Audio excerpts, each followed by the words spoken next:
Alright, hello everyone. Oh, my camera is super sideways. What the heck happened? Okay, welcome to Thursday's stream. I know we're starting way early, like 2 hours and 15 minutes early. But I wanted to do something a little special today. I know there's a lot of people doing Cross the Pond this weekend. I will not be taking part in that, but what I will be doing today is I'm going to fly from JFK to LAX. It's about, what does my sim brief say? Saying flight time is about 5 hours, so I wanted to get this started now so that by the time 1 o'clock rolls around and like I would usually start streaming, there would only be about 2.5 hours, 3 hours left on the flight itself. So it would kind of even itself out. That's my goal right now, at least. So I'm gonna spend a little time getting this aircraft booted up. I can't remember exactly how to get everything. Let's see here. Exterior power, let's do this. We'll turn on our batteries. And we'll get our nav stuff aligned here. Might have to pull up a tutorial. This is why we're starting now, because I don't want to deal with what the heck. Can I do something with the beacon light? Did they break it? They broke it. Well, they might have not broken it. They might have. I might have broken it because I think my Quadrant is still bound to. Here, I'll get the flight plan up so you guys can see what we're doing here. I think I might have accidentally bound the miscellaneous stuff to the lights, exterior lights. Yep, I have all of these bound, which is not good. None of these work on this, I have noticed. And I don't feel like dealing with it. So let's clear all of this crap out. I wish there's a way I could just like right click delete it, you know, it's on my screen. But yeah, I'm not expecting a lot of people to join in just yet. Oh, except for Corvo. There you are, bud. All reliable. I figured we'd probably be having people trickle in. There's just crap all over my screen. I can't get rid of it. Okay. What we do need to do is bind the arm spoiler. Toggle arm spoiler to this. Actually, no. We need arm auto spoiler. Duh. This needs to be like that. And then to disarm the auto spoiler, we need to do that. Okay. Apply and save. Go back. Resume. Alright, let's get back into our pilot here. Okay. So, let's turn off some panel brightness here. That's what we wanted. Alright, let's make sure everything's good. Speed brake is armed. Let's disarm it. Our flaps are looking good. Our reversers are looking good. Okay. All of our panels are working. Let's do auto on the seatbelts, or just on, I guess is all it wants us to do. Okay. Let's see here. So I'm trying to remember exactly how to do all this crap. Position initialization. Let's see. We are at KJFK right here. This is our current position. Let's see. Yep. So let's. I'm starting to remember this. I've not flown a 747 since the last time I flew one on stream. I was gonna fly one last night, but I got tired and went to bed.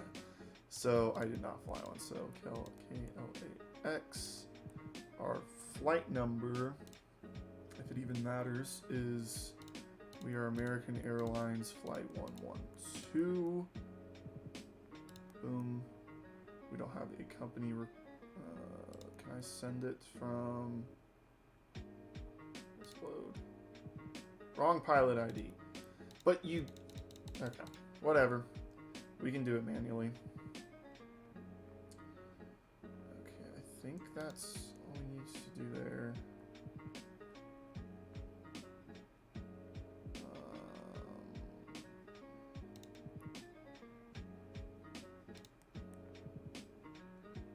This is all this crap. What we do need to do real quick is actually, in this, we have to use this to load up our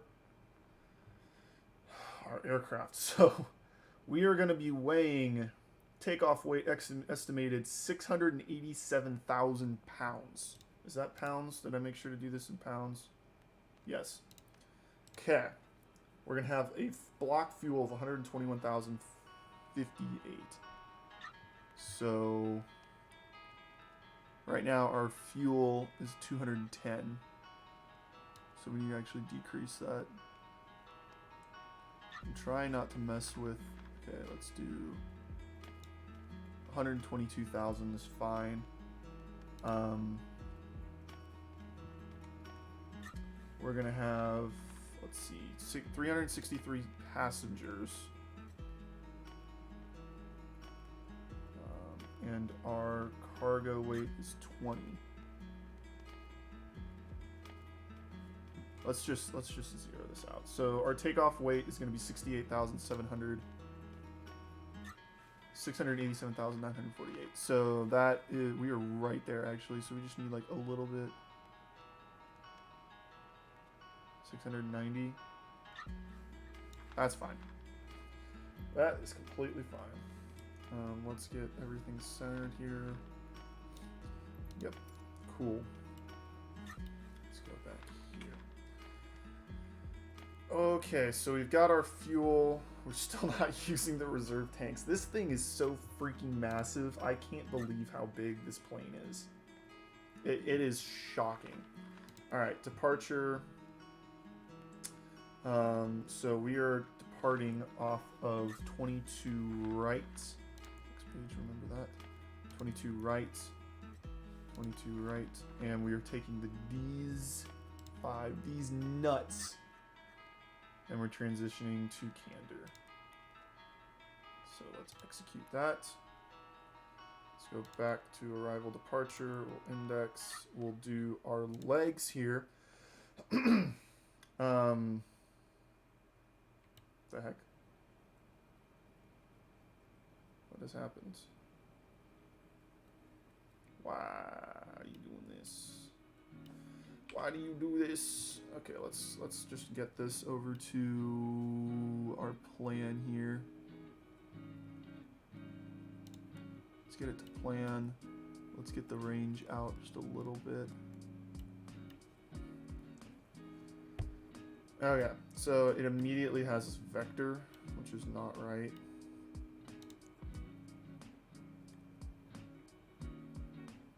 Okay, I think it's because, I guess you guys can't see, but our departure's really weird. We depart here, and then we have to kind of go around to this point. Once we're to this point, so let's clear out this discontinuity. Can I delete it? Sorry.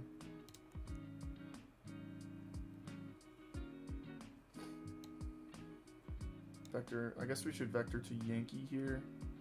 Y, N, where's K, E, D? Invalid, delete. Okay. That's not what I wanted to do, but alright. Y, N, K, E, then invalid, delete. Okay. Well, can't delete anything. Invalid, delete. Weird. So yeah, we're gonna have to do this ourselves, but once we're through that point, I'm pretty sure it should take care of itself as far as yeah, then we go to hero, then we should go to kernel, then Candor, and then town should be our next one. Nope. Rip. It has us going all the way out. Okay. So after candor, we got to do our flight time here. So we are doing, let's see, we're doing J60. I think we should do this in database.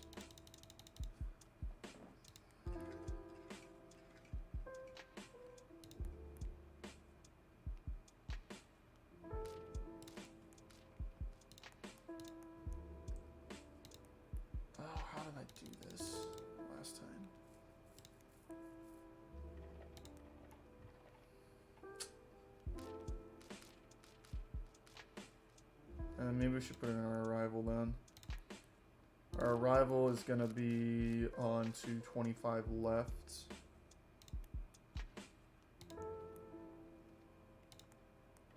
Via the Angel 4. Angel 4, I think is what that's supposed to be. Transition from Hackman. Transition from... That's right. So we execute that. So now if I go to departures and arrivals, nope, wrong one. So if I go to legs now, this is all in there. Okay, so there's the discontinuity. So now we need to go to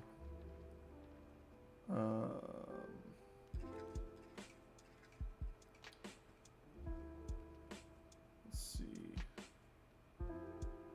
J60. Let me see if it'll let me do this.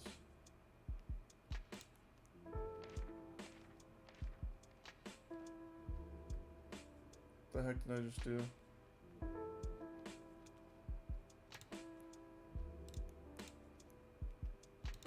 Colonel Candor Hackman.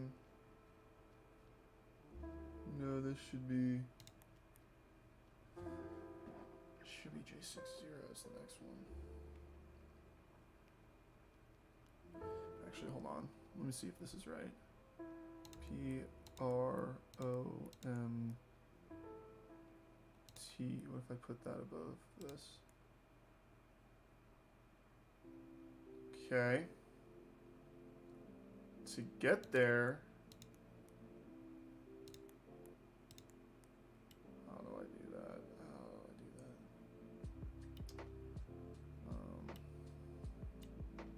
Yeah, because right now this is just having us do.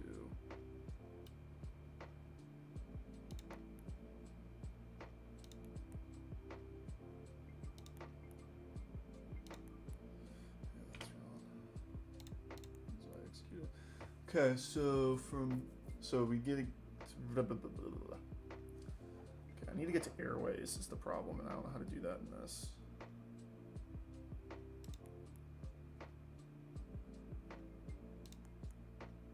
Because there needs to be airways between these two. You know what I mean? It should be this J60 airway. After that.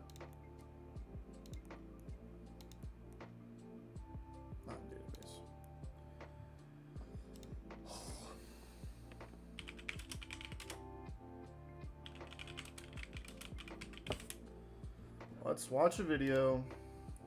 Hello everyone. So the next thing normally this information you'd have to enter by ready for the flight on the and letting it go. Normally, of course, you want to go ahead and start that it was 10 degrees outside using ILS tree right. Go ahead and click that. I'm going to press the execute button. Delightful. Now if I did something really silly like zoomed out all the way, you could actually see my entire flight plan all the way down to the ground at PWI. Again, that's one of the amazing things about this technology. So I'm going to go to the legs page. I'm just going to quickly confirm that there's nothing weird going on. By the way, when you're entering a route, if you make a mistake, press the delete key and then click on the thing you made the mistake on. That'll delete it for you. Don't forget to... How did he get to that? Oh, is it the route page? Route, whatever you want to say. Ha!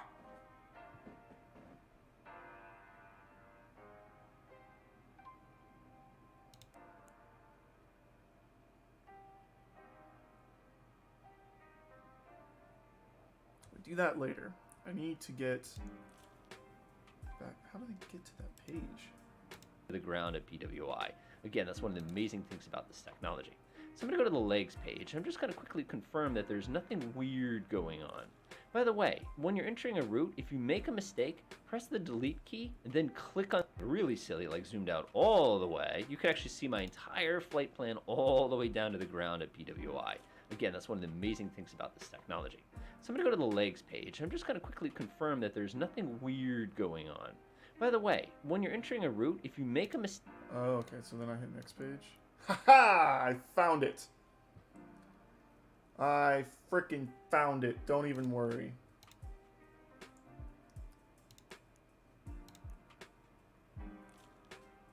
So...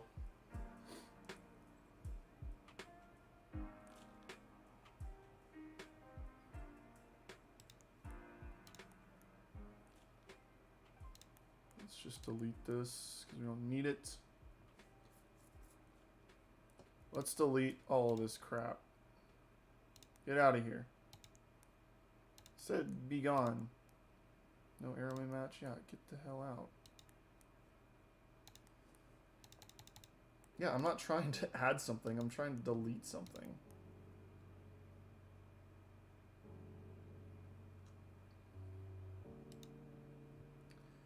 Hey Soda, we are struggling with the FMC on a 747 right now. This is what we're doing.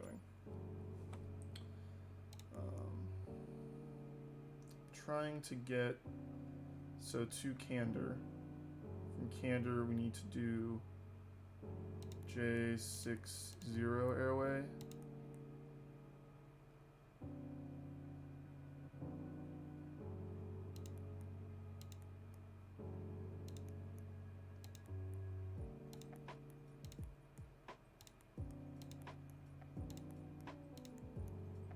Haha.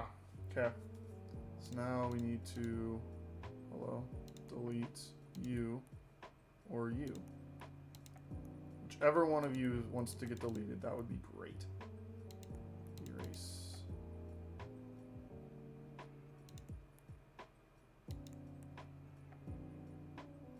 Okay, so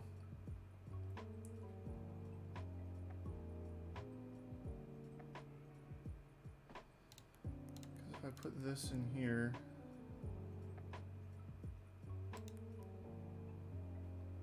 no airway match. Over here. This is dumb. This is super dumb. Not in database.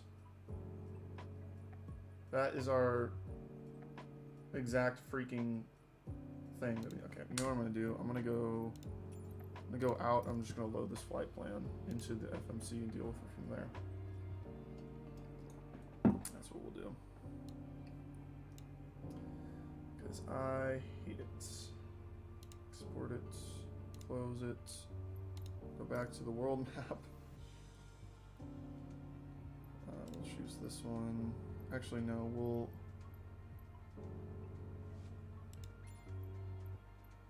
load a flight plan. Load from this PC. This one.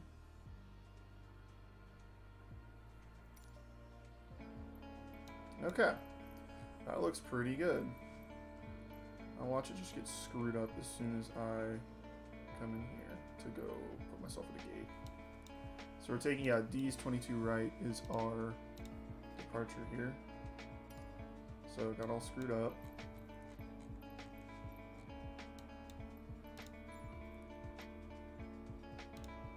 Nope, that's left.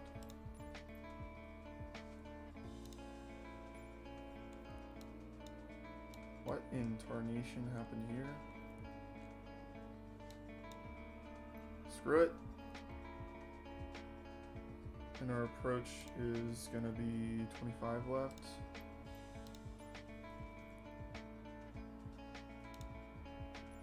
And our arrival is the this is gonna be in here.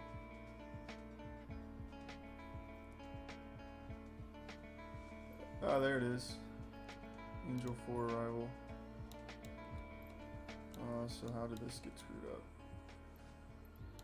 Actually, pretty well done. Okay, now we'll do it. How you doing, Soda? I don't know if you can hear I don't know if you can hear my computer sound through my mic. I actually have my speakers going right now instead of my headset. So just let me know if you can hear the game audio or the music feeding back at all. Because I can't.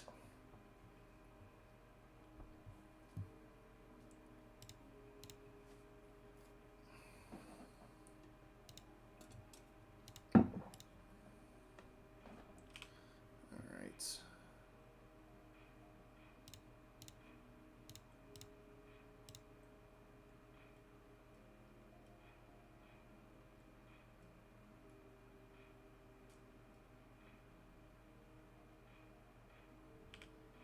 Okay, let's get rid of you. I don't know why you keep popping up. Let's come down here. Try the SMP. KJFK. I don't know why I can't type. This is our waypoint.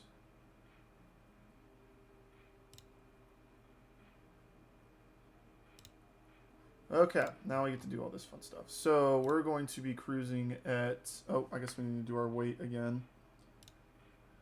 So we're looking for 121,000 pounds of fuel, it looks like.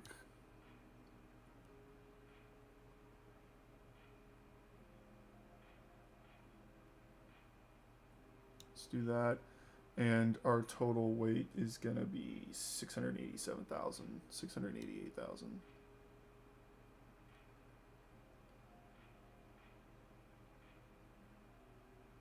Let's just do 90. That's fine. We'll center our weight there. All right, we're going to be cruising at 380. Our cost index is 25, not 100. That would be insane. We don't have any extra fuel. Let's go to our thrust limiter. We'll do, for takeoff, we'll do 10%.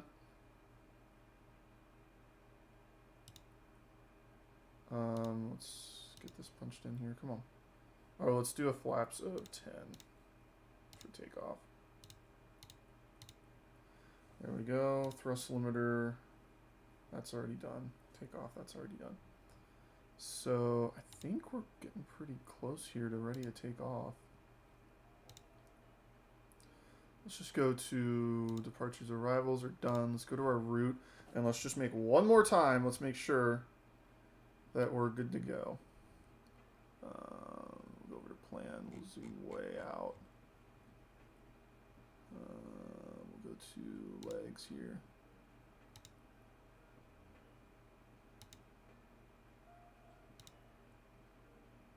Oh, it's still aligning, isn't it? Yeah, 4 minutes. Okay, that's fine. Let's get our seatbelts to on.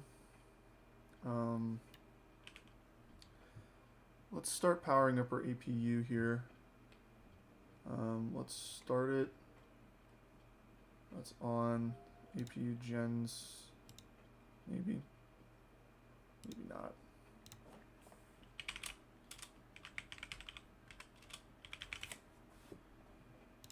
Let's see.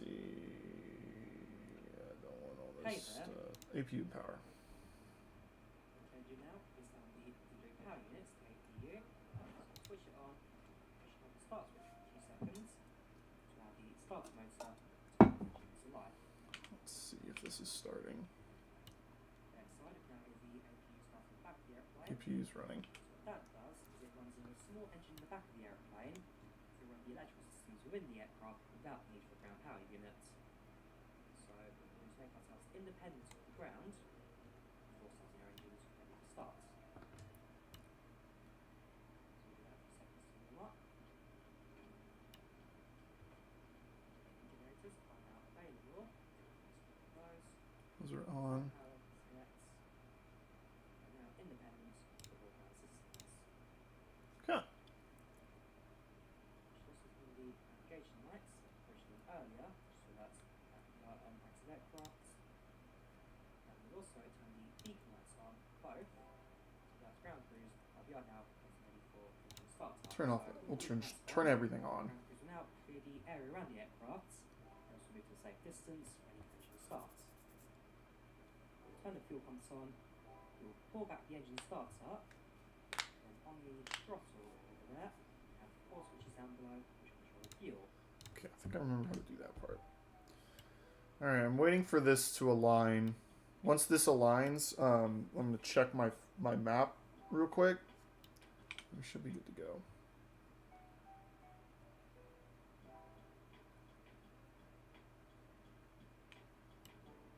We are going to have to hand fly this thing out. Let's do some stuff here. So we're taking off 22 right, which faces 224. Actually, let's do it this way. So I'm not just scrolling on my mouse.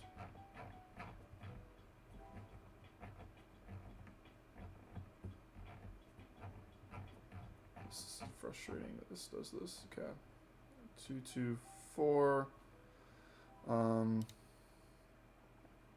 And our initial climb, I don't even know if we have one. Let's just do 10,000 feet to start like that, yeah. Alright, so take off. You need to bear in mind that with center sets the ejector takeoff brakes to active in case you need to stop takeoff for whatever reason. Slow down, or push throttle up to around 40%. Keep light on the N1s, make sure they're all stable. They are. The heck? Cross the aircraft up and prepare for departure. Speed. So push the aircraft now down to about 10 degrees of climb. And make a right hand turn and start flying towards our first waypoint. At this stage now, we can also get aircraft onto autopilot and now do the automated systems, which is what's more flying. So auto throttle is already armed. Autopilot, we shall bring on command left, LNAV, DNAV active. At this stage, the aircraft will work. So, Okay. Okie dokie. It says 0 minutes to align. What are we waiting for here? Oh, there we go. Just aligned. Okay, that is way too zoomed out. So, like I thought, we're going to have to hand navigate to that page, or that one. Then let's step through here.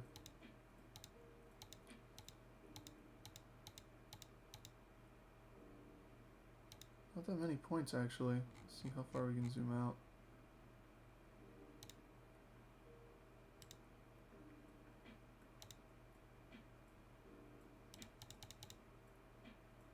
Huh. Cool. I'll take it. Map. Let's get our range down just a little bit. Let's turn on the weather radar, I think. Or the terrain. I can't remember. Anyway. Alright, we're ready for push and start, actually. So let's get that bad boy going. So we got to taxi out, swing out to the left here.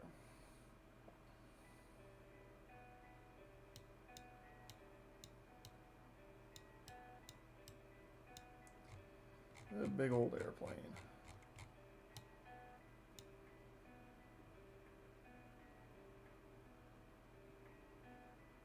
What the heck?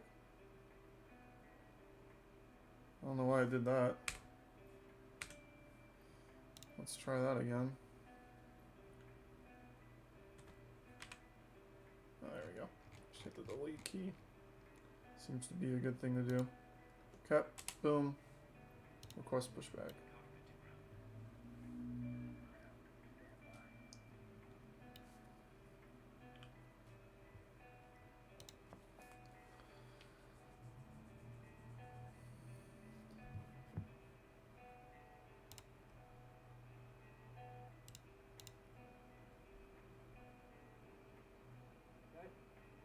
released, overhead panel, fuel pumps active, engine 4 starter pulled.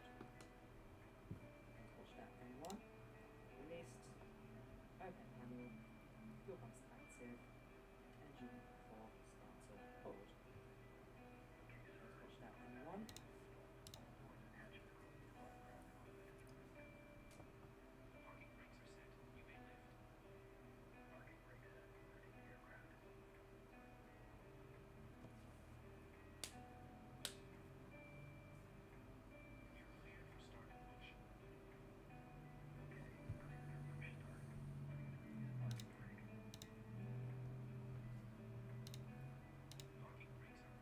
Alright, let's do start 4 here.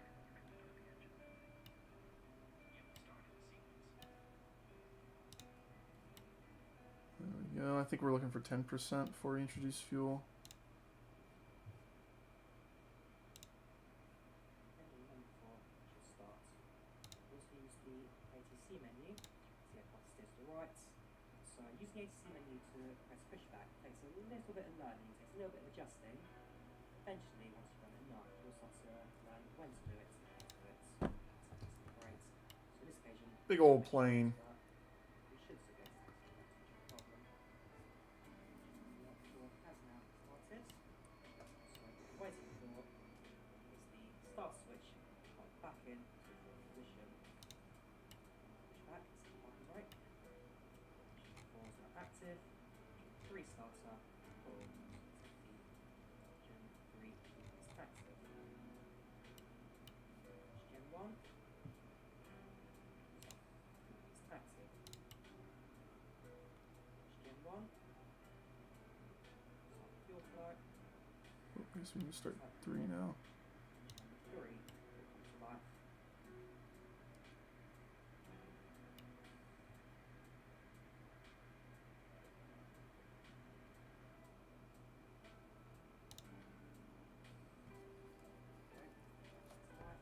Back to the overhead. Wait for the starter to pop back into the off position.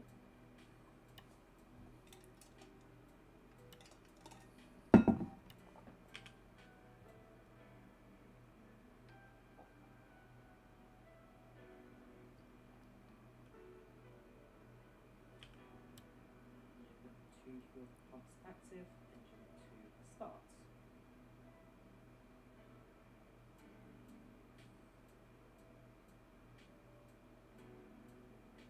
Engine 2 fuel flow starts.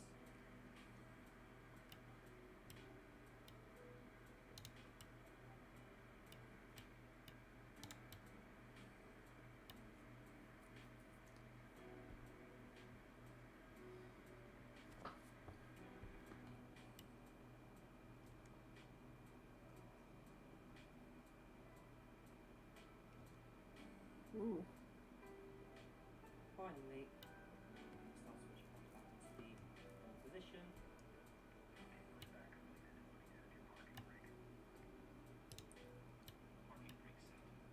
Engine 1 is on. Engine 1 starter active. Watch the N1. The engine 1's fuel flow starts to run. At this stage, both engines are now starting running. This is the taxi configuration. So flaps down to 10 degrees. Making the engine starting to come back into normal. And then shut off the APU. Taxi lights on. And with taxi clearance, we'll make ourselves out to the runway.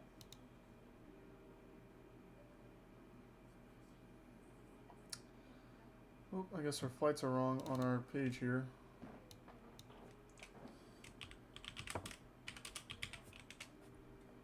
Perfect. There we go. Now shut off the APU. To the left.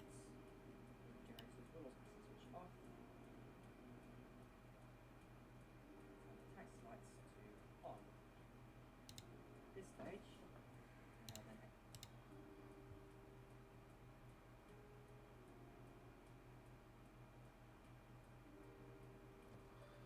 Alright, so we are stable, 4 engines, good start. Let's turn, I think we gotta turn on our engine bleed here. Let's turn off our APU.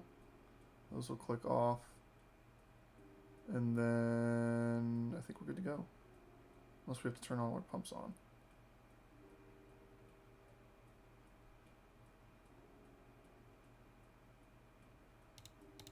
Yeah, we gotta turn all our pumps on here. Alright.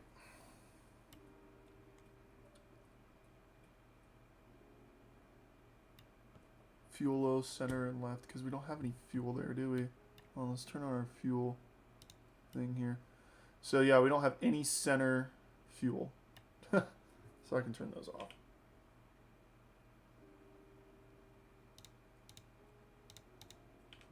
I think, yeah. Cool, we're good to go. Alright, let's get our... Let's see, where is our flaps? Let's get our flaps to 10 degrees. There we go. Arm spoiler. Turn off parking brake. And let's throttle up just a little bit here. Get taxiing.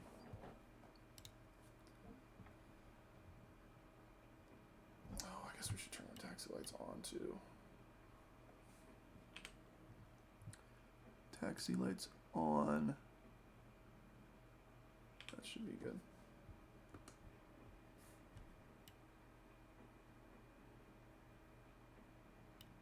I should speed this up just like a little bit. Going pretty slow right now.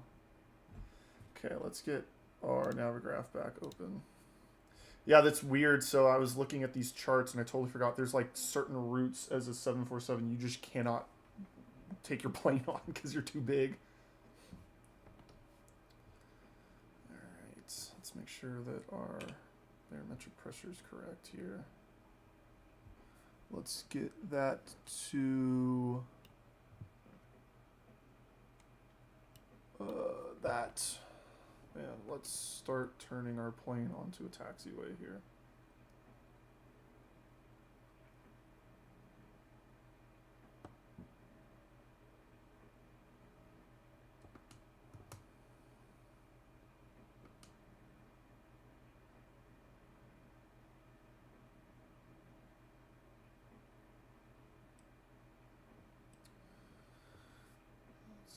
Throttles down just a little bit. We're going just a little quick on the acceleration here.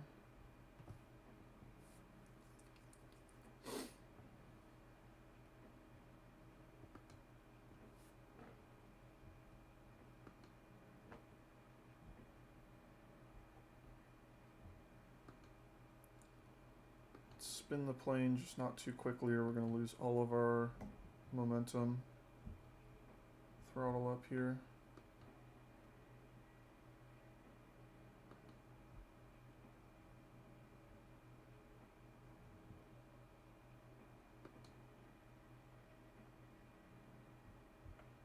Good. God, it's a big plane. This is a real big plane.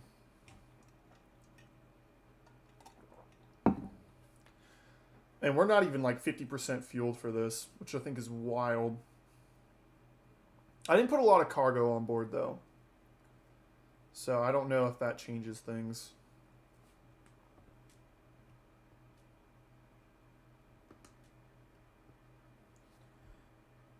A little bit here. I am excited to like put all 4 throttles forward. Like really looking forward to that. I think it'll be nice.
There's a plane coming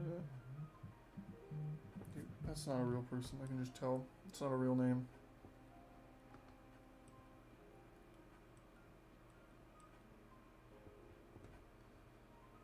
Alright. I just hope that my...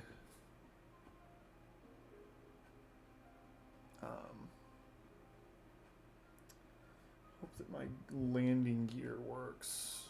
Let's actually just make sure that's bound.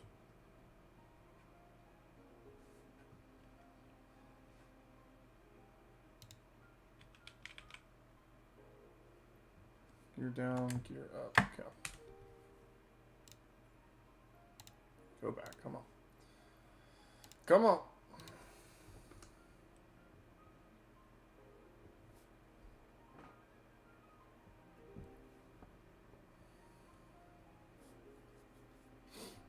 Yeah, we're gonna taxi through this runway. Not even gonna look.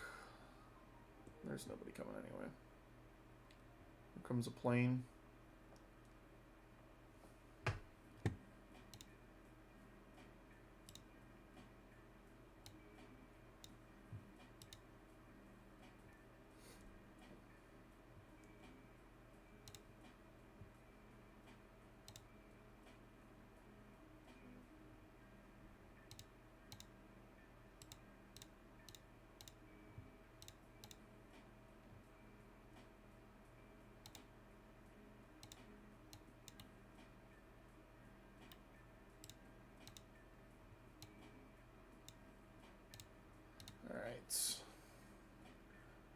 Taking off about 45 minutes later than I wanted to, which is great. That means we're going to go 45 minutes longer. Oh well. So if this is a 5.5 hour flight, that puts me right at 4 o'clock for this to be done. No, it puts me at 5, doesn't it? Yeah, puts me at 5. So we're going to be flying this thing all day.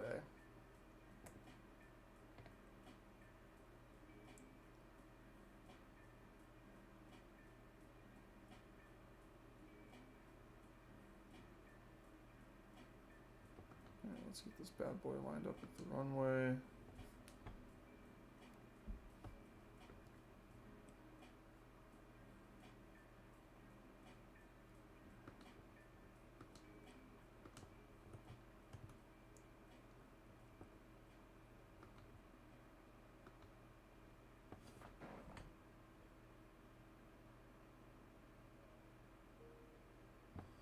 I just do a go around.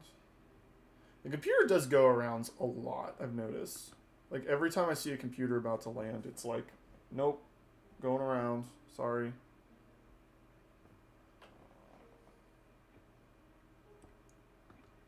Okay, let's get centered here. Let's turn off the engines, or at least set them to idle for a second. Okay, so let's turn off taxi lights. Let's turn on our landing lights. Everything else is good to go. Arm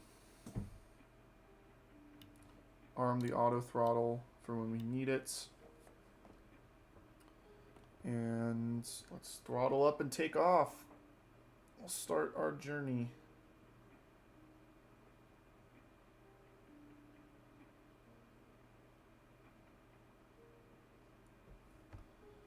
We're looking for, I think, 142 knots to rotate. It'll tell us. Ooh. What the heck? What the heck is going on? Oh my god, I know what's wrong. Okay. This is the most annoying thing about this throttle quadrant. Is that the frickin' trim wheel is stupid. Clear. Clear. Line save.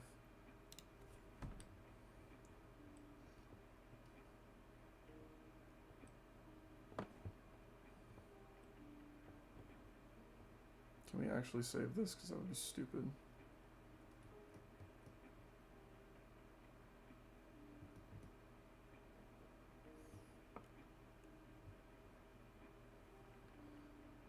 because this thing doesn't even have it. Yeah, how the heck did we just save that?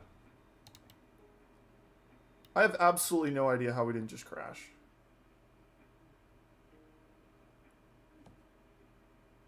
Like, what?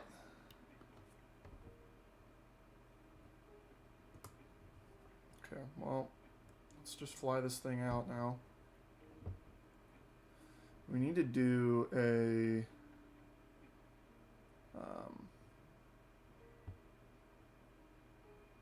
do a turn here pretty soon. Okay, yeah, let's bank down a little bit. Yeah, do we even have, like, access to the trim wheel here? I don't think so.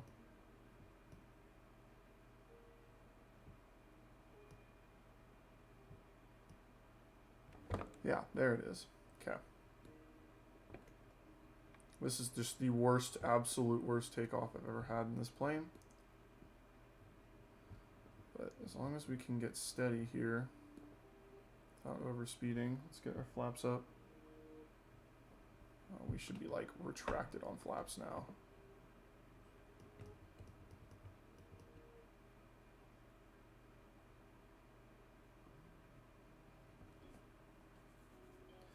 Summer speed brake.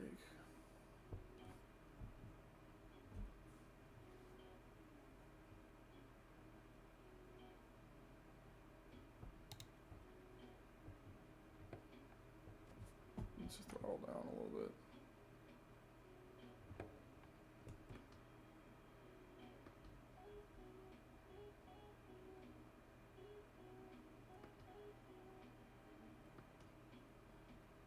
Okay, yeah, so what happens is this trim wheel on this thing is not an actual wheel. What it is this is just two buttons. So if I spin it forward, it's not actually moving the trim up. It's just clicking a button over and over and over to move the trim up. So what that means is that, like, when I went to take off, for some reason I had, like, you know, whether I bumped it or what, my trim wheel was set max back. So as soon as we hit like 100 knots, the plane technically had enough lift to take off. So it went like that and tail struck. So let's just turn on our autopilot and just get everything going here. Yeah, our auto throttle's engaged. Yeah, so it kind of just did it on its own. Like, I didn't even pull back on the stick, you saw. I just went like that and took off. And that's because I forgot to unbind that. Which is stupid. But that's how that stupid thing works. Okay, let's get turns. I do a direct here. It's much... I thought it was, like, a lot easier to do directs on 747. Fix, no. Routes.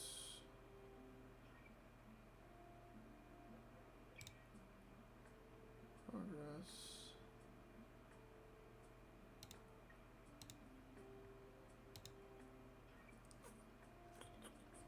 Let me look it up.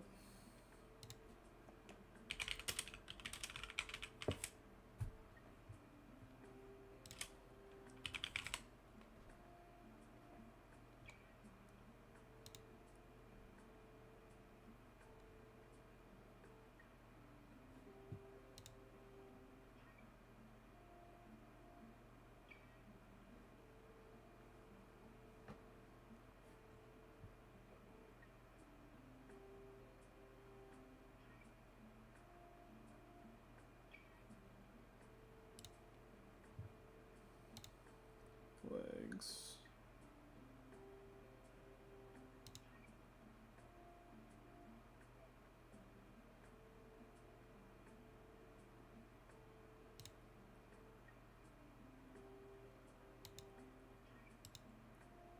Just put it up here.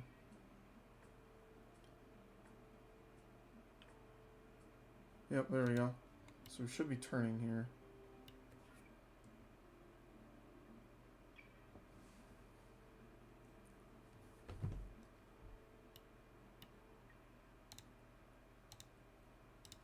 So yeah, we're in the FMC, supposed to be doing that. So,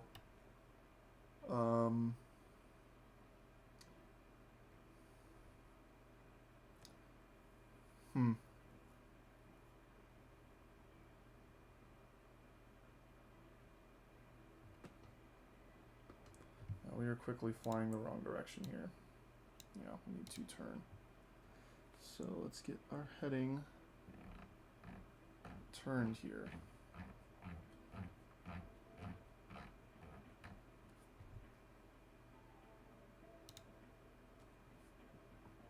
Yeah, let's just turn this bad boy around. Alright, we're getting there, people. Don't worry. We're learning on the fly. Okay. Once we get through these, I'll go up to 380. Just I'm not doing it right now.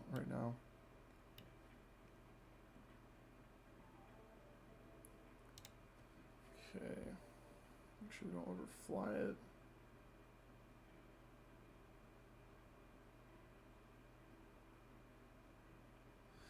After all that crap, we're still in the air. What a joke.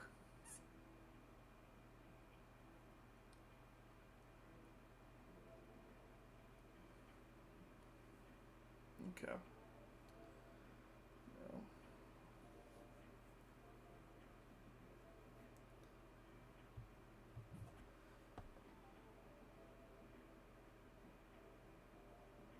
All right.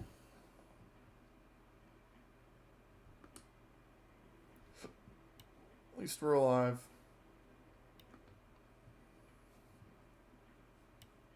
So we can turn off our lights here. We can turn off our strobe and our wing lights and our logo lights. Turn off our taxi lights. Actually, they already did that. We should be good to go. We are flying, people. We got enough fuel to fly. We're looking good. Let's get some cameras going here.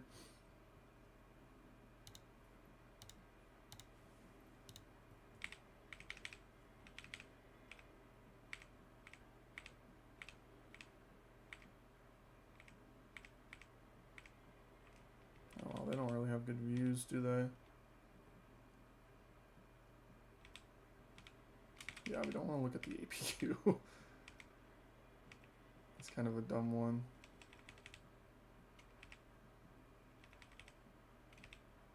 Alright, let's just go there. Okay, so now we'll engage LNAV mode. Right? Say engage it. Yeah, there we go.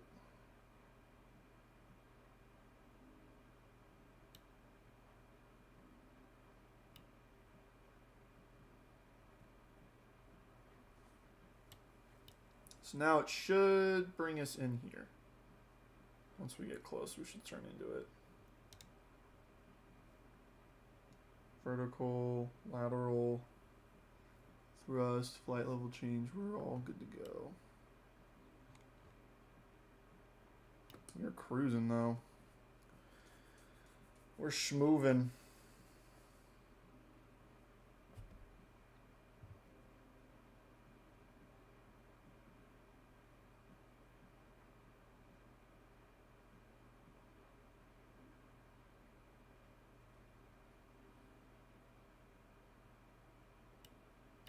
Oh wait, hold on.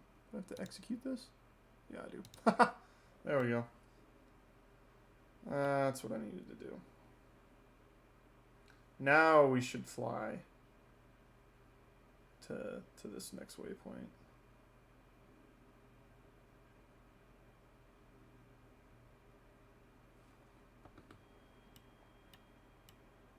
Right through a cloud.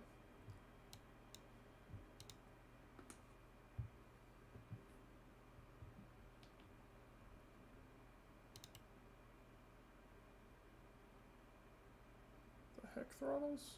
Chill.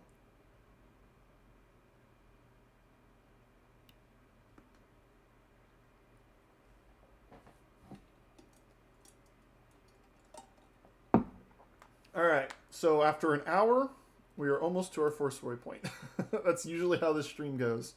It takes me forever to get off the ground. But it is okay. We are alive.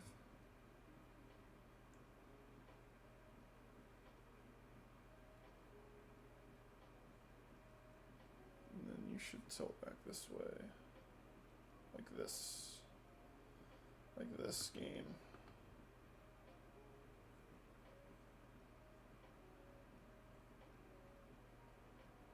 Please don't just start spinning internally like I think it's going to. Okay, we're going back. Just watching the autopilot because who knows what it's going to do. I guess we should get some lights on if we're flying through these clouds. So we don't look like we're just a ghost ship here. God, those wings are just huge, dude. They're like, they're not disproportional. I mean, obviously that's wrong, but like they're just gigantic. They are freaking massive.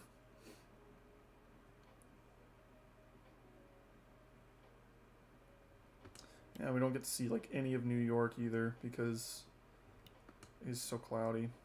Oh well.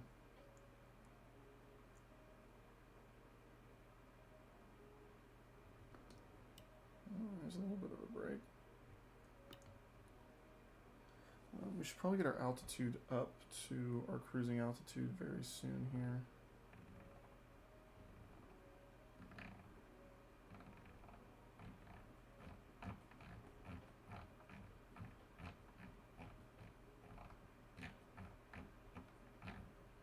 This is a nightmare.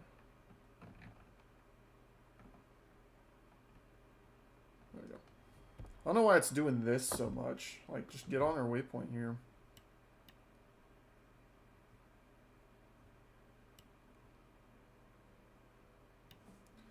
There's no like wind shear button I gotta hit, right? That should be engaged.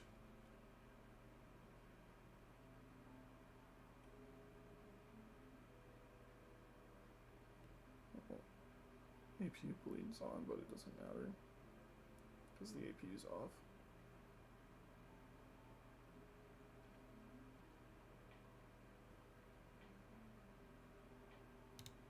Yeah, that shouldn't be on anyway.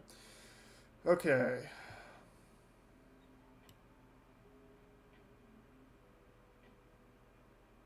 So we'll do this turn in, and then I'm going to punch the new altitude in. And we'll go from there. So we can do our vertical speed in a second.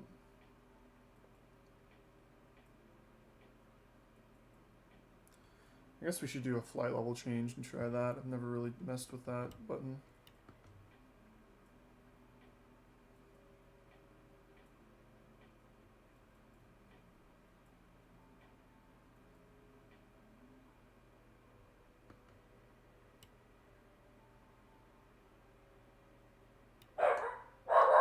Goose, stop. Hey, Ian. Goose, stop, dude. How you doing, Ian? We started our stream about an hour ago now, and we are just finally through our first waypoint. I was hoping to have this whole stream done probably by 4:30. It looks like we're going to 5 now, which it's fine. It's not that big of a deal. Goose, whoa. What is going on with my dog? Is it crying? Goose! Come here. What's going on, buddy? There's absolutely no reason to be crying right now. You are completely fine. You're good. Yeah, Ian, I don't know. I got this idea this morning. I was watching people that are preparing for Cross the Pond, and I'm not doing that, so I was like, oh, I kind of want to do like a long haul flight, you know? Like I don't have like a ton of work right now. So I was like, I'm going to set up a long haul flight, and then I'll just have that go all day. And then it was such a nightmare. I have an issue getting the FMC programmed for my flight plan, so I had to reload that, and that took about 20 minutes. And then after that, we had a takeoff issue where my trim wheel on this Bravo throttle quadrant is completely terrible. it's a joke, honestly. So what happened was, let's see if it'll start rising here. What happened was my trim wheel, what it does basically is it has, yeah, the clouds look pretty good. I don't know why this thing just does this all day. My trim wheel has this issue where when you push it forward or back, it's not actually trimming one-to-one. What it's doing is when you push it forward, it's repeatedly clicking the increase button or the decrease button when you roll it back. And what that does, it's such a nightmare. What that does is it makes it so that it's not a smooth trim. You have to freaking roll it forward for like 100 times to get it to go up like 10 degrees. And sometimes if you bump into it wrong, it'll trim your nose all the way up. So we hit about 90 knots and it went like this. Somehow we got it off the ground without crashing, because if I had crashed it, I probably would have just loaded up a shorter flight, because at that point I was already an hour over what I wanted to do. Well, let's get this little thing working again. Because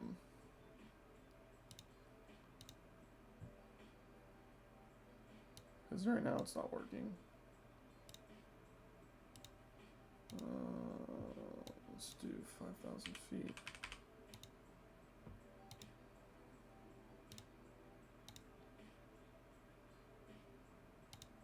Let's use it. Let's see if this thing will work.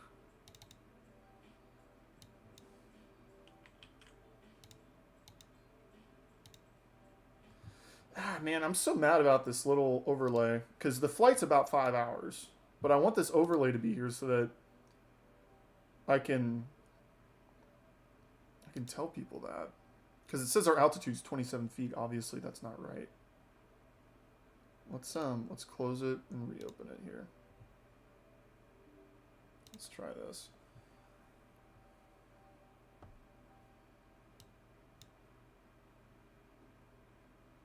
There we go. So I just have to open it while I'm in the flight. That's so stupid. Okay, there we go. So it says 5.5 hours on our ETA. Yeah, that'll put us about 5:15 my time. As we climb here to 38,000 feet, which is our cruising altitude. So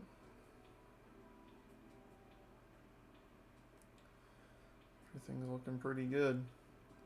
Try restarting it. Yep, just did. So there we go. There's all your information.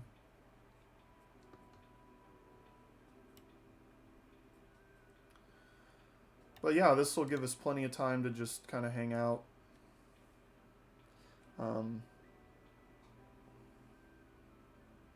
If I'd thought about it, I probably would have just flown to Denver. That would have been like an hour and a half shorter. But it's fine. We'll get there. There's not a whole lot to do with the plane once we get up to cruising altitude for 5 hours. So I'm probably going to, leave the stream alone and do some other work at that point if I need to.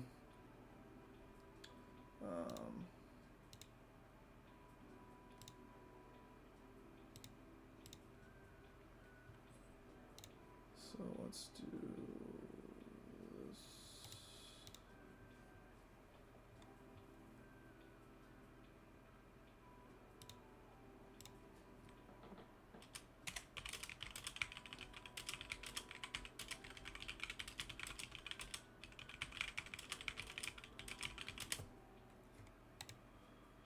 Okay. Yep, don't need to do that. Alright. Man, this thing is... I wonder if there's a half bank mode, because this thing is just... Look at this.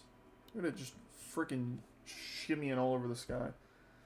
What are you using cruise? It'll be pretty boring. Well, I might be doing some work, answering emails. I'm definitely going to have to eat here in about 30 minutes. Once I get up to cruise, and I'm going to go get a sandwich. It's my first plan of action.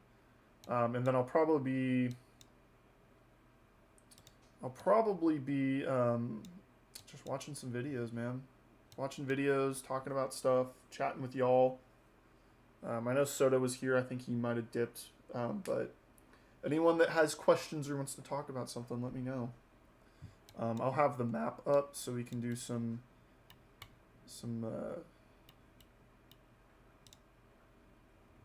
tracking here. Let's see what else is there. Satellite mode. Oh, that's exciting.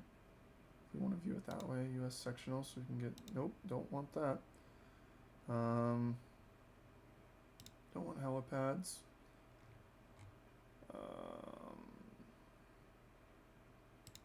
Yeah, there we go.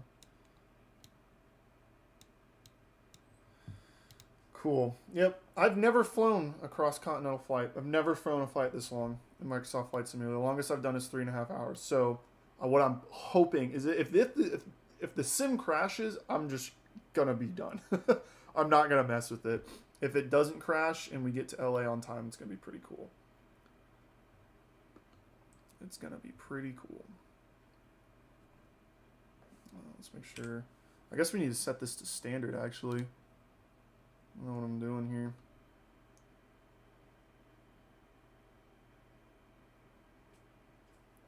I'm like really hoping that there's a new 747 coming out.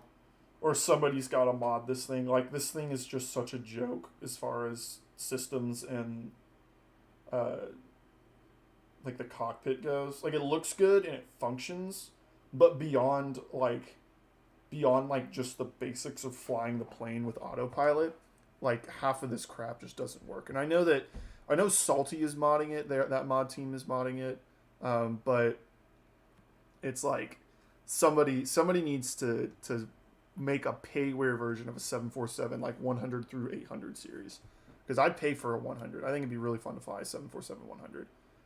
That would be pretty cool. Yeah, we descend in 4 hours.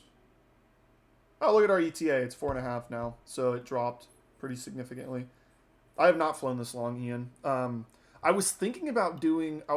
when I got on my computer this morning, I got here at like 8 o'clock, and I was like, dude, like nobody would be watching it because I usually start my streams at 1. But I was like, I would love to just boot up a New York to... or London to New York flight right now. I was like, oh, that would be cool. Or like a New York to, or London to LAX. That would be super long flight. And I was like, okay, like an 11-hour flight started at about 9 o'clock. I was like, okay, that would put me at, 8 o'clock this night. And I was like, that's just too long. So I wasn't going to do it. But I don't know. I've never flown this long. I really wanted to like the Concorde. I know we talked about it yesterday, because I was like, oh, it would be so cool to fly the Concorde, because instead of doing a 2-hour flight from Dallas to Tampa, I could do a 2-hour flight from London to New York or something like that. And then I started looking more into it, and I was like, I just don't really care to fly this plane. Like, nothing about it looked fun to me. Like, what's fun to me is either the DC-6, which is like completely hands-on, or something like an A320, or kind of this plane where like you have to do a lot of stuff at the beginning and then you just let it do itself, and it's like not, it's a modern airliner, so it's like not terribly hard to land. And I was watching people try to land and take off in that Concorde, and I was like, God, I didn't want to put the time into flying it to learn how to play it. To learn how to fly it, I mean. I was like, I just can't put that time into it. I didn't have the gumption to do it. I don't know, we might do longer flights in the future. If I've got nothing going on, I might be getting up early and doing it. I will say this weekend and tomorrow, I don't think I'm going to stream tomorrow. MLB The Show, which is the new baseball game, comes out tonight at 11. So I'm going to be playing that pretty much all day tomorrow. That's like one of my favorite games that comes out every year. So I'll be playing that forever. So I won't be streaming tomorrow. I won't be streaming this weekend probably. If I do stream, it's going to be The Show. I don't know if anyone would really tune in for that, but that's what I'll be playing. Next week, I don't have any plans. So if Soda or Ian, if you guys have any suggestions for flights you want me to do, let me know, and I'll queue it up.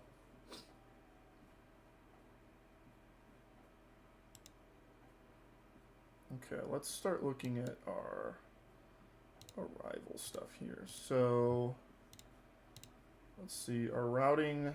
So we are landing 25 left via the Angel 4. I mean, so our approach is 25 left ILS. Thank you. Our star is the Angel 4 RNAV star. And let's get some info up for that. Do we have a 747 specific taxi route? We do. Yeah, this stuff's gnarly. How long did it take me to learn A320? I think I'm still learning the A320, if I'm being completely honest. And that's one of the things that I really like about this game and simming in general, is that I don't think I'm ever quite done learning how to fly stuff. Like, there's always a more optimum way to fly it. Okay, let's get this back on here. And let's let it manage itself up to 380.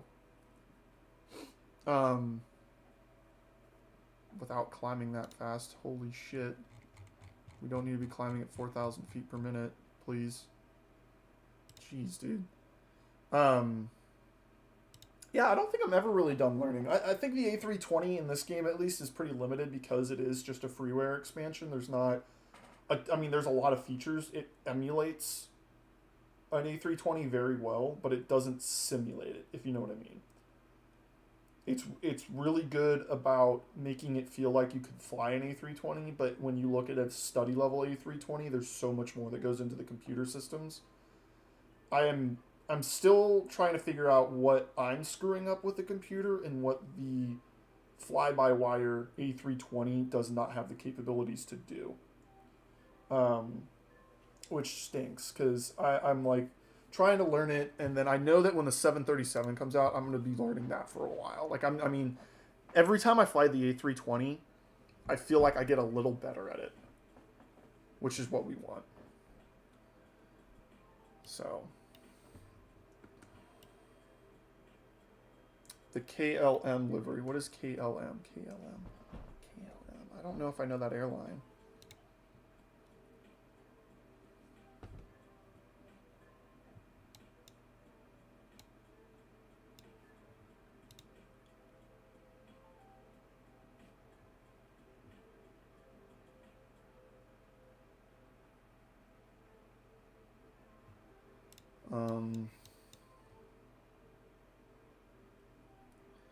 Kind of off the beaten path here.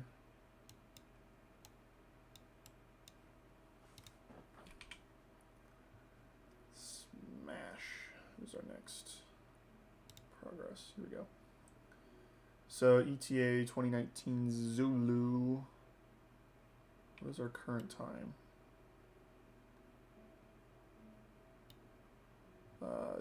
20. No, hold on. Where is it? It's supposed to be up here. I'm supposed to see my time. 15.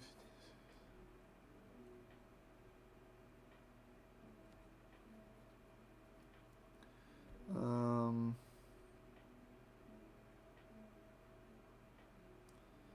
weathers, waypoints, no.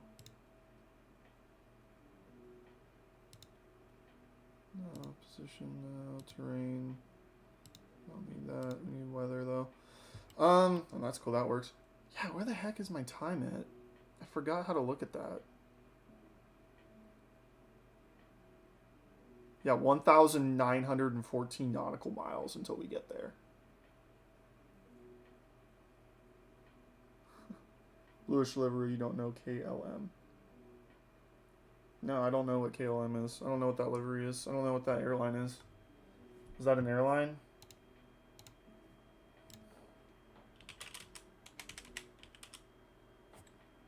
It looks like an airline. Royal Dutch Airlines. Oh, it's the Netherlands one? Oh, yeah. Yeah, but I'm not going to fly a Netherlands airline in America. I'm gonna fly American, even though I hate American Airlines with a passion. I will fly the American Airlines livery because that's the only one that really works. I couldn't find like a, I couldn't even find like a Delta one. I thought that was interesting. I couldn't find any good liveries. We're like really close to overspeeding, and I don't get why. Okay, there's 2. There's 38,000. Hello? Hold at 38,000, please.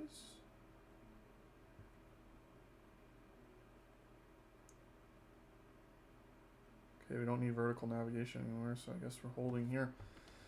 Alright, we are at cruise. Let's disengage that. I wish this would tell me an ETA for how much time it's going to take. Unless this is it. Let's look. Hold on, what is my time right now? So SimZulu is 15:58, and this says 2000. So yeah, about 4.5 hours. Okay. Yeah, sorry, you know, I'm not gonna. I might fly that. If I fly in Europe, I'll fly KLM, but I kind of like to role play at least a little bit, so we'll use American right now. We will use American. Let's turn off strobe wing logo. Get those off. Okay.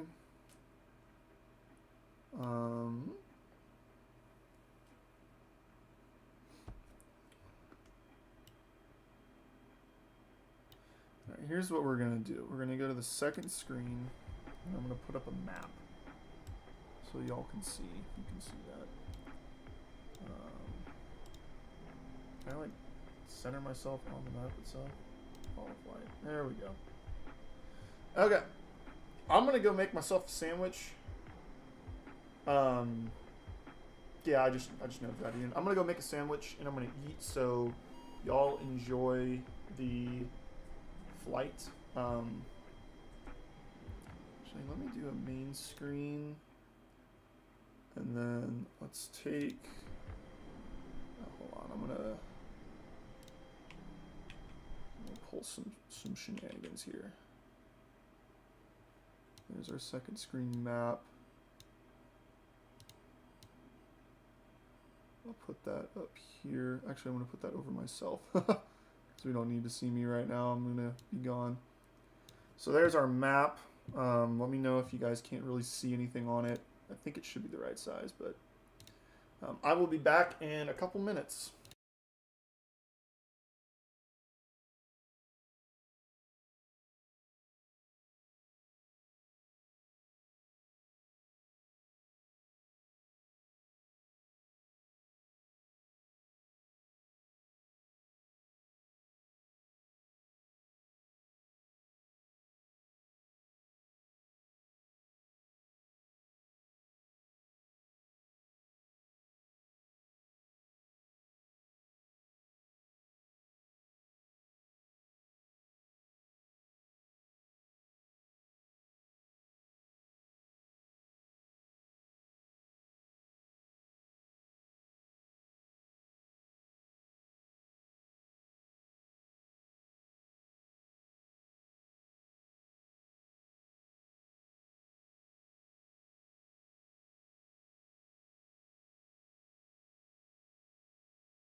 All right, we're back. Had some lunch. I see we are over, like, looks like Philadelphia, Pittsburgh area. I'm so bad at geography sometimes.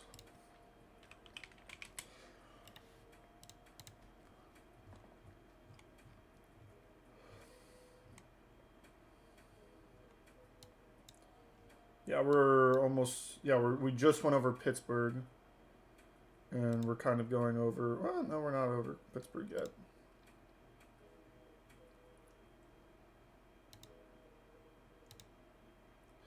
Yeah, we might be going over Pittsburgh right now. That might be below us.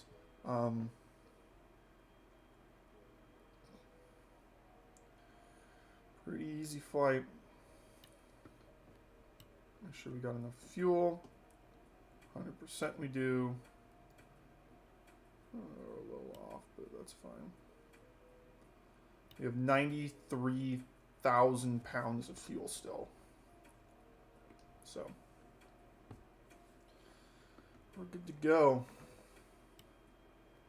I know a lot of people that will fly these big flights on like a 747 will actually use the side stick from the A320, take off, put it in autopilot, and then you don't have to mess with it with having a throttle or a quadrant yoke in front of you, whatever it's called.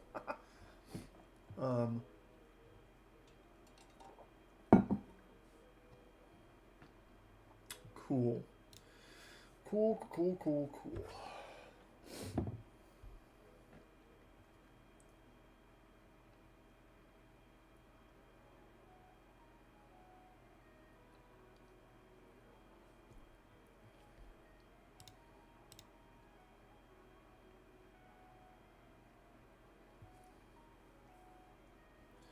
A330 takeoff.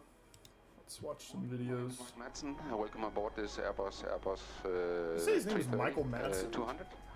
We are at Copenhagen Airport, and together with me today I have Captain Ivan Christensen, and we will have the pleasure of flying to Greenland, Kangerlussuaq, always also known as Sønderstrømfjord. It's a lovely morning, and it will be a pleasure to share this flight with you, and of course the rest of the passengers. Hello, I'm Ivan. I'm the one taking you to Kangerlussuaq today, and today we'll take off on runway 22 right in Copenhagen on the Mixi 1 Charlie departure. But it's nice weather, so when we get airborne, it's a right turn direct Mixi. Maybe we'll get regular vectors, and then we'll go to Mixi, where we'll into the North Atlantic airspace. Animal functions before V1, I will call stop and go. If stop, I take control, maximum thrusters, maximum auto brakes. Once the aircraft comes to a complete stop, we'll set the parking brake and make sure we have the cabin along with us by stating cabin at your stations. Then we'll complete the ECAM actions, and then we will evaluate further actions from there. In the event we have to evacuate the aircraft, we will initiate the evacuation by using the evacuation checklist, either by the screen, if it's there, or by the paper checklist that we have readily available. Then we need ground on the line, and we should be good to go. Godmorgen. Push and start approach for Zulu 6. Push and start approach for Zulu 6. Green. I was like, that was really jerky, but it's sped Start up. for Zulu 6. Below line. Windows and doors. Closed. Closed right. Cabin apart. Received. ATC. Auto. Beacon. On. Thrust levers. Idle. Parking brake. Is on. Before start check is complete. Thank you. Ground for cockpit. Ja, ground her. Er I klar? Vi er klar, ja. Må jeg slippe parkeringsbremsen? Ja. Parking brake released. You may push back Zulu 6, and you may inform when we may start. Okay, brakes off. Vi skubber, og jeg kommer tilbage, når vi starter. Excellent.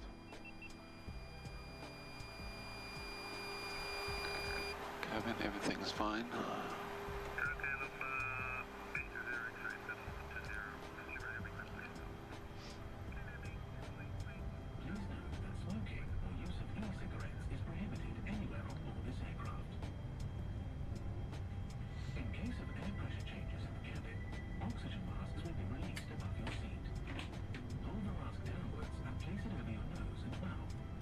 Ja, cockpit, lad os bare begynde at starte.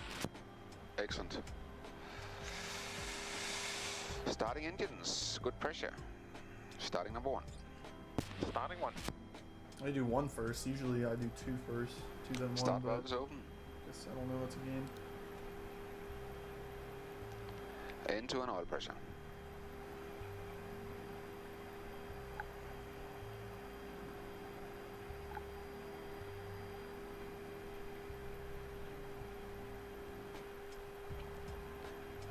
Ignition and fuel flow.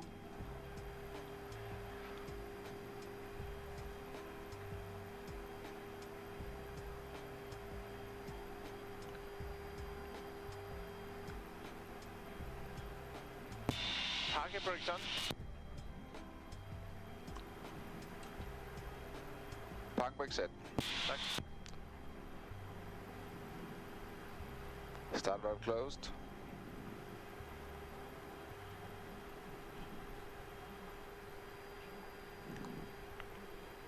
Good start 1, starting number 2. Starting 2. Good start engine number 2. Both engines started. You may disconnect, clear signal left side. Okay, all cars, disconnect. Have a nice flight and show station on left hand side. Bye bye. Bye now. Short of Zulu. Lima, all short of Zulu, and we are fully ready. KLAX X-ray. After start when available. Auto check, start checklist NTIs. Off for now. Ecam status. Checked. APU. Off. Pitch trim.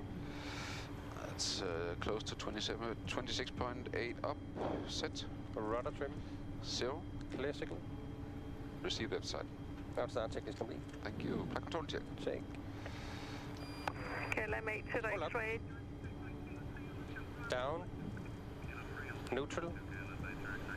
Left. Right. Neutral. Rudder left. Neutral. Rudder right. Neutral.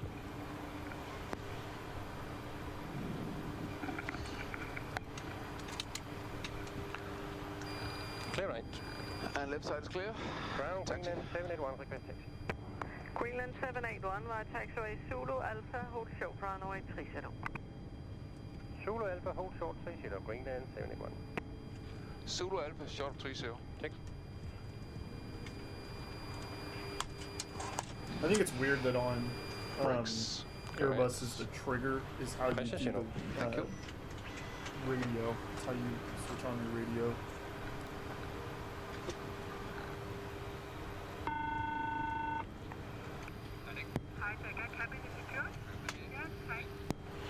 Cabin secure for takeoff. Excellent.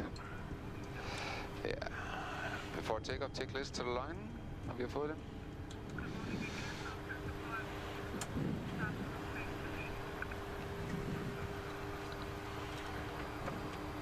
Before takeoff to the line, flight controls. Checked. Check right, flight instruments.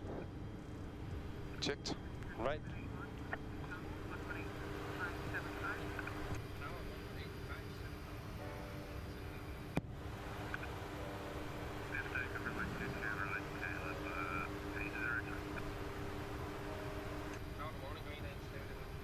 Alpha.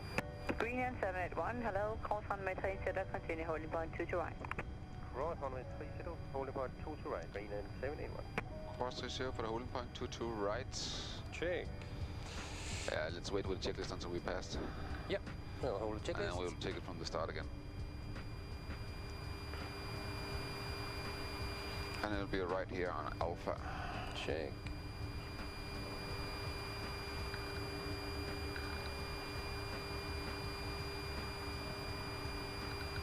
We will clear the Clear right. doors.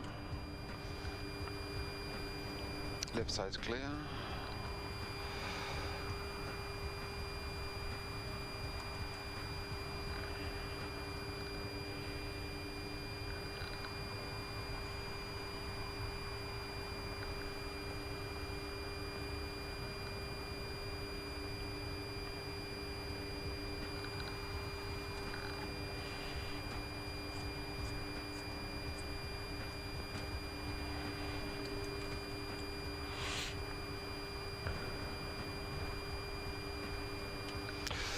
Let's take the before. Before takeoff, checklist, flight controls. Flight controls checked. Left Check right, flight instruments. checked. Briefing. Confirmed. Flap setting. Config 1. Config 1. V1, we have 2 flicks. 149, 155, 160, flex 52, wet runways. 149, 155, 160, and flex 52. Check. ATC checkers. Set. Radar. Greenland 781, Alpha 1, line up 2 to right. Right, Alpha 1, line up and wait, 2 to right, Greenland 781. Cabin approach. Secured for takeoff. ECA Memo. Takeoff no blue. 0 to the line. And we got the lineup clearance from Alpha 1. Below line. Below line. Takeoff runway. 2 to right for length. 2 to right, it is lineup instructions. Received.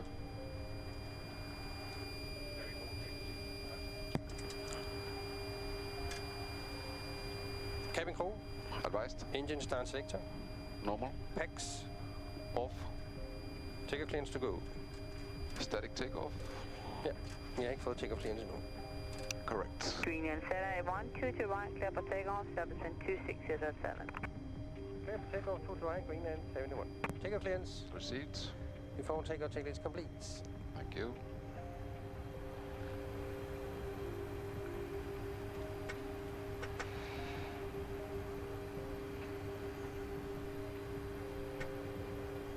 Your brakes, your controls. My controls. 5 minutes up. Yep. Take off.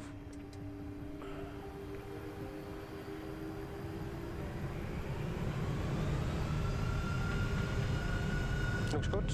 Take off. Manual fix 52 SS runway. Check. Trust. Set. Check.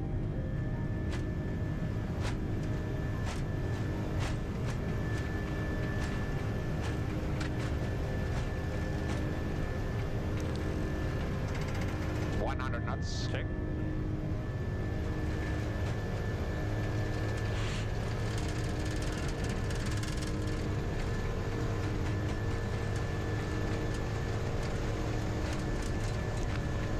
V1.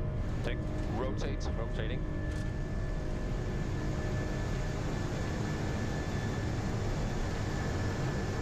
Positive climb. Gear up. Gear up. Selected. Nav. Check.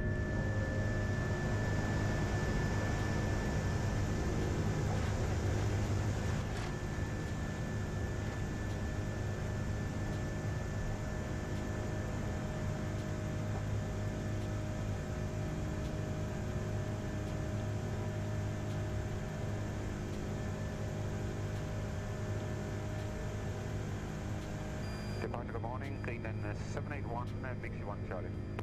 Greenland 781, departure radar contact, climb flight number 190. Climb flight 190, Greenland 781. Set line level 190, speed now, passing 240. Get in 403, thank you. You are number 1, contact tower, Harmony. Check.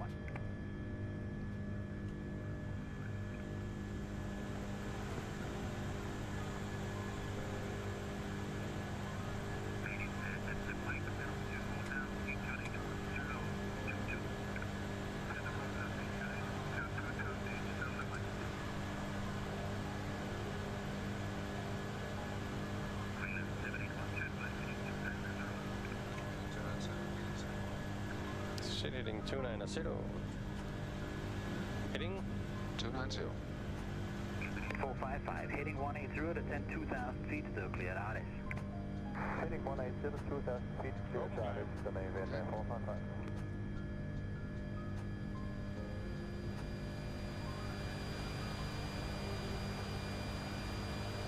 Scandinavian 455, reduce speed now to 22 knots. Reduce to 22 knots, 455. No light, speed 02, turn left, heading 160, understand altitude 4,000 feet, turn H1022. Heading 160 and 4,000 feet, altitude H132, no light, 3 table 6.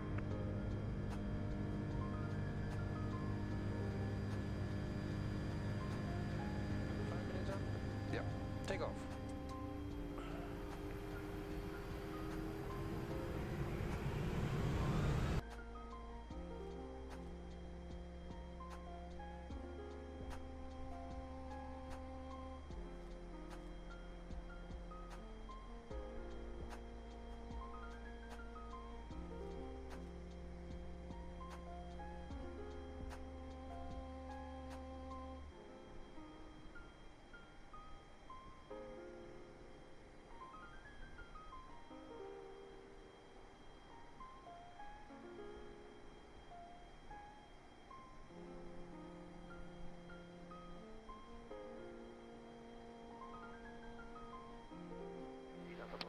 overflying the Schelde. Air Belgium 5961 own speed and report heading to departure 126.630. 26630 by mine. FedEx 52. 135.980, FedEx 5213. Oscar Mike Romeo, contact London 135.425. Is busy on again. Well, good morning, Belgium 5961. Descending 80. Belgium 5961, good morning. Counting on the heading for runway 24. Descend to 4,000 feet, QNH 1011. 4,000 feet, 1011, runway 24, and Belgium 5961. Very good. So 1011, 4,000 feet blue, checking 10,800 and 00 feet now. Correct. Approach checklist. Approach checklist briefing. Confirmed. ECAM status. Check. Seatbelts. Are on. Bow F. 1011 set. 1011 set. Minimum. 784 set. 784 set. Engine start selector. Norm. The approach checklist completed. Grazie mille. Next will be landing checklist. Superb.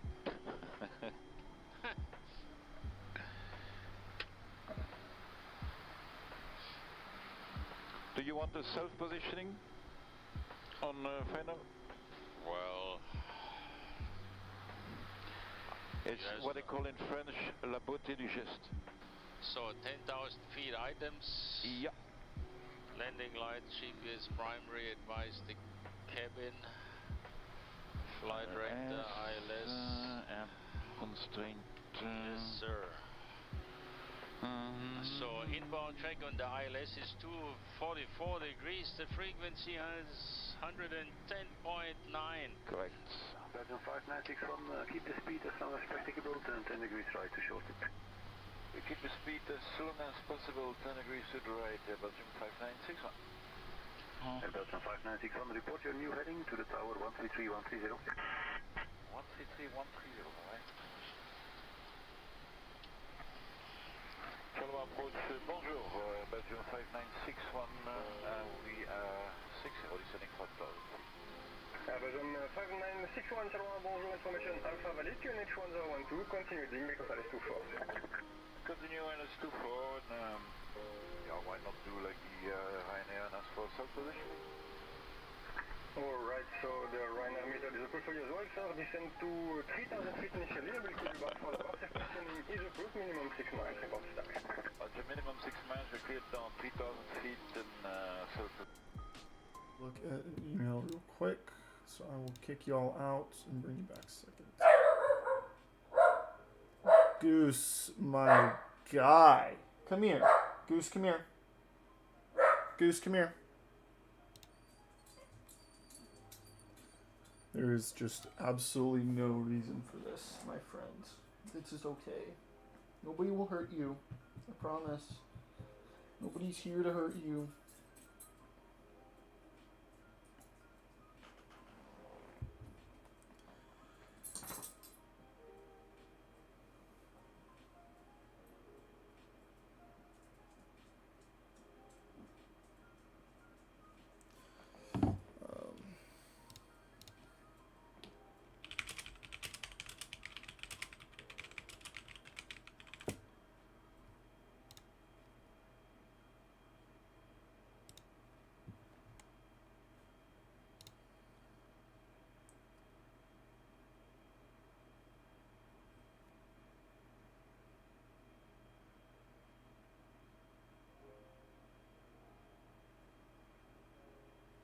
Forza did too, okay.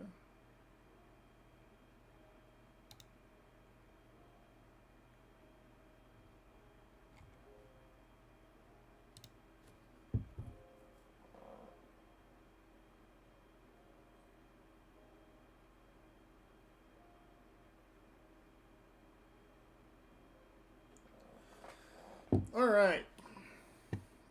Let's hop back in the cockpit here for a second. We're 3.5 hours out from our destination. We are going over Ohio right now. where Elden Ring takes place. Yeah, we still got 82,000 pounds of fuel on board. Should be plenty to get there. We're going at Mach 0.95, which is pretty cool. And then I guess we should do our I'll clear that out.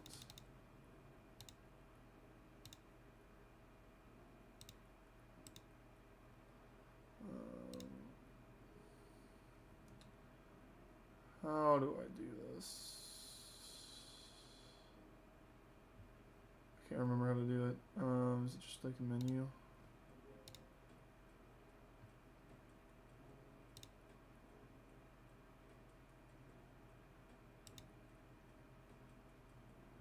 Okay.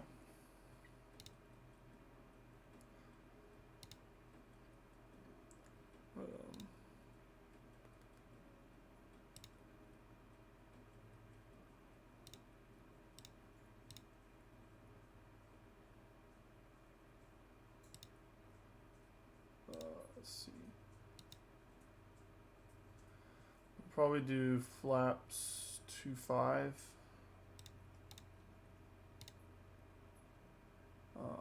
And our speed will be 1.5. Okay, I forgot. I have to do this. 2.5/152. There we go. Or 151 is what it was, but it's fine.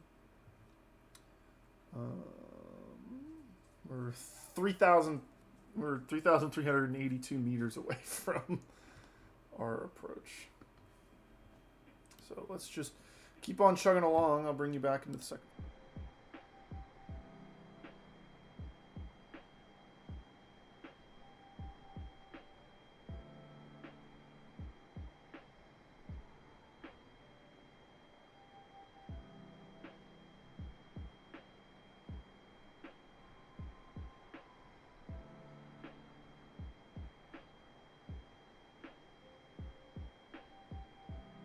Positioning approved at Belgium 596.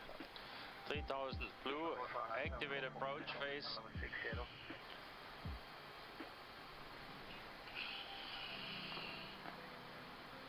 Charles Rotor, Golf Bravo 07 Papa, tir à fort, all point ready to 4, ready for departure. Golf Hotel Papa, Charles, bonjour. India Golf Charlie identified. Checked. Aberdeen 5961, descend to 2,500 feet, clear. November Echo. 24, report established. 2,500 feet, clear ILS approach, you're on way to 4, which is first November Echo, American 596. 2500. Radio altimeter alive. Checked. Cleared for the approach. Air Force X-ray Golf, Grand 12180, Flaps 1. Speed is checked. Hotel Papa 21 degrees, 12 knots, runway 24, clear for takeoff. Runway 24, clear for takeoff, Hotel Papa. Ryanair 74 Foxtrot, uniform, descend to altitude 4,000 feet, QNH 10. No, Soda, I am not in that sim. I do not want to deal with it today. Don't start. Star. Figured. I still need to get down to train that. I'm like, I don't know. I'm really shy about talking to other people on the internet that I don't know. So KJ do Like over the mic, and I don't know all the ATC stuff yet. I need to do like a couple of, I need to like do a couple YouTube videos, do a couple like quizzes and stuff to figure out exactly what I need. It's pretty straightforward, pretty much, but just like as far as the protocol of things go. And if you look at our map and we show you that sim, I don't think there's anybody online. Yeah, ATC coverage, we wouldn't have had ATC anyway, so it wouldn't have mattered, sadly, but oh well. Back to a video. Angle is still alive. Checked.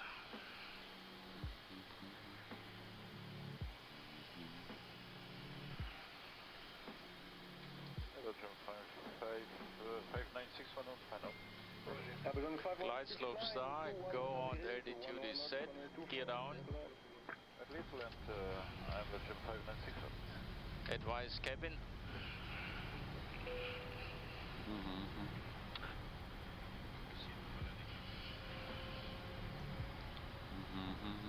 Autopilot comes off, manual flight,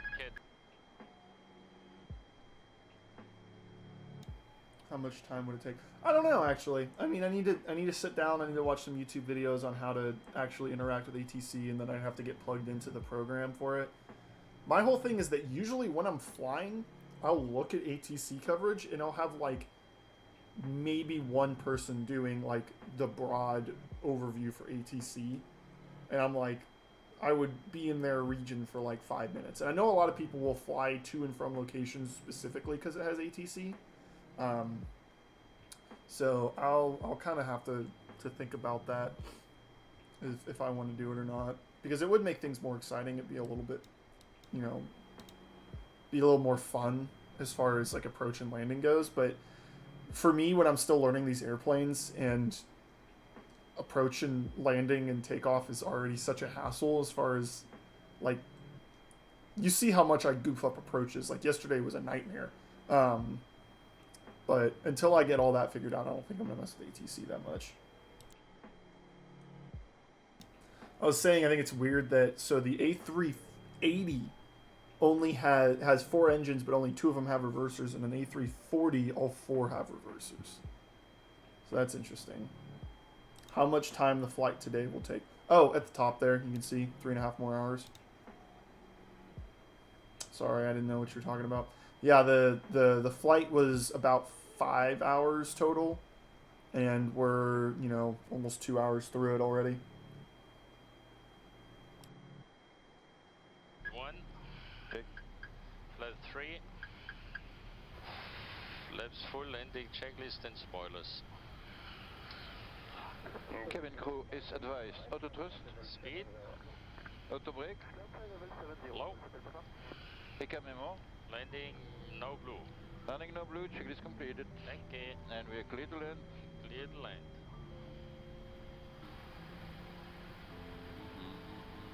Runner 74 Fox inform is continue Check. approach, schedule speed 160 to allow inspection after the landing of the Airbus Gemini. Runner 160, runner 74 Fox.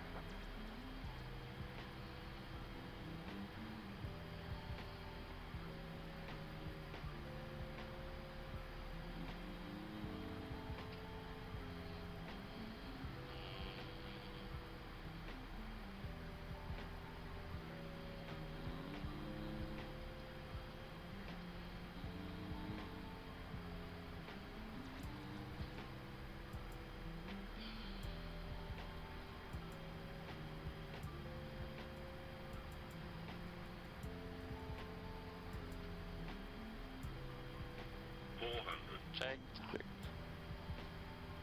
Land. 70 descend 3,000 feet on the heading, careless approach runway 24, spot established. Descending 3,000 feet onto setting clear, let's approach to minimum. Continue. Check. La tour d'inspection pour l'info, je tire devant vos 5 pour l'inspection. Inspection, merci. 100. Check. Whoop. 50, 40, 20. Inspection nombre 5, autorisé piste 24 pour info, le prochain est à Win. Autorisé sur la piste 24 en avant. Sorry, je fais au plus vite. Diesel.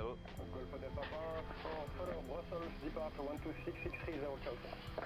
Maneuver braking. 126, 630, Golf Delta Papa, goodbye. 70 knots. Check. Airbus 5961, first right, November 3, contact Grand, 121-805. Bonne journée à vous. 121-805, bonne journée à vous, au revoir.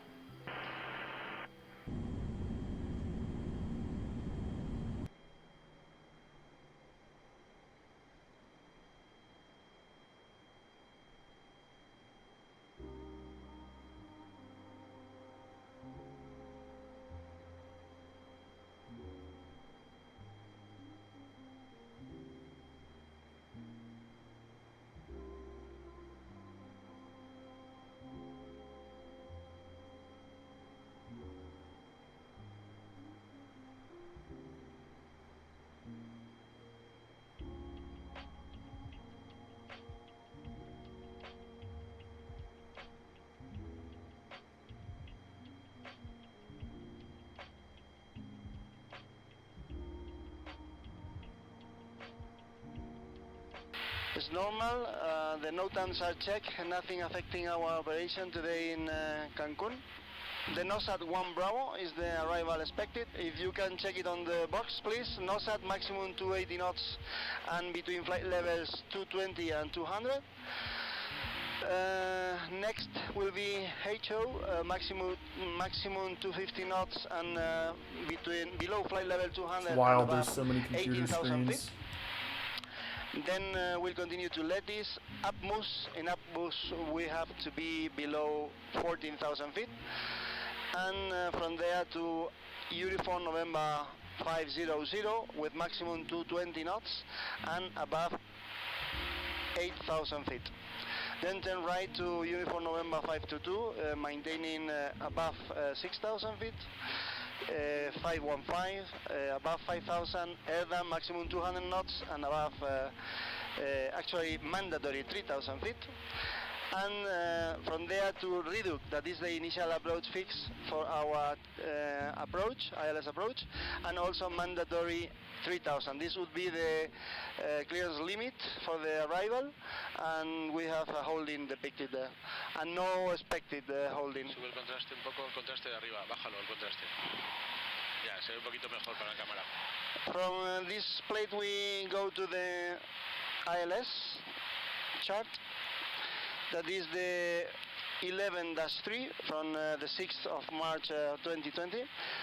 ILS DME Lock 4 runway 12 left in Cancun, Mexico. The lock frequency is 110.7 India November Charlie Papa, and the final course is 125 degrees. Mandatory altitude in Uniform November 532 is 1,400 feet, and the minimums for the decision altitude is 250 feet. Airport elevation is 22 feet. We have here landing elevation 0, and the MSA around Cancun VOR is 2,000. So we link the star plate with the approach plate in Reduc, that is the initial approach fix. From there we go to Uniform November 505, mandatory 3,000, and then turn left to intercept final course 125. Or either this routine as published or expecting vectors as you mentioned. Uniform November 528 is the intermediate fix at 3,000 mandatory. Then we proceed to Uniform November 529, maintaining 3,000, and from there we intercept a glide slope of 3 degrees. Okay, and in case of miss approach, we just turn left and continue climbing on the miss approach to holding pattern at Atmos at 3,000 feet. The holding pattern is depicted here. Let's see, what are we over right now? We are over, still over like Milwaukee area. Looks like. Yeah, looks like we'll dive through like Nebraska, Kansas, Denver, that kind of area over there in a little bit. Just thought I'd check. Oh, recentering did goof. There we go. Here on the right mid part of the plate, inbound course 216, right turns, maximum 230 knots. Check. Okay, and expected taxi is, well, actually the runway is 1 to left, the runway track is 1 to 5, 2,800 meters, landing distance available, more than enough. And we expect to leave the runway to vacate the runway via Alpha 3, and then right to Delta, and from Delta Bravo 4, Bravo 5 to the Terminal 3. BTV? And the BTV is calculated for the exit Alpha 3, that is telling us runway occupation time of 65 seconds. And yeah, that's it. We need 2,115 meters. We will follow the profile as calculated. NOSAT 220. It's already entered 220, and if you agree, we will follow the 220. We are clear 220. ¿Puedes ponerlo ya? Yes, according to the profile. 220, ya está, no tienes por qué. Perfect. And yes, the landing will be performed with flash full and reverse idle. In case of go around flaps one step up, positive time gear up, and we follow the route as briefed. Okay. Threatens today for this approach, well, 10 hours flight. End of the day, we might be a little bit tired, so to be very, very alert, and if you see any deviation from my side, please let me know as soon as possible. Also, we may avoid distractions with so many cameras around today. A little bit excited with this new experience for us. And well, some towering cumulus around vicinity of the airport. Okay. This would be also threatened for us today. And that's it. If you want to sum up, if you have any questions, just let me know, please. Thank you. Very good. Managed.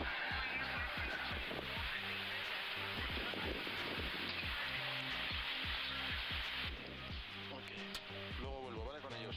Muy bien, pues sin cambios por aquí. I have communications. You have communications.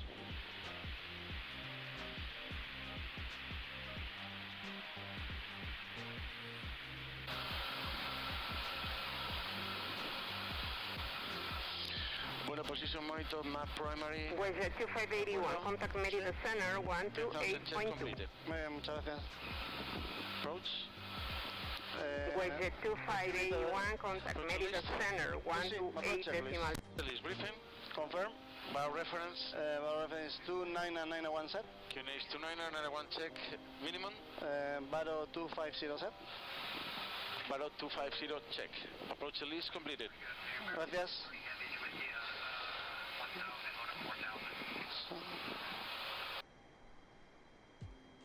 I wonder if anyone's going to make an A350 for Microsoft Flight Simulator.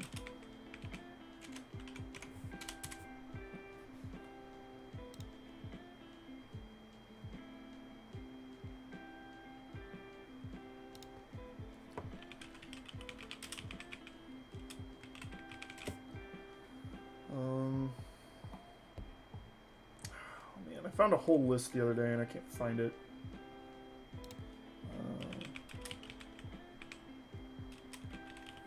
This? No.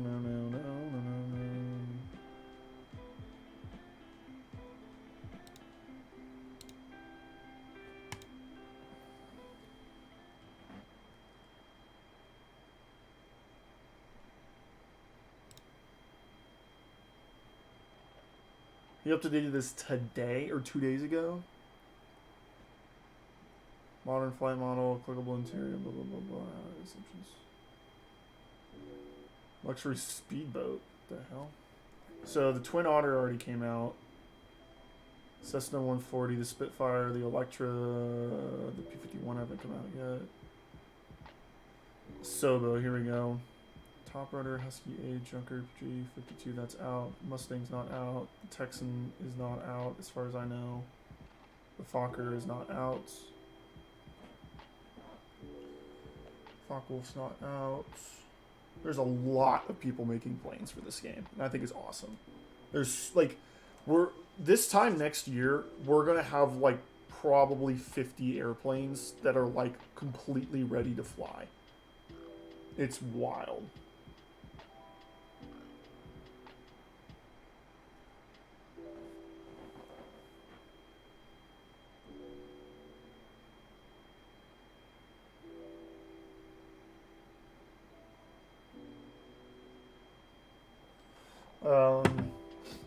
Yes, Bagaloo's looking at all the Cessnas. So they're going to add a bunch of freeware for the Cessna to like maybe upgrade the stock model, because the one in Microsoft Flight Simulator is really good. Like that Cessna is completely fine. I like that plane. Just looking for stuff that I would recognize. Like, that is a Hinkle. That is a freaking... I'm pretty sure that is a... What in tarnation? Yeah. Beechcraft King Air, Payware. see, Grumman, Bird Dog. I'm looking for stuff that like I'm actually interested in. People make a lot of. So this freaking plane is already in the game, and it's a complete joke. Yeah, this thing's a joke. Nobody wants it. I almost bought it, and I'm glad I didn't. Don't buy anything from Breed Oak 3D. It's terrible.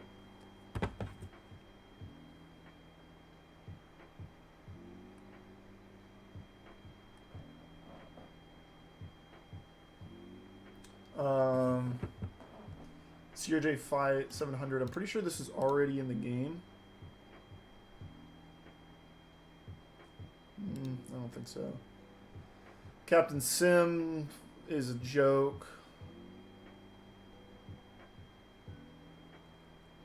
Cessnas, F-15, F-17, F-14. So they're doing... Oh, DC Design's already released their Concorde. That just came out.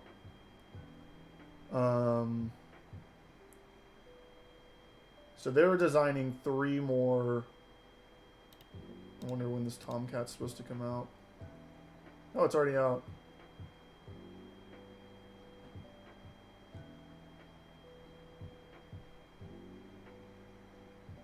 That would be fun to fly. I don't know. I feel like if I'm going to buy a Tomcat, I'll buy it in DCS World, but I don't want to get back into DCS World. It's such a high learning curve. Hello, Ilika Peka. I cannot say your name, but hello. Welcome to the stream. We're looking at upcoming flight models for Microsoft Flight Simulator.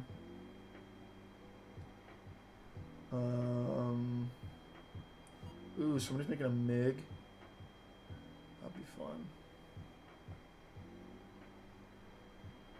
The helicopters are weird. There's not a lot in Microsoft Flight Simulator, but I know a lot of people like the helicopters that they do fly.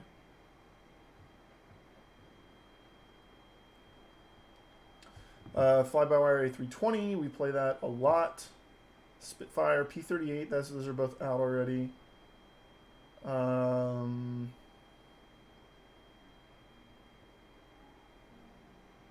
See any of this stuff. Oh, somebody, I forgot that this was in the game. It's a completely free, nope, this is the wrong plane. There's one, somebody made the biggest airplane in the world. You're Hawaiian? That's awesome. My cousins live in Hawaii. What island? Let's see. Go-kart, Mercedes, Corvette, Hot Wheels Snow Explorer. What is this?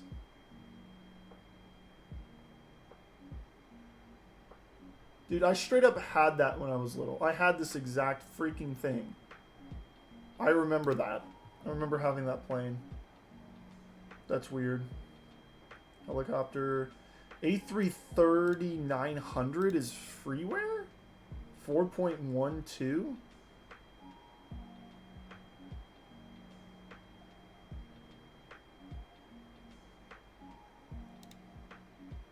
Huh. Let's see some reviews.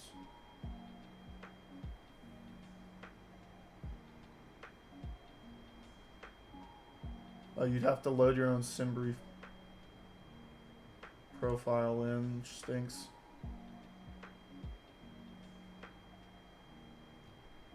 With a controller, what? When is the update coming? Can't move throttle forward. Yeah, see, I'm so freaking wary of freeware stuff because a lot of what they do is take an existing model and modify it slightly, and then they screw the code up so it doesn't work. And I just like, I don't want to mess with that. I'm pretty sure this already came out. Yeah, it's 25 bucks, but it can do everything that a F-35 can, which is cool.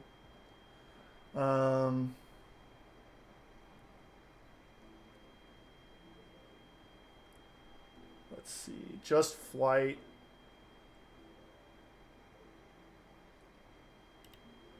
Is this what it's actually called? The 146?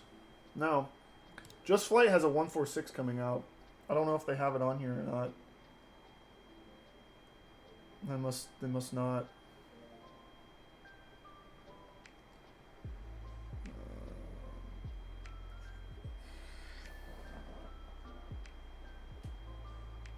There's another F-18. Another A-10. I think those are in the game already. It's so interesting how there's two sides to flight simming. There's the people that fly stuff like I'm flying right now.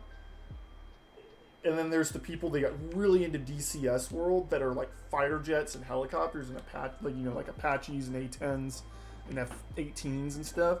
And it's a whole different world over there. Because you have to learn the entire aircraft system. Like how to fly it, how to land it, how to do all your fuel, how to do all your weapon, and then you got to do the weapons, right? And then you got to learn how to fire it. You got to and I tried it. I sat down probably last year. I sat down for like an hour, and I tried to figure out how to fly. I think the F-15 comes stock in the game, and I was like, I'm trying to fly this thing. I'm trying to learn how to shoot stuff. It took me like 10 hours to fire a missile at something and hit it. And after those 10 hours, it's like, I don't want to do this anymore. Because it's not... Like, I played a lot of IL-2 Stormovik sometimes. And that's more my style, where you can actually see what you're shooting at. I don't like shooting a missile from 25 miles and turning. It's like... It gets kind of boring. Malaki... I just completely butchered that. Molokai. Okay. Let's see. Molokai. How do you say that?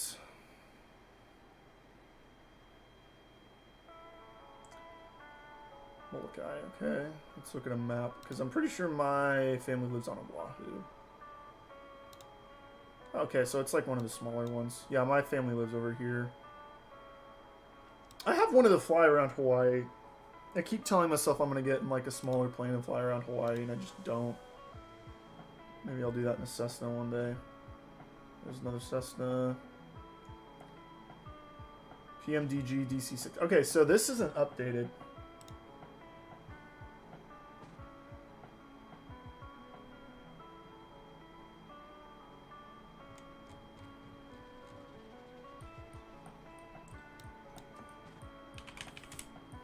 There's a list somewhere.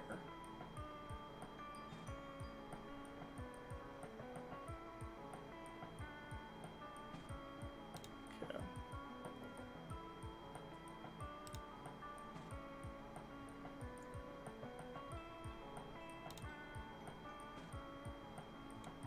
So this is currently available. Where's your upcoming? Do you have an upcoming list? Here we go, in development. This is what I wanted the whole time.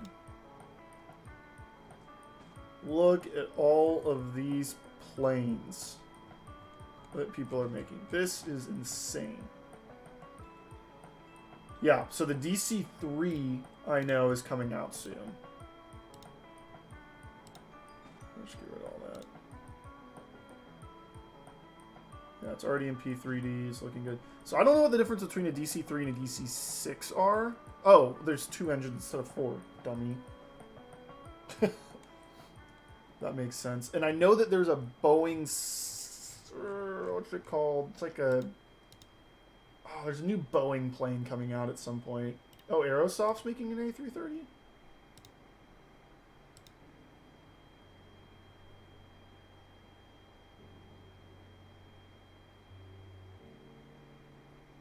So it is a wide body, okay.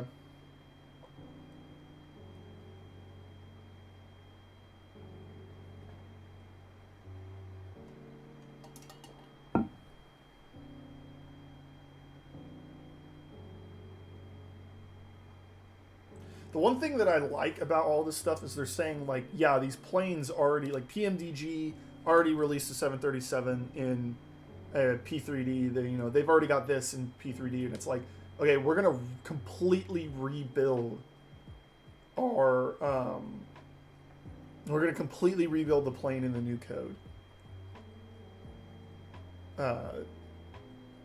So that it takes advantage of the new simulator. And I think that's really nice because a lot of these people are just taking their old flight model and just throwing it into the new game. And it's not working. Somebody, FlyByWire is making an A380. I completely forgot about that.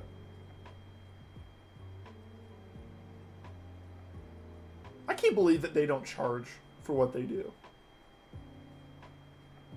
Like, they're putting so much work into, okay, Phoenix A320. This is supposed to be soon.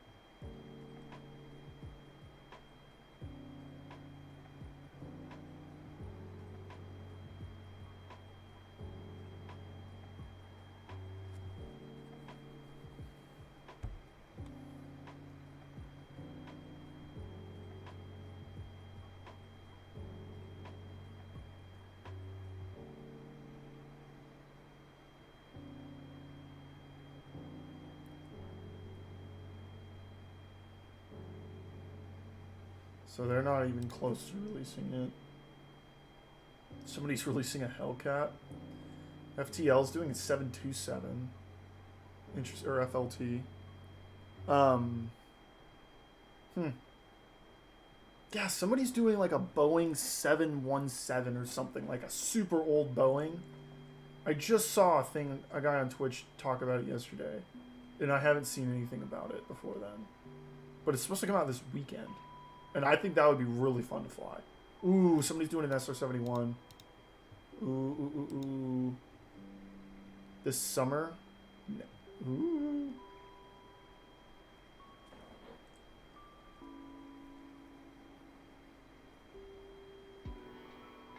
Dude, this would be stupid. Early summer 2022. God, that thing is so stinking fast. I'm pretty sure that the record was they got from the Atlantic Ocean to the Pacific Ocean over the United States in 65 minutes on a plane at like 80,000 feet. That would be fun. The only thing that would be weird about the SR-71 is that I know when they took off in the plane, they only fueled it up with like 20% fuel, got it up to cruise, and then would refuel all the way before doing their mission because the plane leaked fuel on the ground because it was the panels would spread out, so all the fuel would leak out of the plane, like while it's taxiing, it would be dripping fuel. And then once it got up to cruise and it got hot and expanded, all the plating would seal itself. So they were like, okay, why would we fill this thing up with a ton of fuel just for it to leak out? So we're going to just put enough in for takeoff, get it up to an altitude to refuel, and then take it up to 80,000 feet. That would be kind of an interesting thing because you'd be literally, you're losing fuel on the ground. Oh man, dude. It'd be nice if I had something about a 787. I'm interested in that. 314 Clippers. This it? No, that's different. PMDG's doing a 747? No way.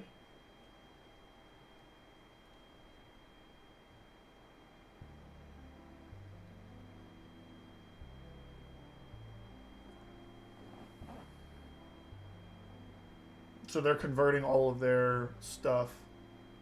So this is a 737.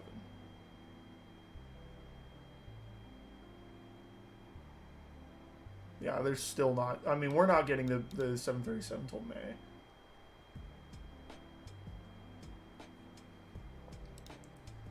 So they're doing a 777, 747, and a 737. That would be cool. Qubit's doing a 737 as well. Okay, never mind. Let's see, an 8220 freeware.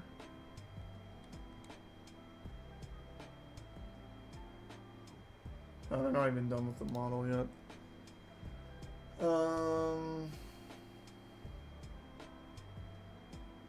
47. Is this it? This might be it.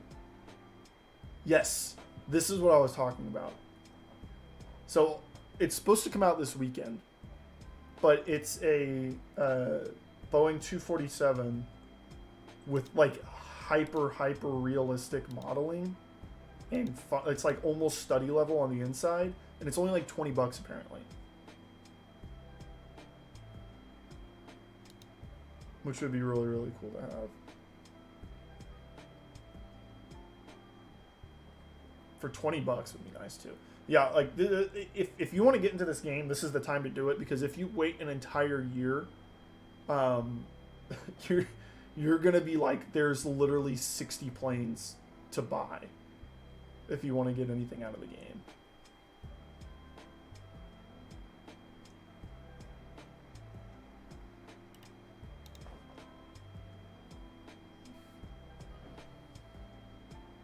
Airbus H145. Is this like an old plane? Oh, it's a freaking helicopter. I should have known. H.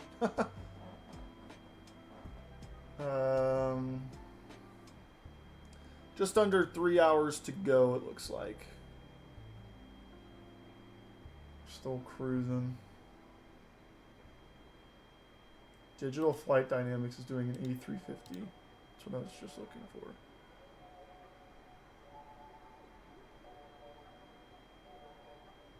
What's this one? Oh, that would be fun to play. Or fly, I mean. Dude, this is just wild to look at. Freeware.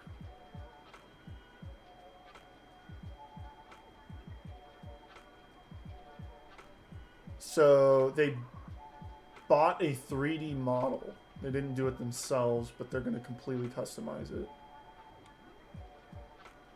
Wow.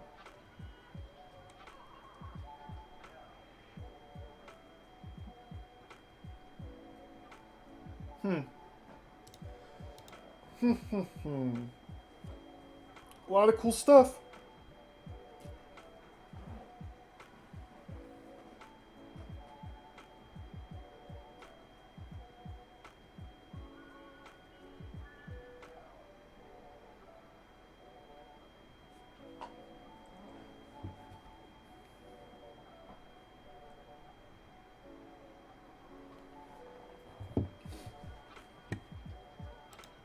That A350 could be okay. Yeah, I think it could be okay too, Corvo. I don't know. An A350 would be really cool because that would give us an alternative to the 737 and the A320. Because right now, it's really weird. Right now, as far as the list of good planes go, right? You got the A320, and then you've got the 747 up here. There's nothing in between. The 747 isn't even that good. The 777 is supposed to fill the role of a long-range, wide-body aircraft. It's not the 747, but that's a Captain Sim, and it sucks. So having an A350 that can do the long-range haul, like it could do this flight that I'm doing right now, except it'd be a little bit smaller of an airplane. That would be nice to have, because then you would have an option of, okay, I don't want to fly a 737, I don't want to fly an A320, I want to fly a little bit further than those planes would actually fly. Like, I know an A320 can technically make it New York to London, but they don't usually fly those planes. So it would be really cool if we had an A350 or an A330 that could kind of fill in the gap there. Because then we could have, you know, right now it's, the A320 is like your base model. Everyone has the airliner. The 737 is basically an A320, but it's a Boeing as far as range goes, so that would be nice to have. The 747 is our long haul right now. Once we get the A350 in and a 787 that doesn't suck, then you would have all of your airliners covered. And then, you know, from there going down, there's 1,000 jets and prop planes and turboprops available. So, let's see. Yeah, if we didn't have this stupid headwind, we'd be going way quicker. Because we're on 495 over the ground. Yeah. Oh well. Oh well. Bundle deal for the Honeycomb. Did I miss out on buying something smart? No, it's like $200 more to do that. That would be dumb. Yeah, that Concorde, man, I just don't know about it. I don't know about it.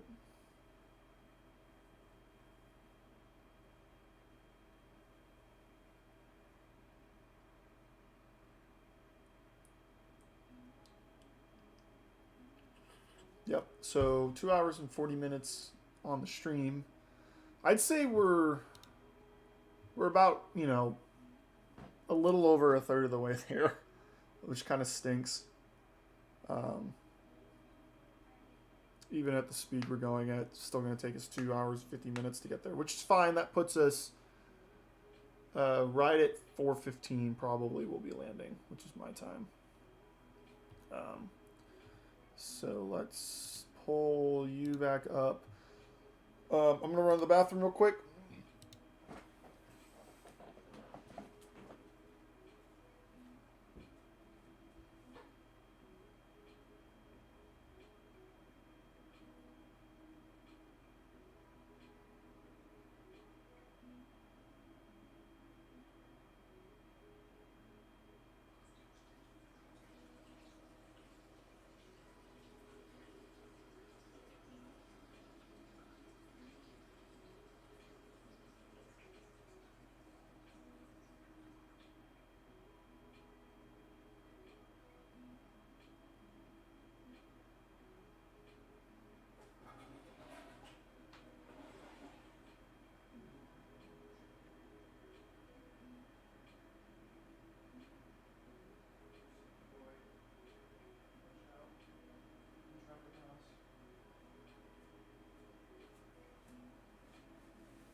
Alrighty.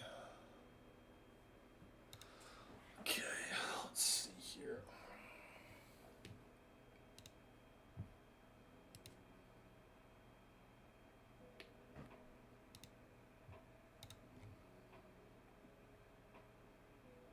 Today's the 9th.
What else do they have on this website here?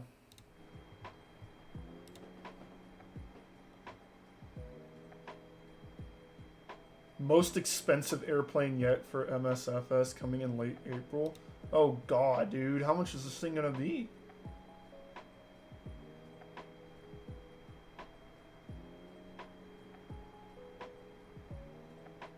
Look at all those configurations.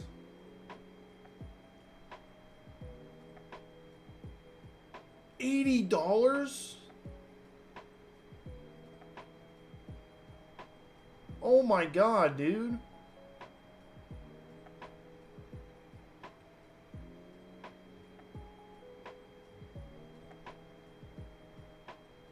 Like, I get that it's gonna be really good.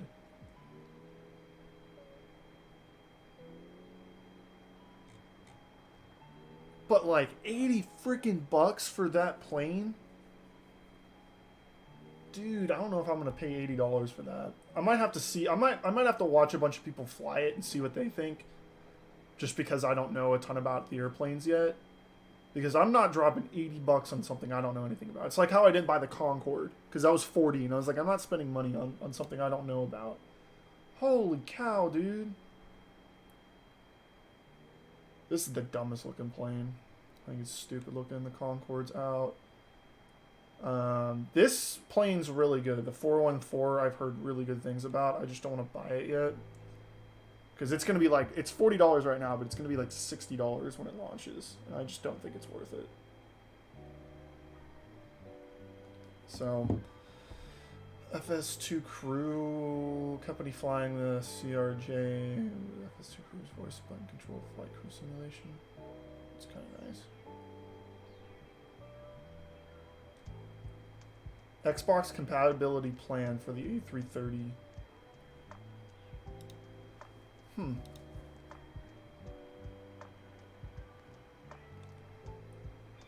KC10, DC10 development for Microsoft Flight Simulator.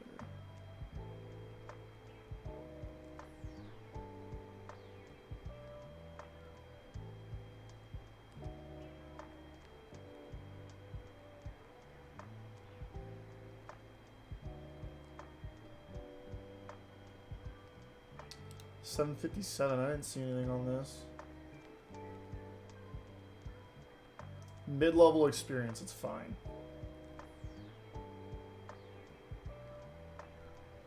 That is fine. It's always PMDG to 757.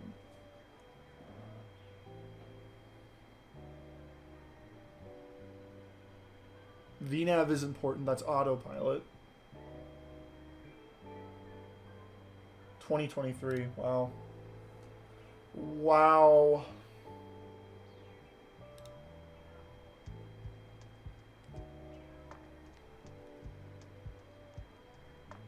New A320 and 747 liveries to Xbox. God, dude, it's such a nightmare if you play. Like, I have played this game on Xbox. When it first came out, I would play it a lot because I hadn't updated my RAM yet. It was kind of a nightmare to play on Xbox because everything is so minimal. Like, just being able to install the FlyByWire A320 made flying an A320 about 30 times more enjoyable. You can't do that on Xbox.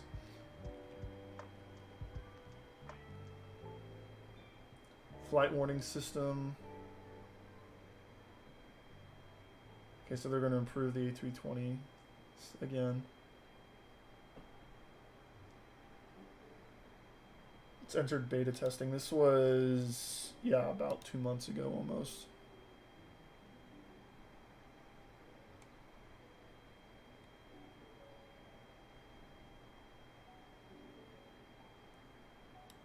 Everybody's building an Airbus.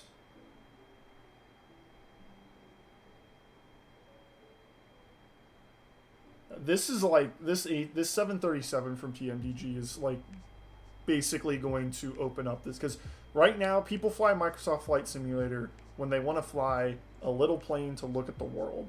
Like, I want to fly around and I want to see my house. Nobody flies it for any kind of serious simming because that's all an X-plane. As soon as this releases, that's going to completely change, because this is going to release. The DC-6 is already in the game. The 414 is already in the game. So that's 2 sim aircraft.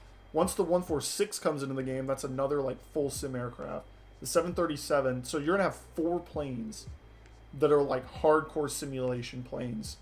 People are gonna be playing Microsoft Flight Simulator way more than they're gonna be playing anything else. The DC-3 did not come out in February. So the 247 is supposed to come out this weekend, like I said. Let's see. Let's look at their blog. 42. Let's see what they say.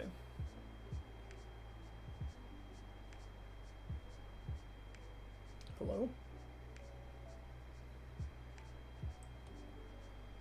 Release date and pricing. Finally.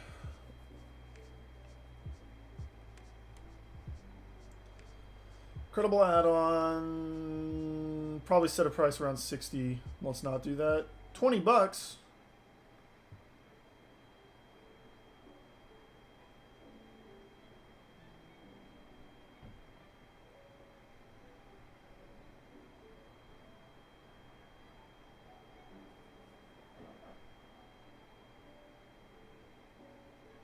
So he's trying to create a market where the price for airplanes is not as insane as it was on FSX.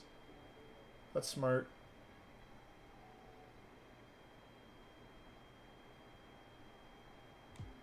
Yeah, this guy, oh, I can't remember what, this guy wrote a book. It's like one dude making this plane. 2nd of April, 2022. So that's Saturday. This comes out on Saturday. I think this plane's going to be a lot of fun.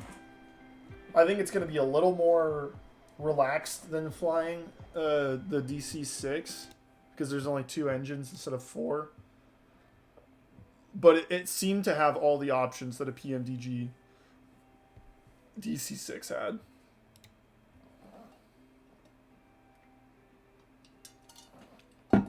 So, I don't know. I think that'll be good.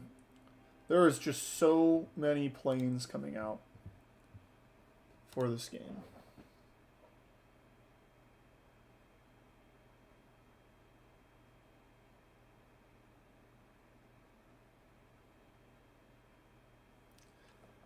Yeah, this thing looks really good. Let me see. Let's see. Wings 42.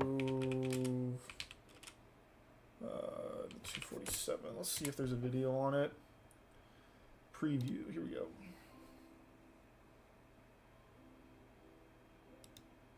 the Boeing 247D already was the first modern airliner flying for the first time on February 1933. 33. Wow.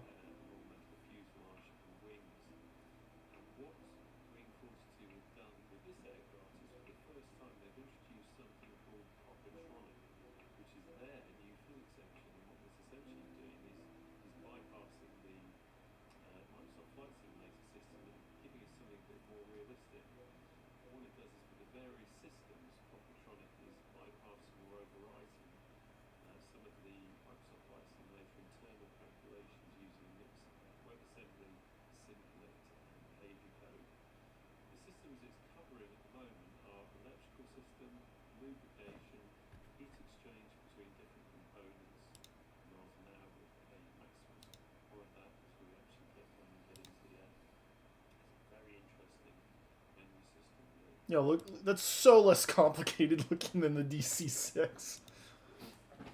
I'm sure it's not. I'm sure there's a flight engineers, and that's where all the complicated stuff is, but it'd be really cool if it was, like, just a little more relaxing to fly. It's so interesting how much, like, this looks like a B-17. Like, this is pretty much the same body style as a B-17, except for the nose would have been, you know, a bubble that you could see out of instead of, you know, a closed-up thing.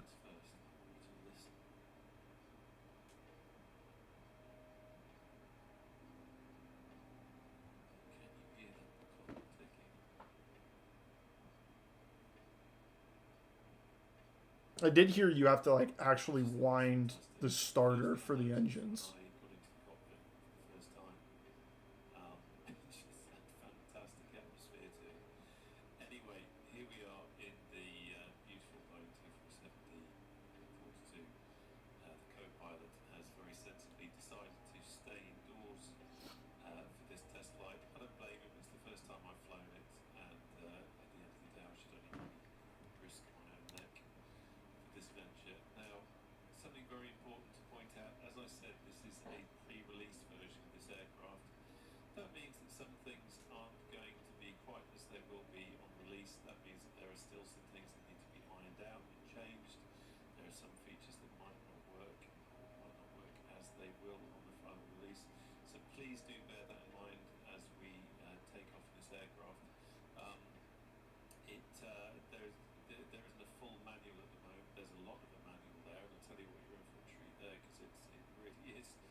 Whoa, there goes somebody. I'm not saying I know exactly how to fly this aircraft. I'm not saying that I know all the systems inside out. This is very much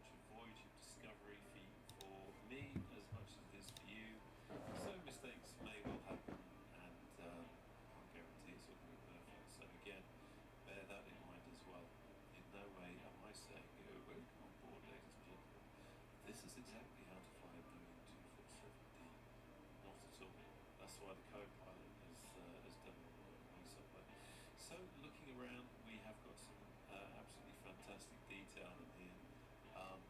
Where was the? I think it was here. We can open this.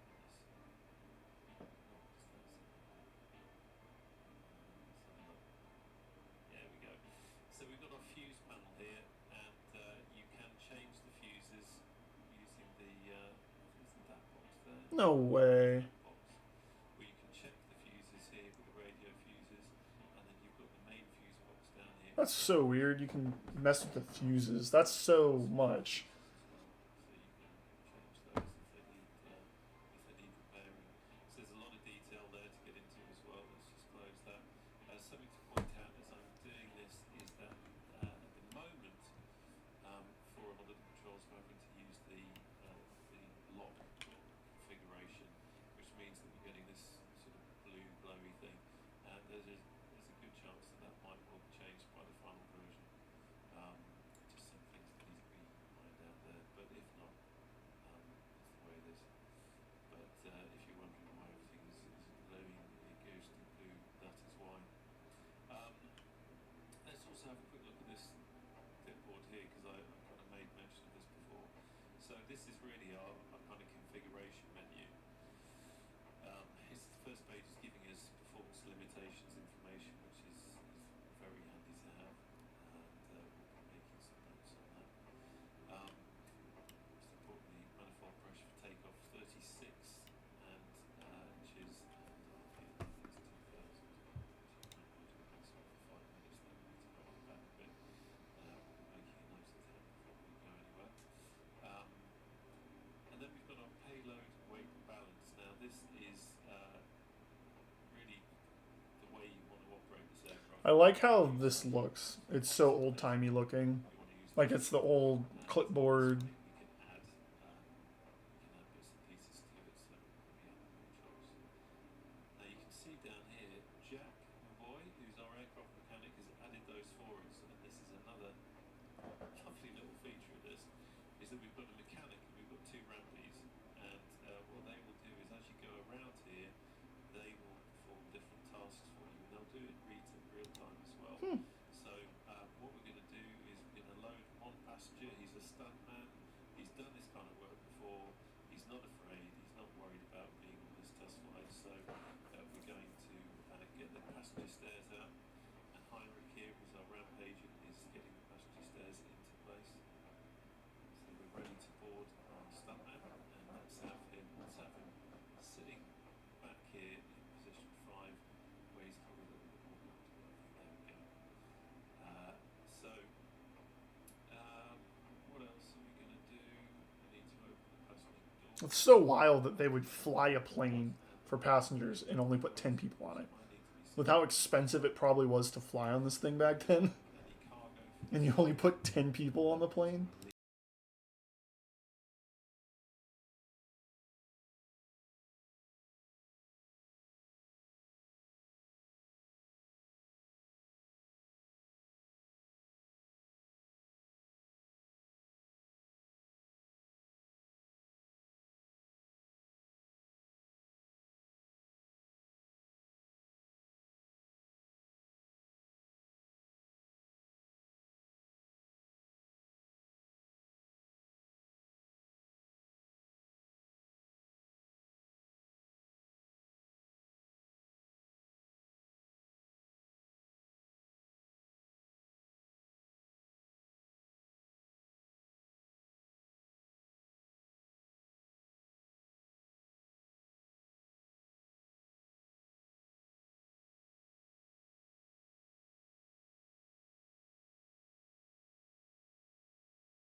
It's like really close to the engine. Okay, so that's all good to go.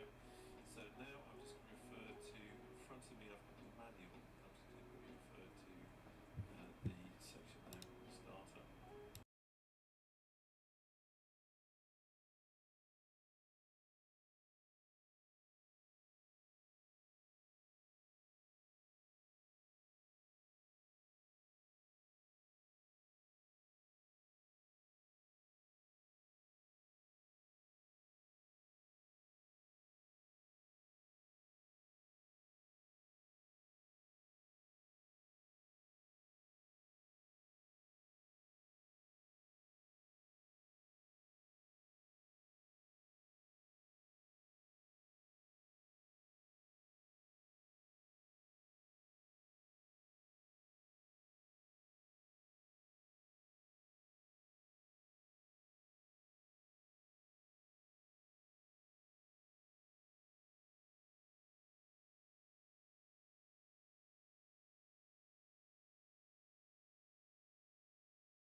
To actually pump the fuel by hand into the engine.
He needs to do the...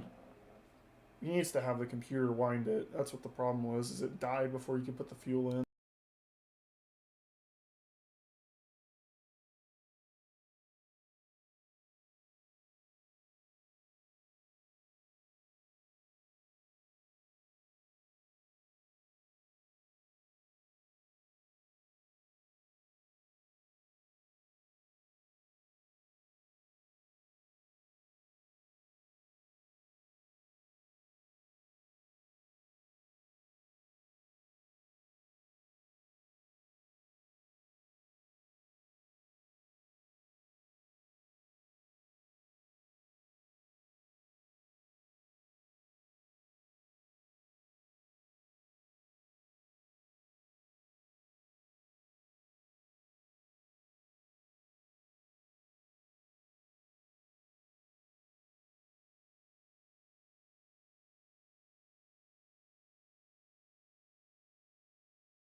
feeling for the actually taxis for the first time.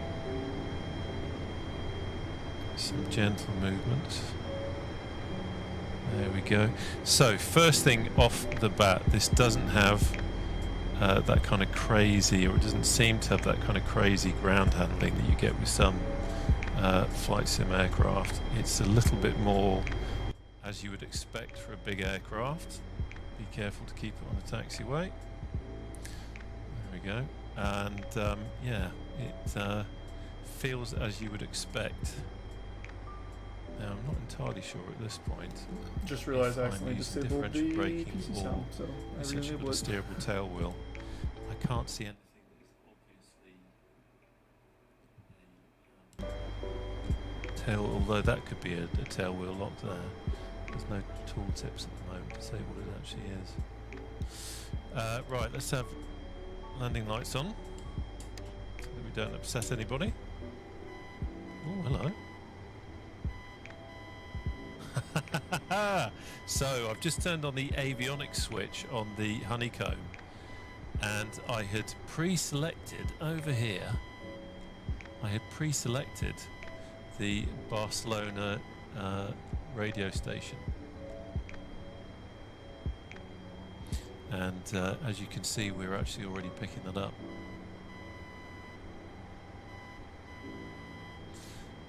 That's really interesting. That would get very I'm annoying if you had to so fly it, chuffed listening that to that a beep worked. the I'm going to entire turn it flight, off honestly. for the time being anyway, just so that we can get going.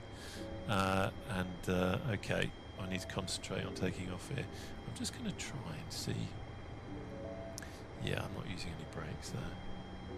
Nothing coming in. I haven't got any AI on. Steady on, steady on. Let's bring it round.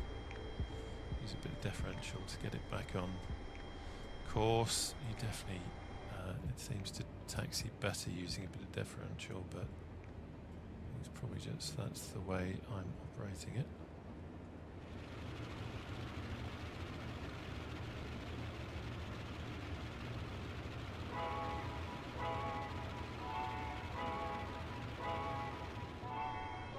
Okay, let's go. This aircraft doesn't have flaps, so we're not going to need to do anything with that because the landing speed on this is so slow. It's about 60 miles an hour. It doesn't actually need flaps, so yeah, this landing could be quite interesting when we eventually get to Barcelona. As I say, I'm sure you were all asked to sign the waiver, so you know that if anything does go wrong, unfortunately there's not much we can do about that. So let's get cracking. Open the throttle. Engine's winding up.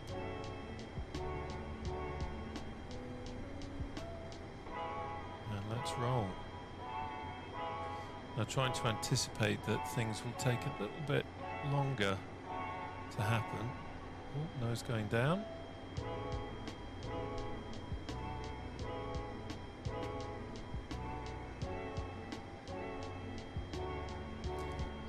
With the rudder a little bit. And use as much room as I can to build up some speed. And rotate. Beautiful.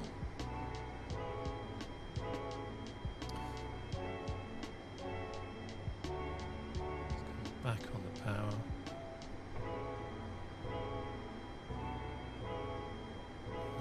Back on the RPM. I forgot about his landing gear. Unless he pressed it and didn't say anything.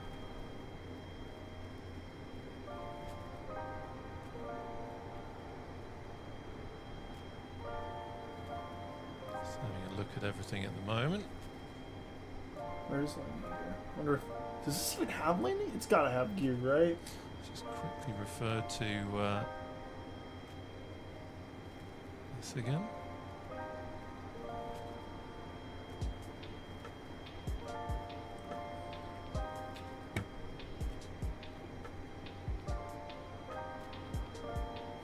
So for climb 32 and 2,100. So we're okay there. Yeah, it does. It totally does. See, it folds up into the wheel, folds up into the back of the engine a little bit. That's pretty cool. That is pretty cool. Bring it back in here for a second. So we are almost 2 hours out.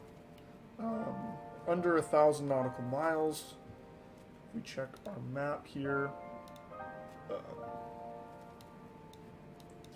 I know we're still like way ahead of schedule, but it'd be kind of nice if we could calculate out our landing. So our first point that we have to hit, we have a ceiling of 3,000 or 30,000 and a floor of 24,000 at 280 knots. So let's get out a descent calculator. Let's see. So we are at 38,000 feet. And we want to get down to, what did I say we have to be between? We should probably get down to 24,000 feet, just so we don't have to worry about slowing down, I guess. Let's see, we're going...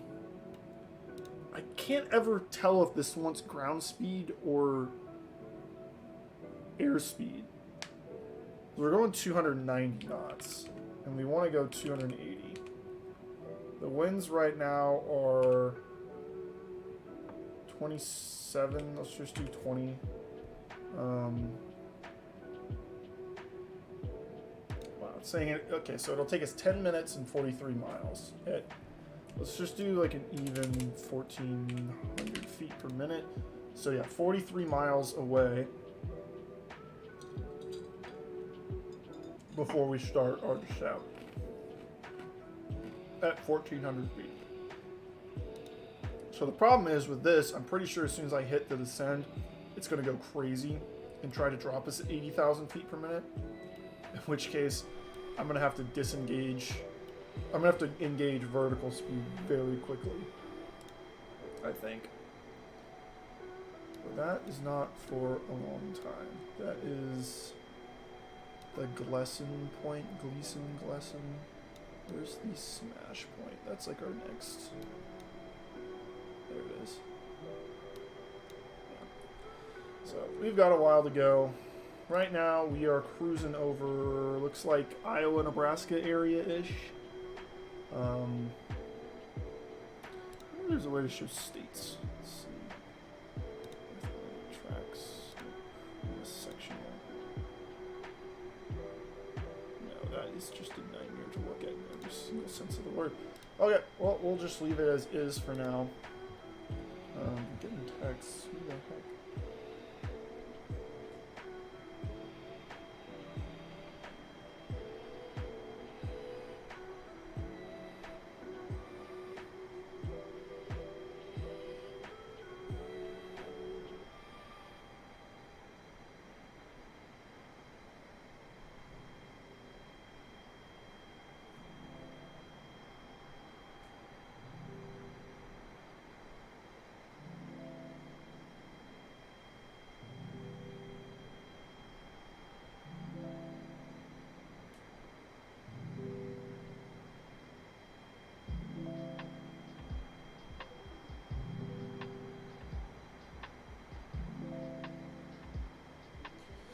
God, baseball's a joke sometimes. They just suspended a bunch of players for incidents that took place in September.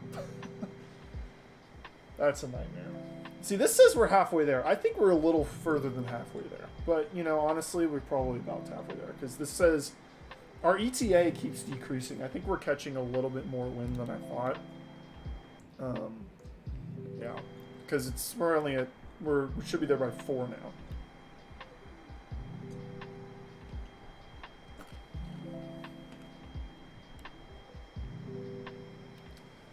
So,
So VATSIM's saying we'll descend in about an hour and 42 minutes at 1500. So what if I do 1500 to 1400? 41 miles. Okay.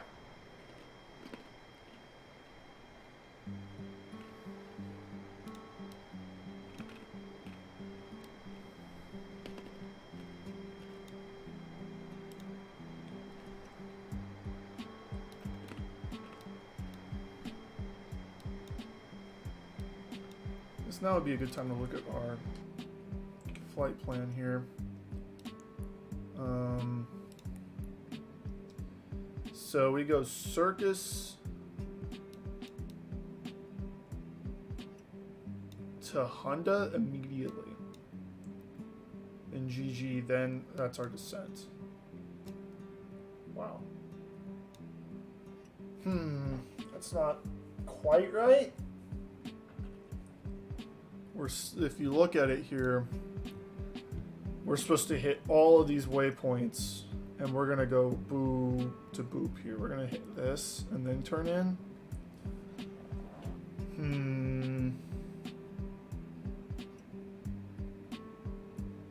Yeah, it doesn't look like it has the correct approach. It's got most of it,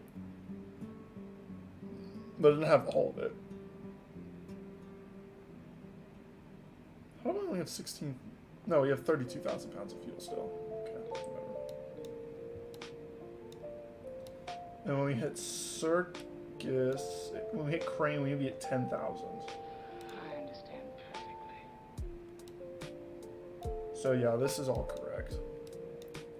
And we're still way over here. So we're actually not super far out compared to how we started in this, but compared to a normal flight when we would have landed and taken off 3 times already, we're a long one. That's why they call it a long haul. Let's turn this all the way up just so you can see everything. That's so weird. When you turn it all the way up, you can see the curvature of the Earth on your screen there. See how like we're pointed this direction, but it's going like this. That's partially because of the wind and partially because even though we're going straight, we're actually curving to the left due to the rotation and curvature of the Earth. And it's like, wow. It's just kind of crazy it does that. So, not a lot to see up in the wild blue yonder right now. We're kind of just vibing. I'm going to keep an eye on this fuel. I fueled it with what SimBreeze told me to fuel it with. It told me that it wanted 121,000 pounds of fuel, and we put like 123 in, or 122 or something like that. So we like way overfueled it. So I don't know. We'll pull this up. I'm gonna go to the bathroom again and put this iced tea away. I'll see you in a bit.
Alright, we're back. Just decided to take a little break. Went and laid down for about 10 minutes. Ow. Answered some emails. So we are still cruising at about 38,000 feet. Doesn't really look like it. It looks like we're like at 5,000 feet. It's just so endless amounts of farmland here. It's kind of wild to look at. So what the heck? What happened to my yoke?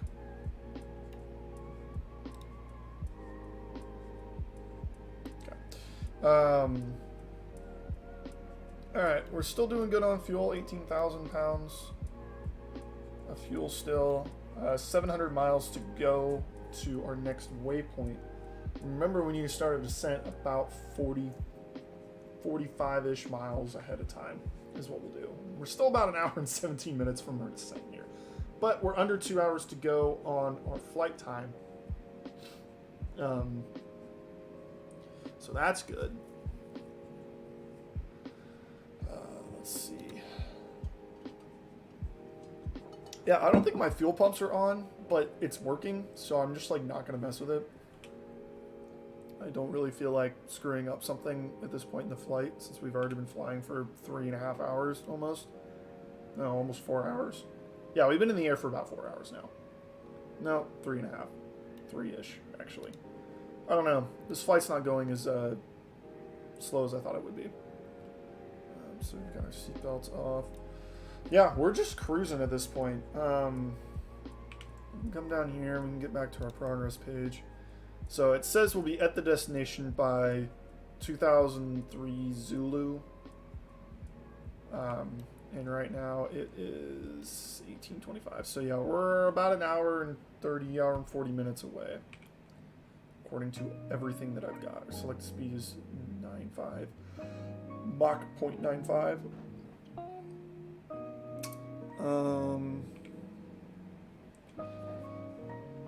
That's kind of it. Engines are at about, I don't know, 88%-ish. We're burning quite a bit of fuel, because we're going pretty fast, actually. If I toned it down to Mach 0.9, we'd be going a lot slower. But I kind of was like, why slow down? So, yeah, not a whole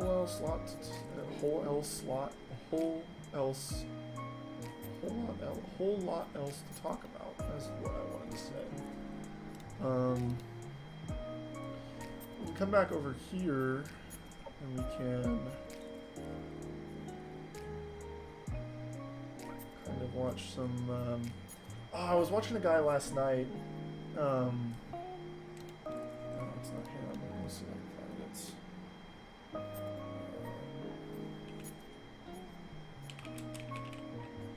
What is his name? He had a whole... Yeah, here he is, Paul Stewart. I was watching this guy yesterday, or last night. I mean, he did a whole walkthrough of a B-29 and the Concorde. The SR-7... I haven't watched the B-2 Spirit one yet. Let's watch this. Behind me is the Northrop Grumman B-2 Spirit, also known by everyone as the stealth bomber. Now this aircraft is still in active military service, and there is only one on display anywhere in the world, and it's right behind me. Sorry, it's there. It's a bit hard to see because of the whole stealth thing. And in this video, I'm going to take you on a detailed tour and stop making bad jokes. I make videos about planes and some rockets.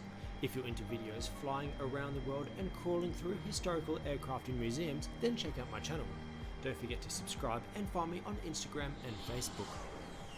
Now, a lot of the technology used in this aircraft is still classified, and what I'm going to tell you today is what I could find online and legally. The first thing that stands out when you meet this aircraft in the metal is how large it is. I'm not sure why, but I just pictured it as something a lot smaller.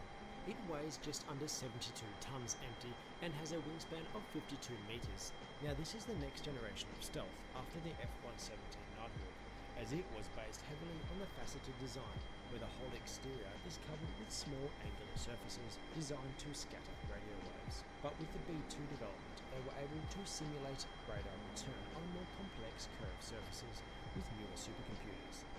The B-2 has many curved and rounded surfaces that deflect radar beams, and this design is known as continuous curvature.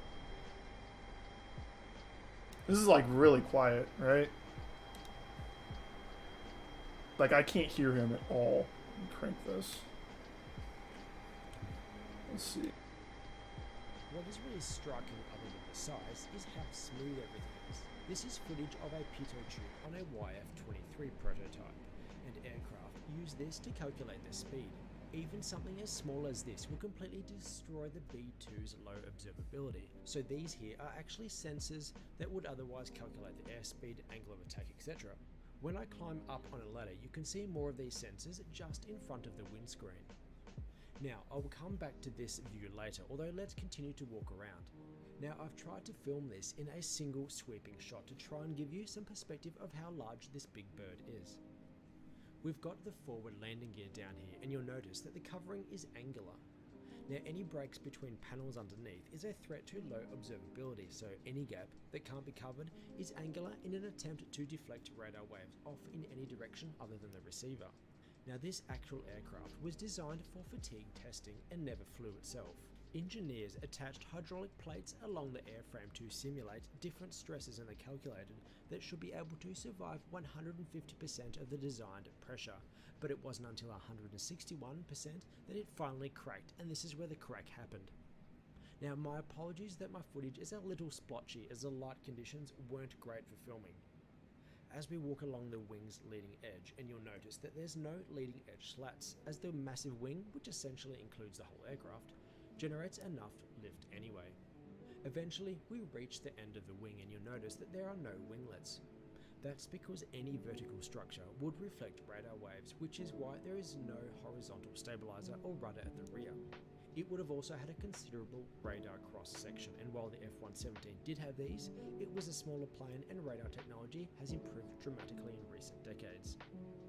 This raises the next interesting draw a lot of attention to themselves. Again, the whole underside is really smooth, and sorry that the lighting and footage under here isn't great. Next up, let's have a look at the armament. There are two internal bays, and officially they can hold 40,000 pounds, but it's probably a bit more. Now, these doors operate incredibly quickly, as you can imagine that when it's open, the aircraft's radar cross-section goes through the roof. In fact, it would have been the bomb bay doors that gave away the F-117's location when it was shot down in Eastern Europe a few decades ago.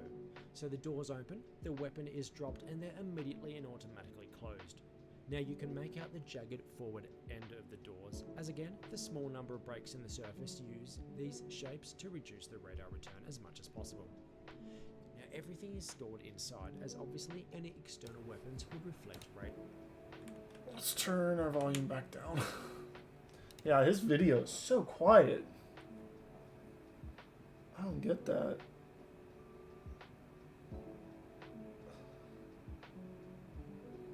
I do not understand.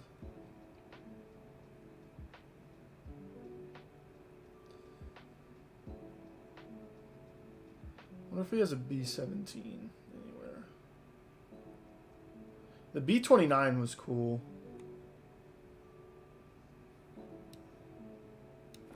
Let's see if there's any combat footage of the B-29.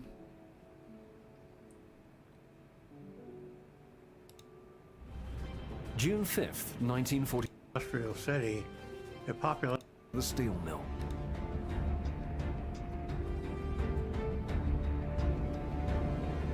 But as the B-29s prepare to drop, a swarm of Japanese fighters are waiting for them. They probably got freaking annihilated. B-29 is so crazy. Sweet Sue's gunners begin spraying the sky with bullets. They'll need to keep the fighters at bay until Dwyer can release the payload. Dwyer hits the switch and drops his 19-bomb payload. That's nuts. The other B-29s follow suit, hitting right on target. Everybody gave a sigh of relief that this was over with and let's get out of here. But as Dwyer looks up from his bomb sight, there's a Japanese fighter headed right for them. So did he use the We had a bomb? Zero coming 12 o'clock. His intention probably Oh, they was come? to ram us. Dwyer quickly grabs his gun sight and aims at the incoming fighter. I waited for his wingtips to come into the circle and gave him one burst. His shots are right on the money. But the fighter gets one in of his own. He hit us with 4 20mm cannon shells. 2 of them took out 2 of the engines. With only 2 engines still running, they won't have enough power to make it back to Tinian. We knew we were going to have to contact Iwo Jima and make a landing there. The newly captured island of Iwo Jima is the halfway point between Japan and the B-29's home base at Tinian. The Sweet Sioux comes in low and hits the runway hard.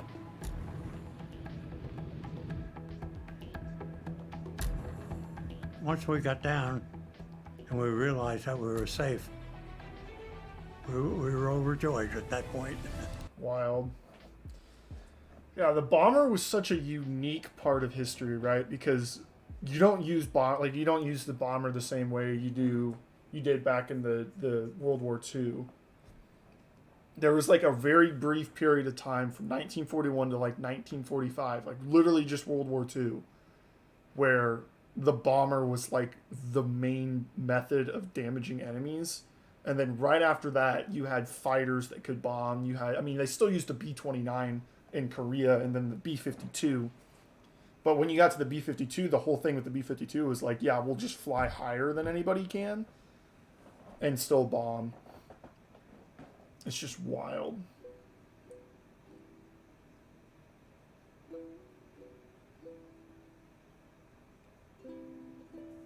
Yeah, when did the B-29 go into service?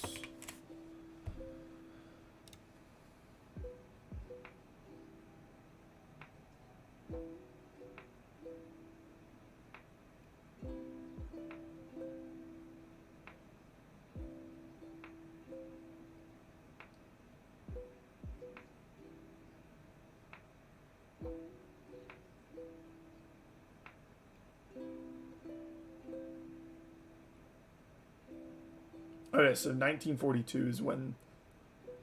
So, yeah, they didn't have enough B-42s at the beginning of the war because they flew B-17s in Europe the whole time. They never really flew the B-29 in Europe.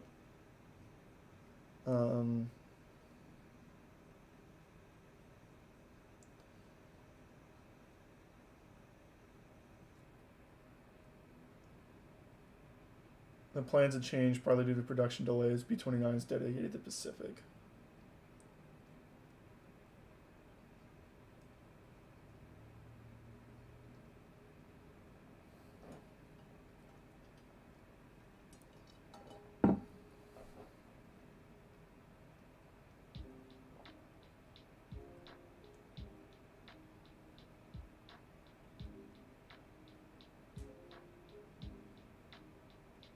So they didn't even start flying these things in the Pacific until 1944, in April. And June 5th, 1944. So, like, literally I think that's D-Day. No, that's a day after D-Day was when they finally started flying B-29s.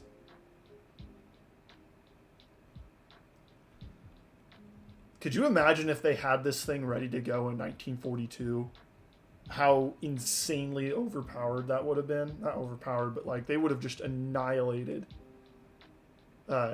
Germany.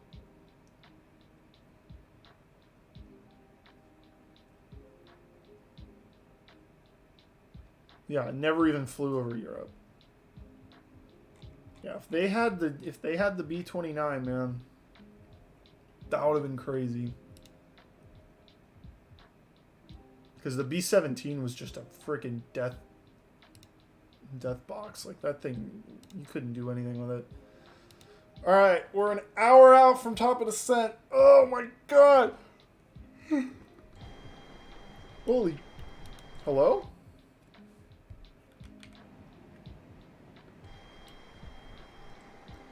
don't know what we're flying over right now. We're going over the Rockies pretty soon, actually.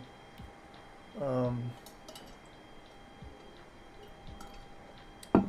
we're definitely going over the Rockies.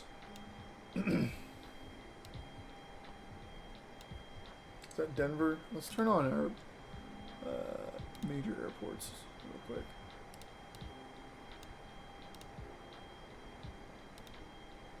Minor airports? Yeah, so we're south of Denver right now.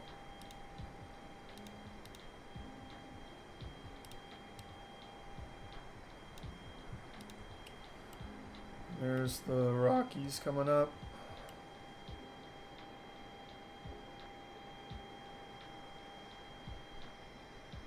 Big plane. Not a lot to see in East Colorado besides dirt.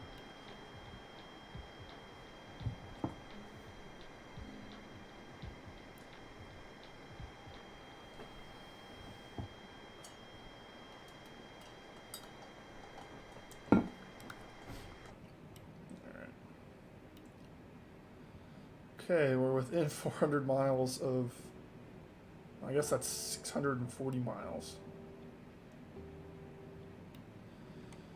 Wow. I wonder how you get the nice looking...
So they have a lot of World War II planes in DCS world, it's looking like. I don't know. Did I ever re-enable my mic there? I did. Okay.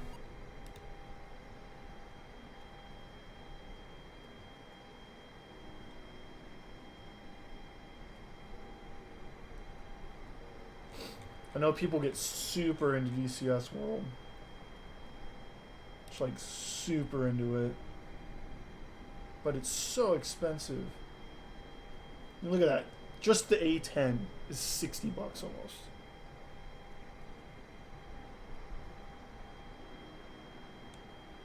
What I will say is, I think this is, from what I remember playing, it's a lot like IL-2, where you, 90% of the time, you're just flying against the computer.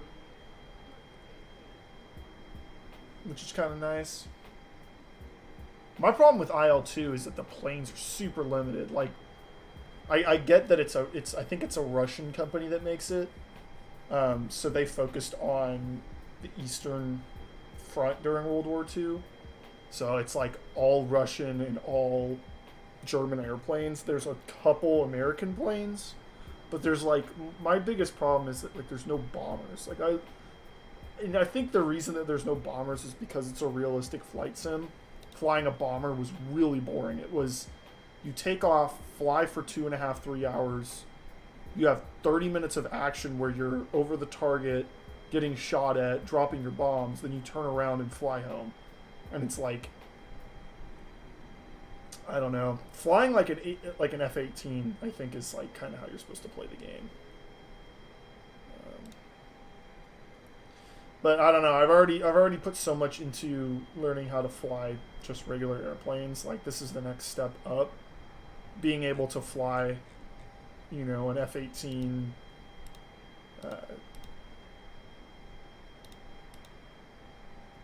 being able to fly like an F-18 would be cool. 16, F-18, like, yeah, and there's a sale going on right now. So you can get all of this for real cheap, but it's still like, what the heck? Yeah, this is all Russian, cool.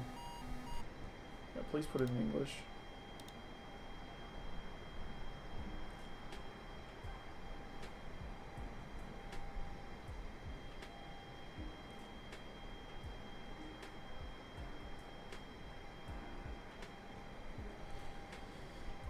I don't know, man.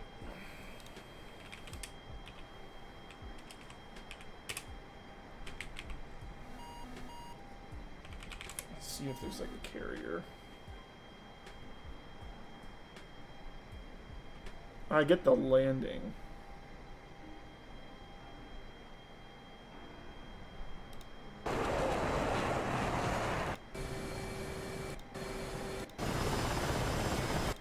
That's crazy, this is a video game. Show takeoff. It's just like this panel right here, God, it's just like, just looking at it, it makes you go, man, that's a lot of freaking stuff.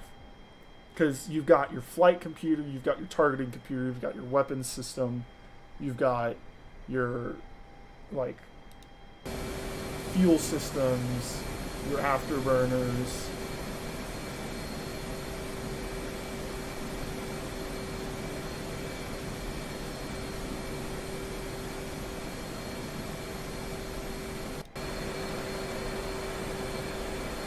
It's cool though. It's real cool.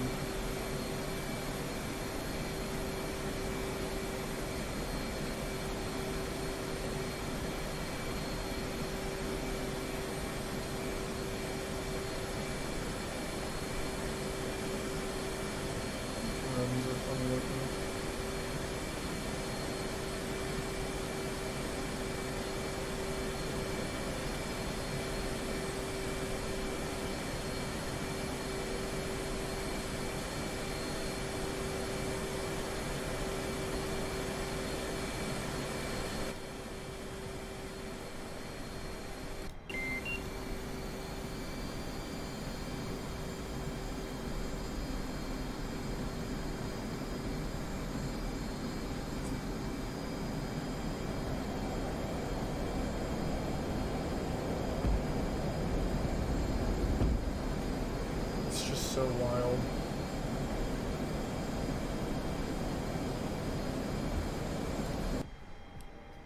Man. Let's see, what? Do they have an F-35 in the game yet?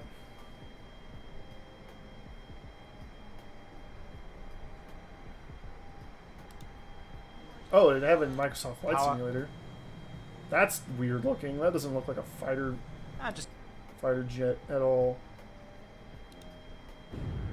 Force officials. As a result, the value of the training is reduced by the community, so we're just going to do it here today, but every single time.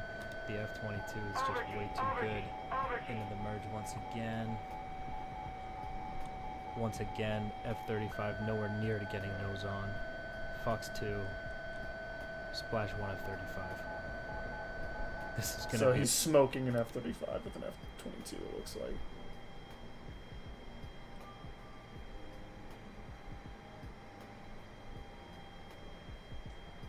Oh, it's a mod, okay.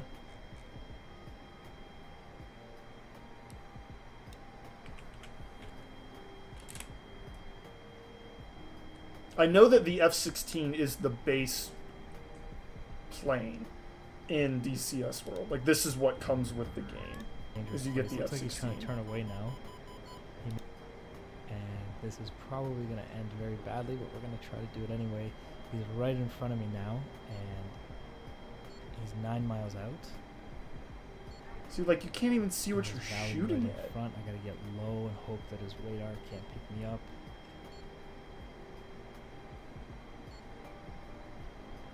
And I can go to the merge, hopefully. Now I'm flying pretty fast here, 600 down to idle in case I need to merge with him. He's breaking away. Yeah. Let's see. What's like an F-18?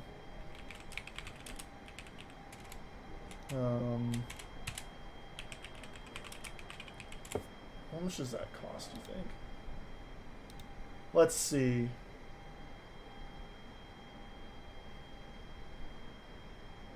Actual F-18. All that.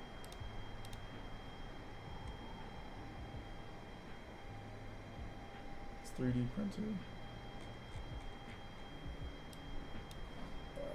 Probably just the panel itself is probably super expensive.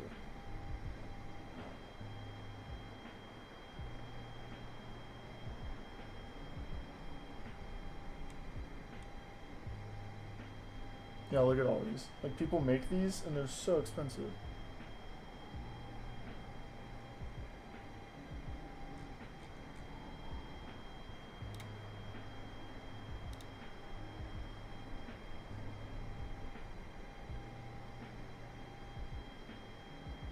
Yeah, so that's just a 3D print file. That's like, it's so expensive, man. Like, it's so much money to get into that hobby. It's so weird how much people spend on this stuff. Like, I mean, I spend a lot on flight simulator stuff, but getting into DCS world is a whole different animal. It's a whole different type of simulation. Later today, I'll be watching the 1997 Titanic film. Yes, that is a good movie. What made you want to watch that? I used to be super into the Titanic when I was little. I went to like the museum in Branson and stuff. Alright, we've only got 23,000 pounds of fuel left.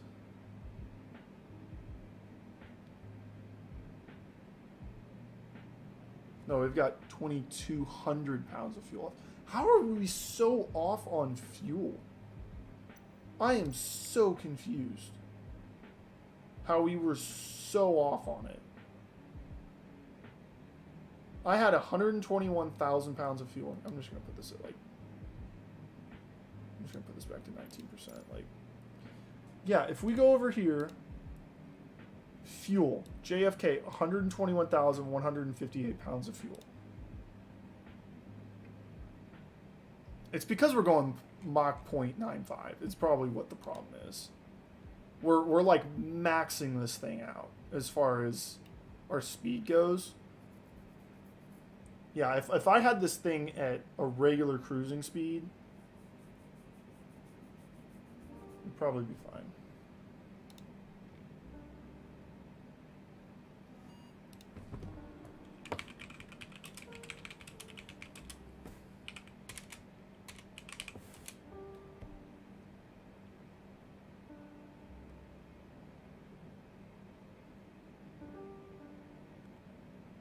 Yeah, typical cruise speed for a 787 is, here we go.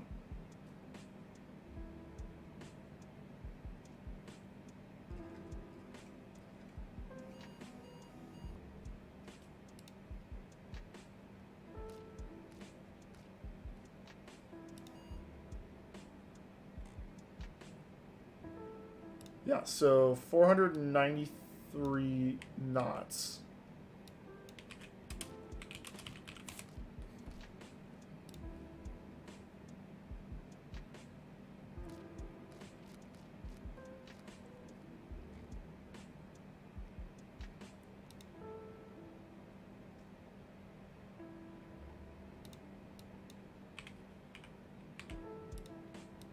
Convert to Mach, please. Mach number, convert. Yeah, we should be doing 0.85 Mach, and we're doing 0.95 Mach.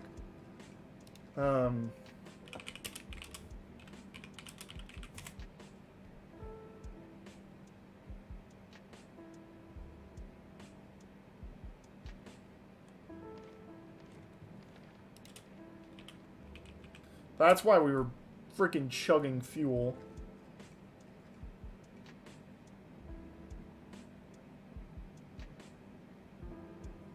because we're going 0.95 Mach and we should be doing 0.85.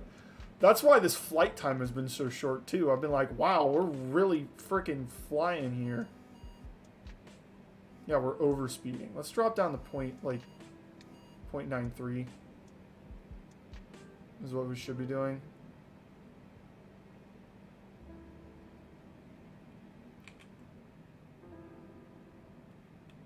Where is our...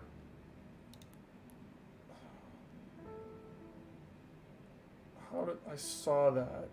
Where was that? Where I could see...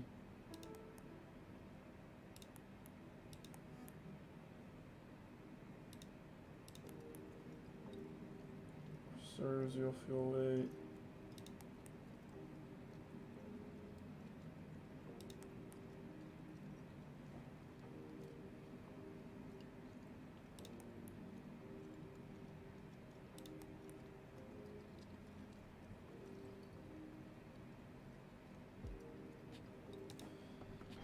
Are we slowing down a little bit here?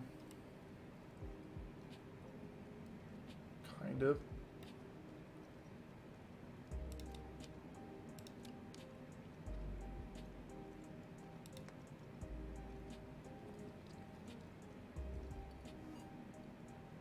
Yeah, we're at Mach 0.906. We should be at Mach 0.85.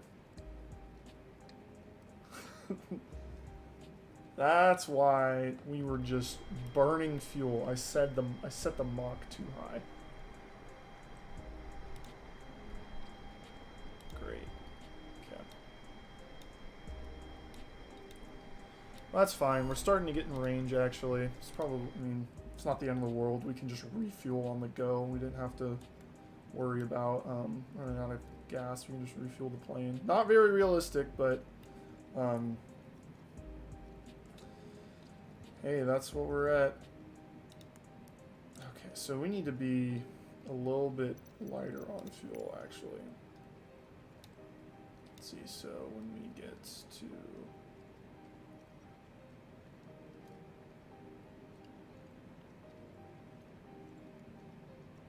Yeah, so, okay, we need to be over on that. That's good. It'll tell us, like, what it estimates. 3.7, yeah, that's fine. Just as long as we're not like crazy overburdened on fuel when we go to land, should be fine. Classic film, we first saw it in 2011. Yeah, I remember watching that movie when I was like 4, and I had to leave the room during certain scenes. And then the Titanic sank, and I was like, that was super lame. She totally could have fit him on that board.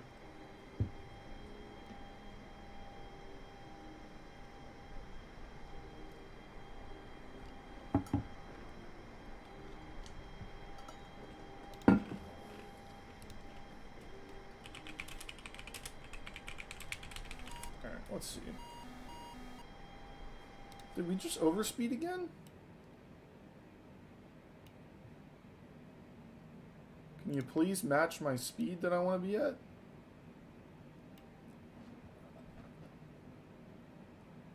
It's still...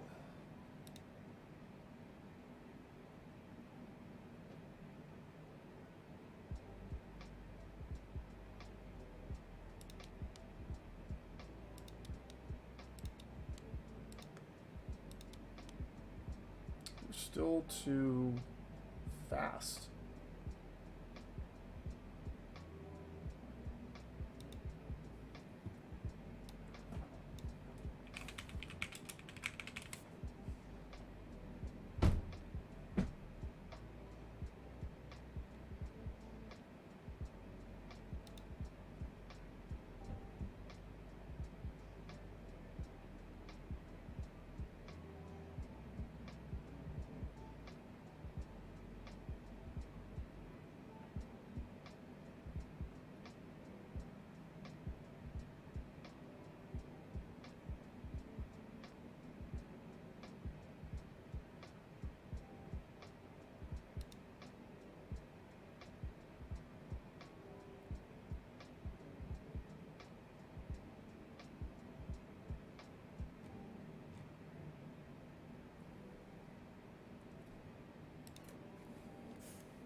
See, we're going way too quick still.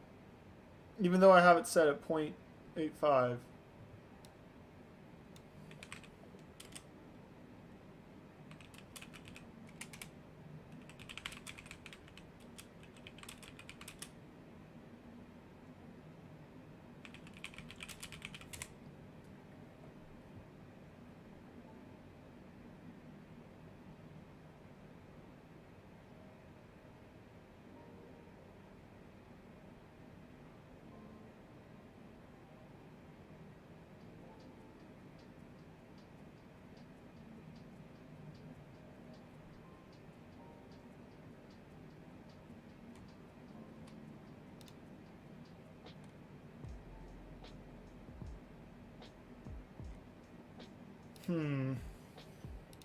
This is interesting. I'm trying to figure out why. Because I know that if I hit this button. Okay, I just had to hit the button. No, I didn't have to hit the button. It's not freaking working, bro. It's still messing about.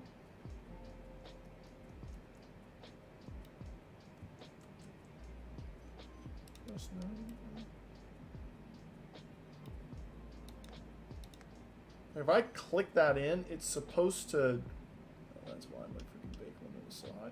It's supposed to set that as my new cruise speed, and it's just not doing it.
Okay, I'm gonna have to disable the autopilot here. It's still over speeding on us. And I'm scared for our descent that it's not responding to my speed command here. See, look at that. It tried to drop us down. You see how it started to, and then it went back up?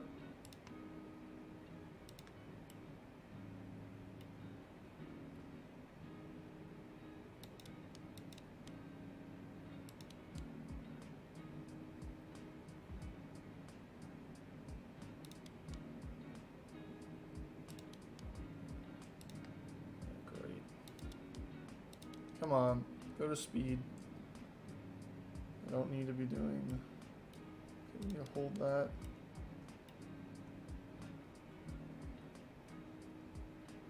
Now it's throttle. Okay. Whatever. So I just had to re-engage our speed to get it to drop to 8.84 Mach. It looks like. It should be at 0.85, but whatever. There we go. You're no longer obliterating our fuel tank. Yeah, you see how it says 11.2 now? 10.2, 10,000 pounds? Okay.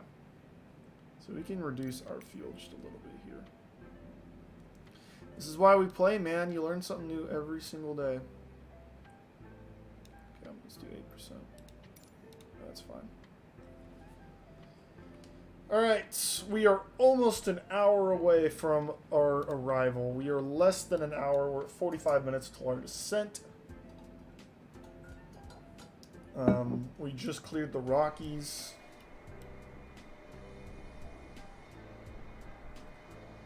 We're still vibing. Still vibing here.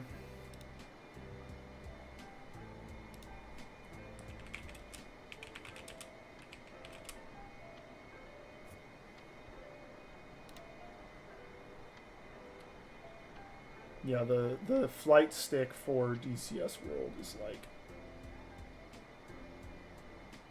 so expensive.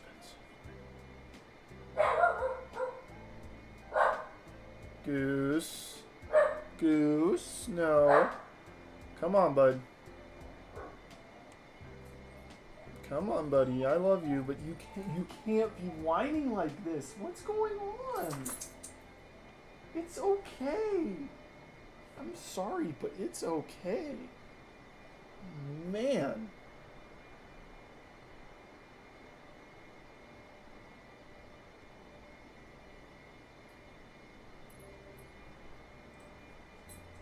These are all helicopters.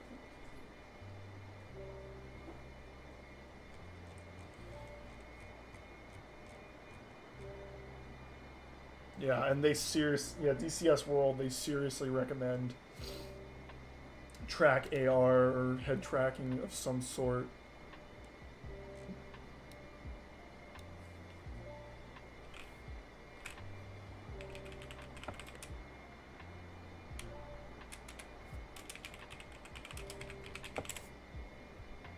Why is he sock pit twice? It's stupid. There we go.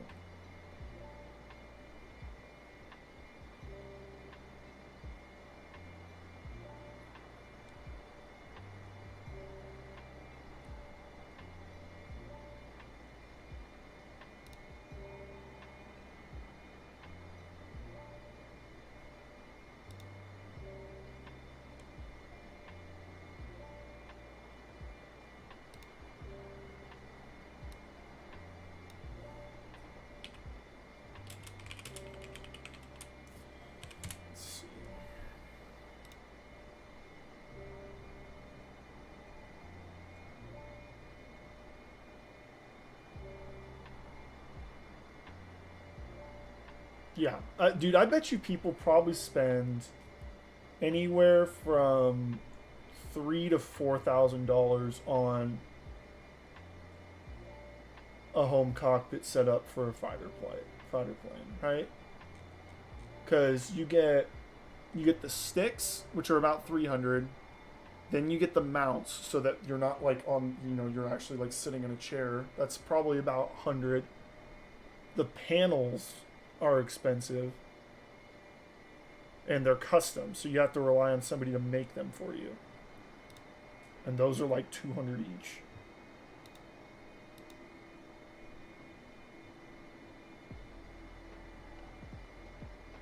It's just so much money, man.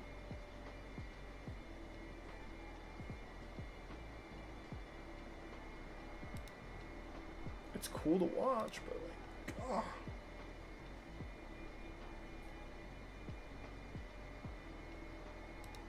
Okay, I know a lot of people also play in VR, so they don't actually have screens.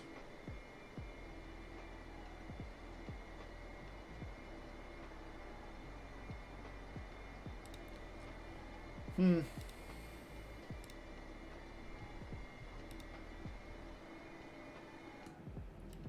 not going 290 knots anymore, we're going 270. 39 miles, so we're still 342 miles away.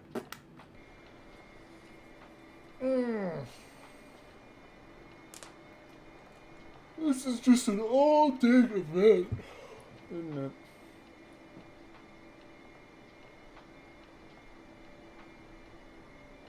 I was wondering why a couple people I know didn't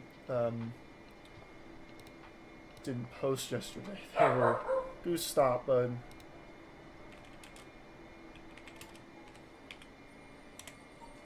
Dude, what is your deal? Stop! Quit with the whining and the crying. You're okay.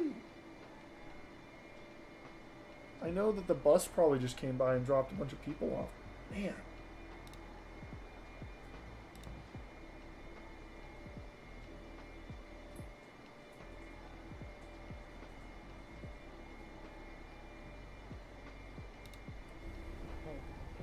Yeah.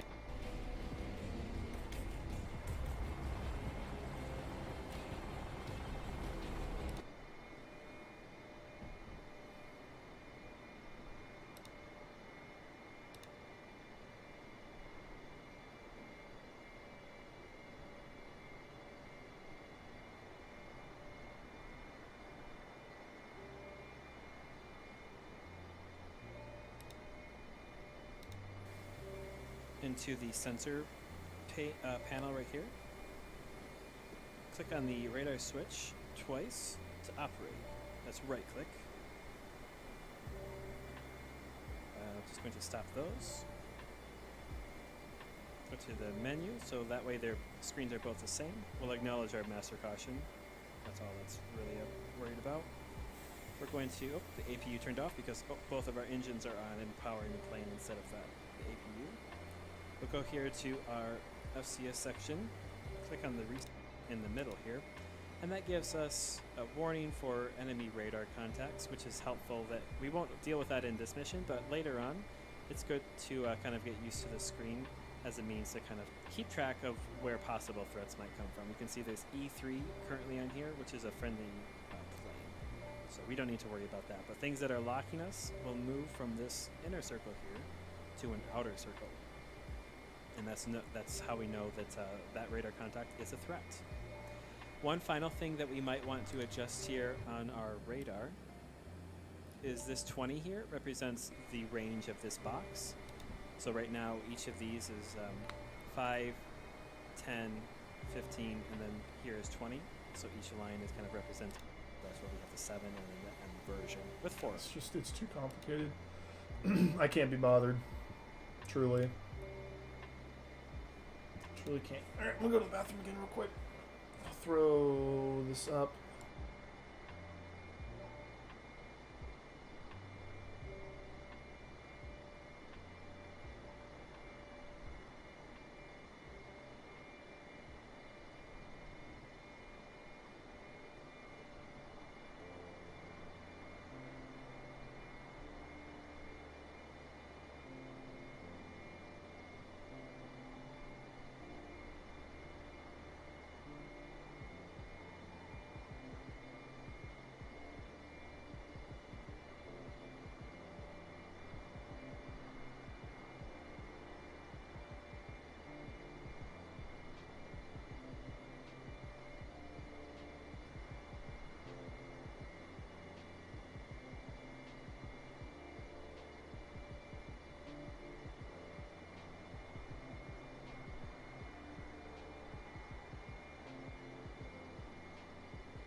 All right.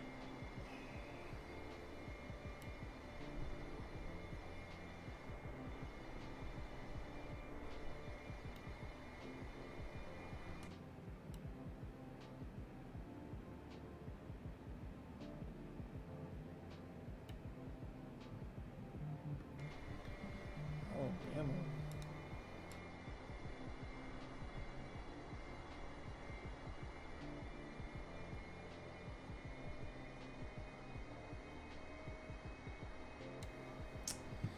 Spanish. Somebody in Spanish. I do not speak Spanish, nor have I ever talked to somebody for any reason in Spanish. So.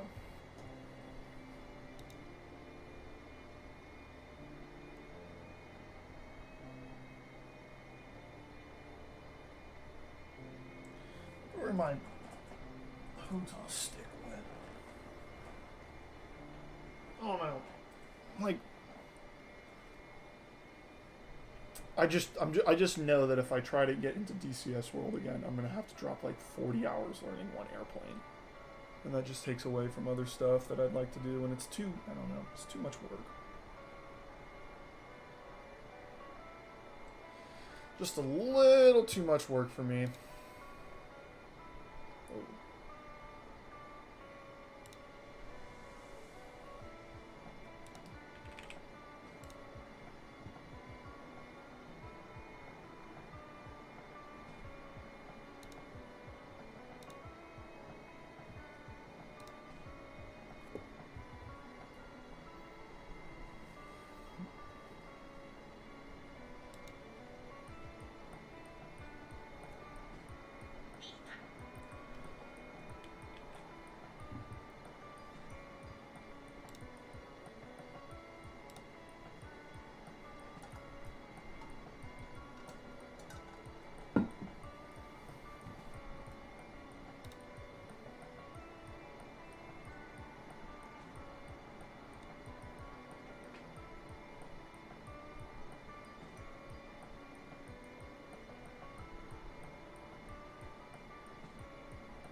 Everybody's flying Apaches in DCS right now because I think it just came out like 2 minutes ago.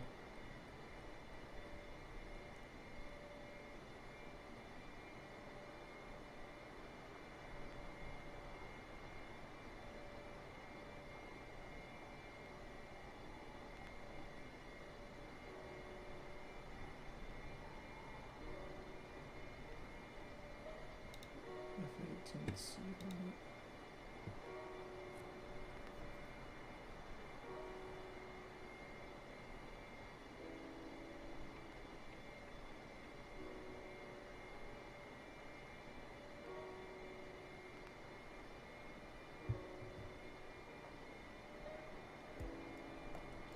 Dude, I'm not going to become a pilot, please. Sorry. If I had nothing to do with my life, I might do that. But I have things I have things to do with my life. So I will not become a pilot right now.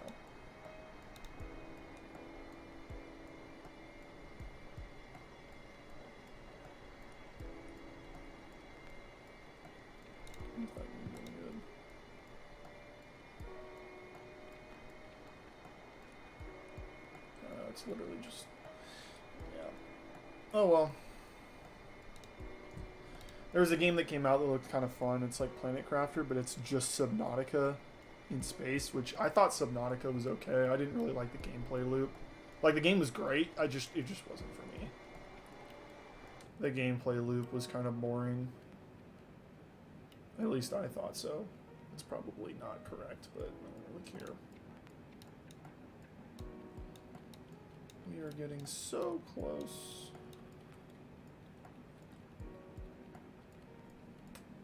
So close to starting our descent.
Oh wow, they updated the 787 a ton, it looks like. There's a regular 747?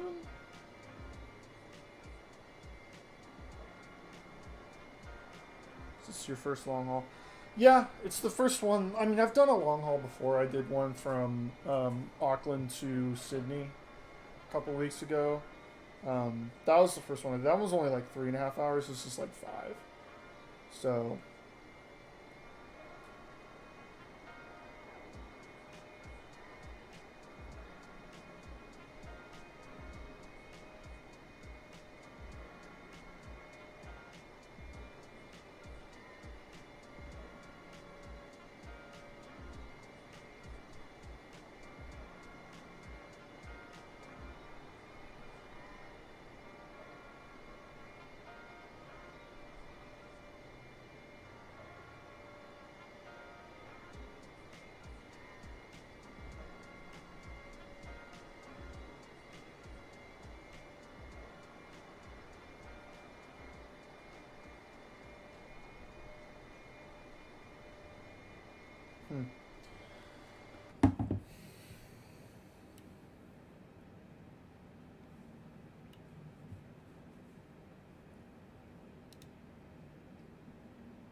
As long as this number is positive, I don't really care about it saying fuel quantity low.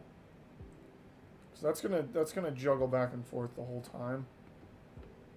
As long as our fuel quantity is positive so that we can, you know, land the plane, I think we'll be fine.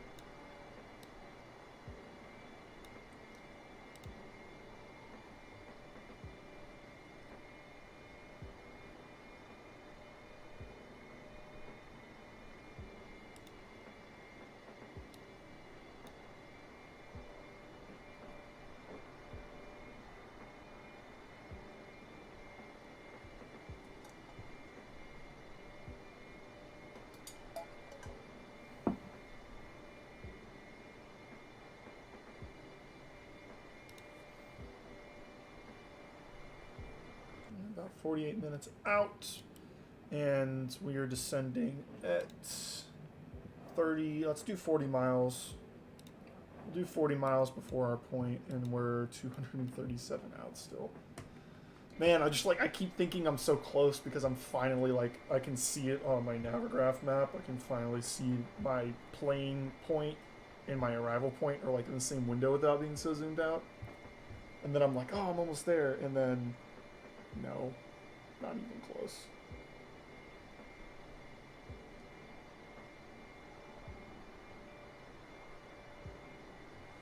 Man, dude, they cannot get 2 days. It'll be flying nonstop from Philadelphia to Holland, Honduras. That'll be HND.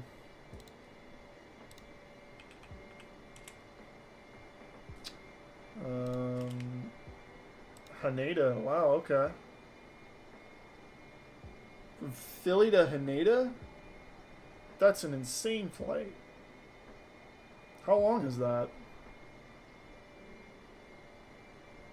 That's gotta be like at least like a 12-hour flight.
Hmm. 14 hours and 6 minutes. Dear God. That's a lot of flying. That is a lot of flying. I hope you're at least flying like in a good class. What are you flying on? Do you know what plane you're on?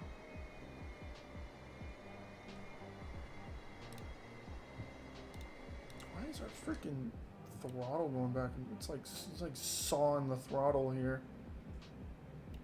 I guess it's getting pretty windy.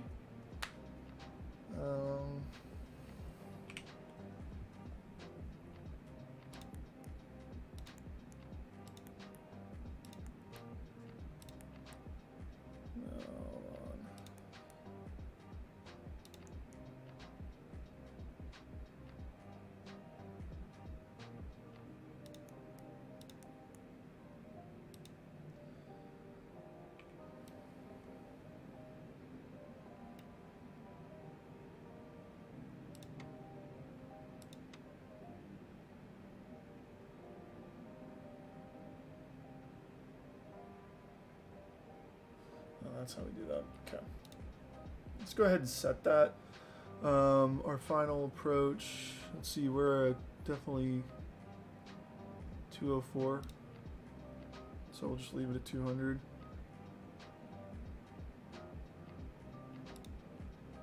Yeah, we'll just leave it at 200. We'll zoom that in. Go back to. Ooh. Okay, so we're going to be landing at that 25 degrees, 144 knots.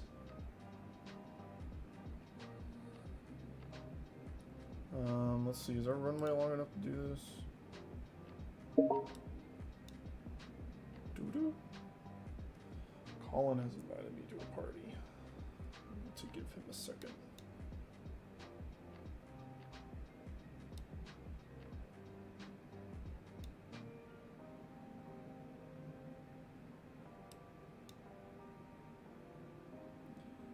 We have an 11,000 foot runway. I think we can do this because we're doing 2.5 left. Yeah, so we'll just need to do reversers and some speed brakes. We should be good. Let's go back to the progress page. 196 miles still. 787 American Airlines. Oh, you're gonna do it on infinite flight? Man, that's a long flight to do on an iPad.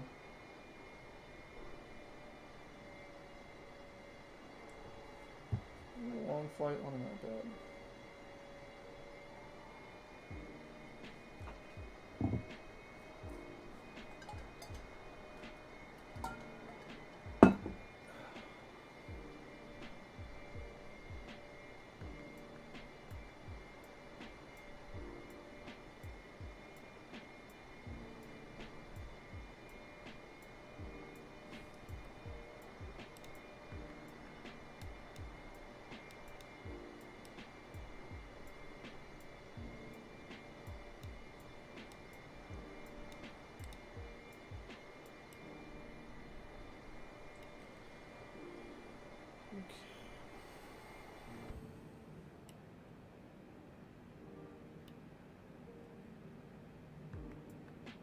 Fall asleep after you turn on autopilot.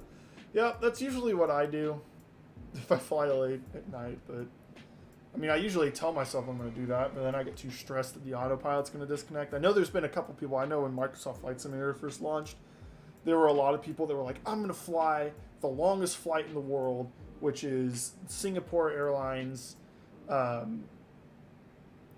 London to Singapore, something crazy like that. It's like a 19-hour flight. And and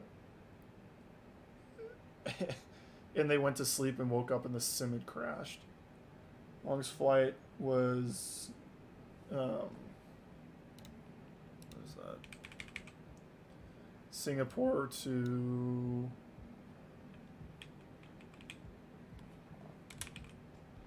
Sydney. Oh, what's that? Super long. That's a pretty long flight that you're about to do. I mean, 14-hour flight's no joke.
There's a lot of people flying Concorde right now.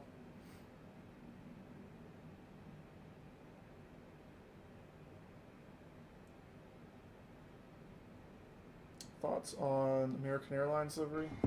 I like it. Oh my gosh, we just got buzzed. I like it. I wish that there was more. It's weird because the 747 was an American plane. Boeing's an American company.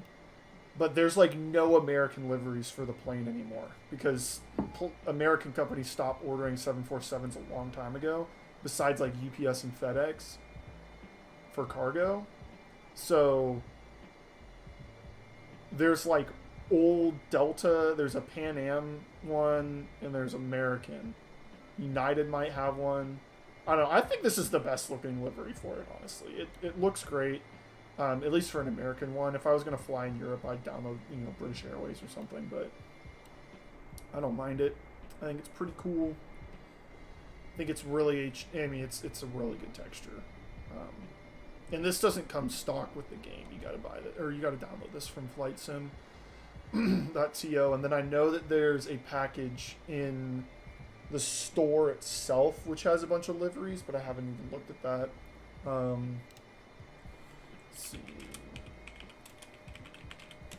Let's see. There is a mega pack for it.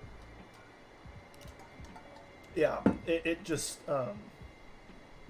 it adds all the airlines, even the ones that never had. I mean, Spirit never flew a 747. So I don't know.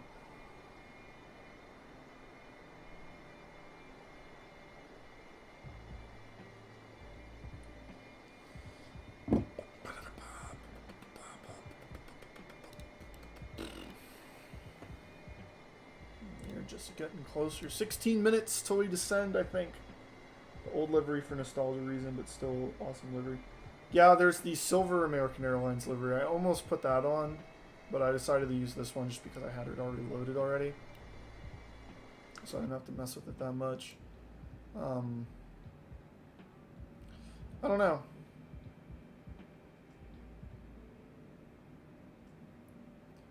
I think we could have used more liveries out of the box for the plane. I think it's kind of cheap that Microsoft Flight Simulator has those liveries.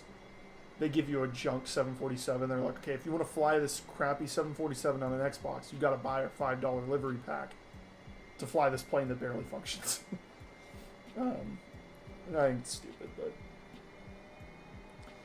we're coming up on 5 hours of the stream, 36 minutes till we land, 14 minutes till we start our descent. We are 145 miles out from our smash waypoint and the waypoint that we need to descend. Hello? There we go. My computer just froze for a second. That would have been fun. And Glesson, we need to be at 280. So, 280 at flight level 240. So, we probably need to start our descent.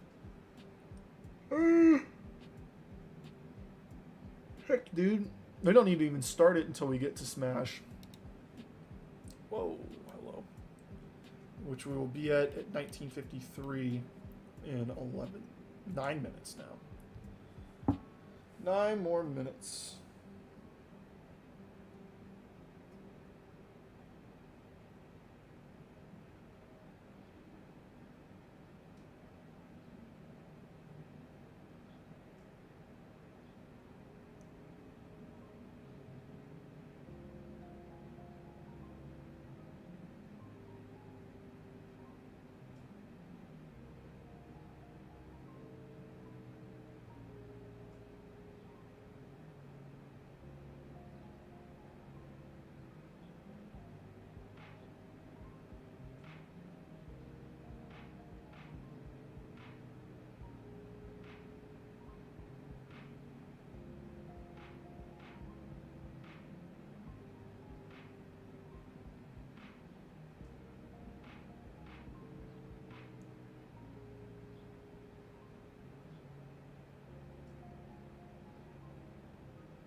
Okie dokie.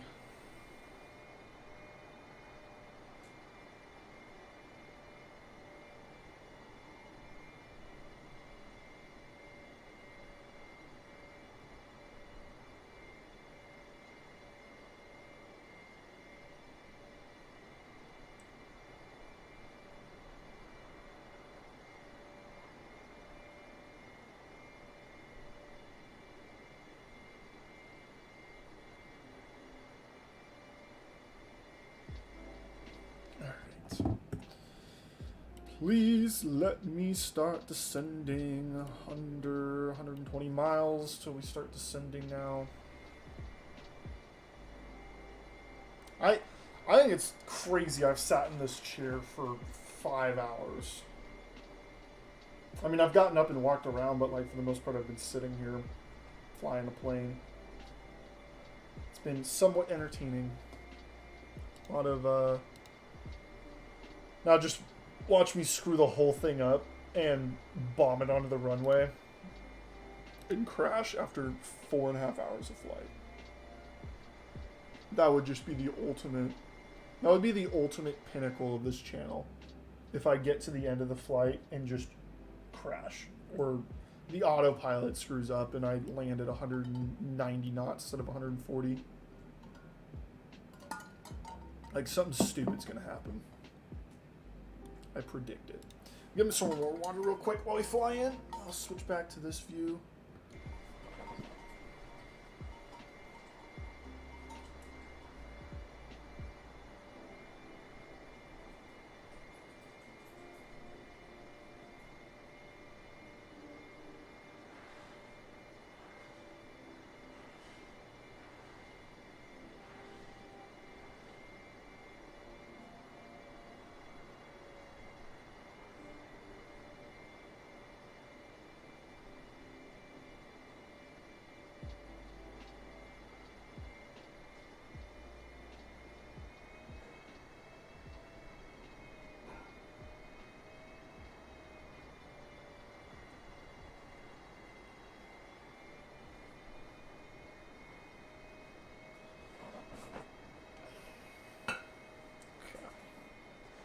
I'll also sit on my bum too, so I understand. Yeah, it's pretty much what I've done. Good thing I have a really comfy gaming chair because I don't know if I could do this in another chair. 100 miles to go till we descend. 99 miles to go. Cool. Under 100. That's all I cared about. Yeah, I've been sitting around all day, every day, flying planes. So, usually on the weekend, I rarely sit. I'm either out doing yard work or something.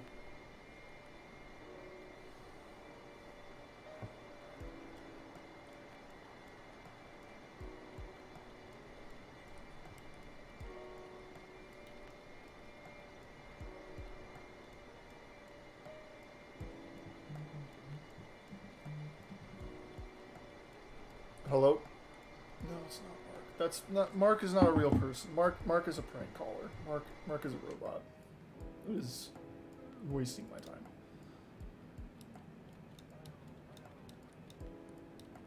I moved my thing down.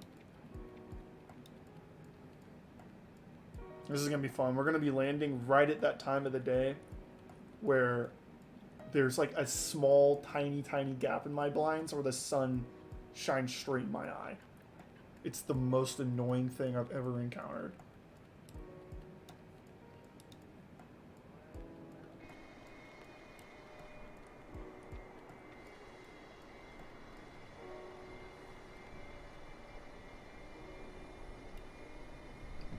I don't know what river we're flying over.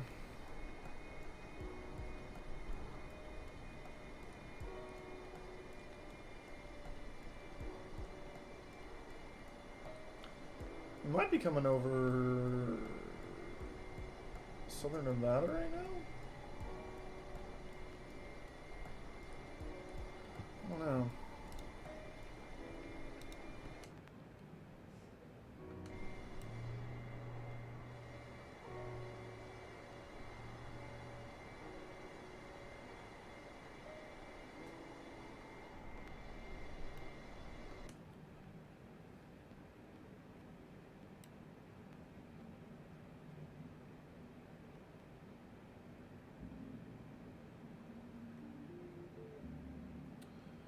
81 nautical miles till we start descending, I think.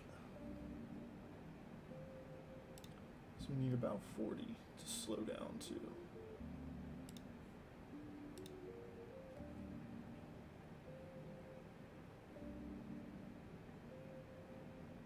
Wait, what? What is wait what about?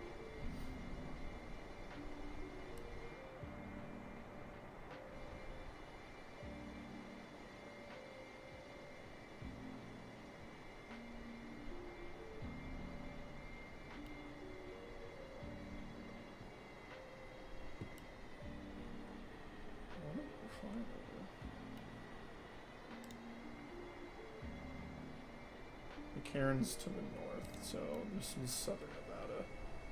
McCarran is up this way, behind that mountain probably, maybe. That's over, that's Las Vegas is up there.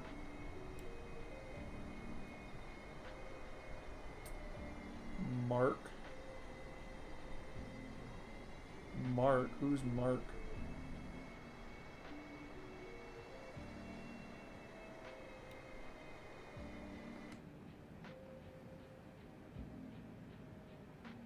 I don't know what you're talking about.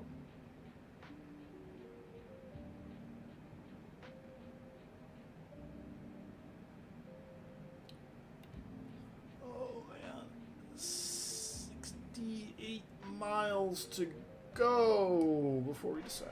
I'm getting so ready to descend, man. I am so freaking ready to fly this airplane again after cruising on autopilot for 4 hours, 4.5 hours.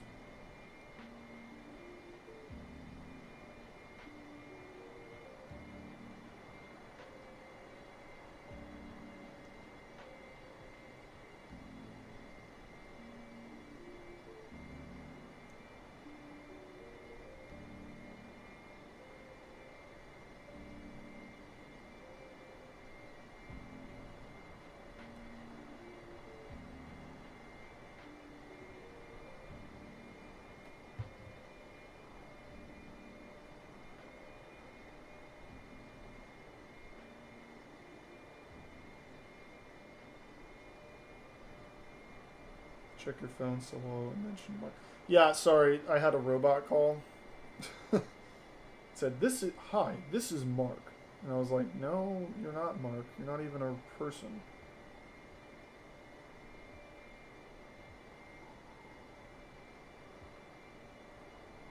Another toll-free call. I'm not going to pick it up.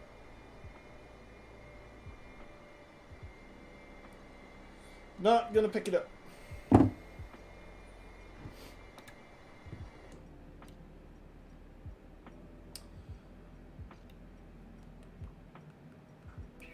$55 miles to go.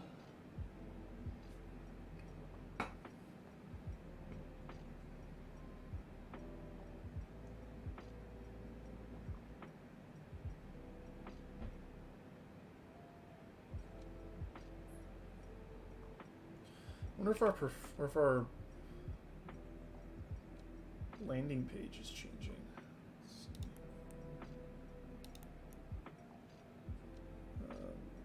Hello? No, I need to do the approach.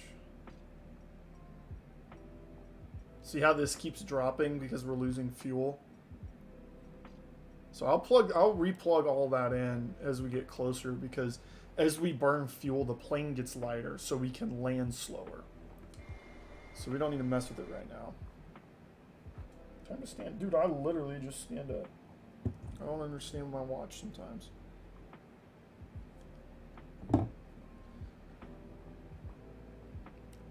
$47 miles to go.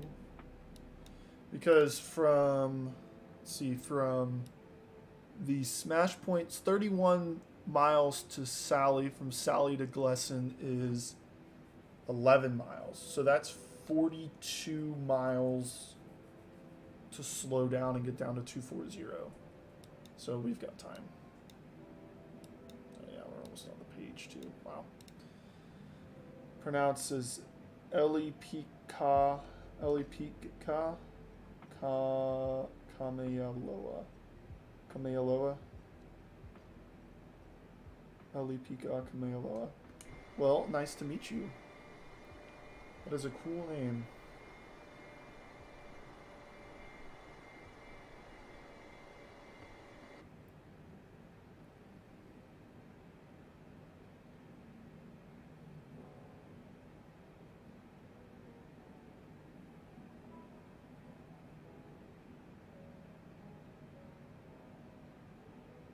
These things sawing back and forth. I wonder if this is the wind. Do you see our auto throttle? It's just like constantly going back and forth.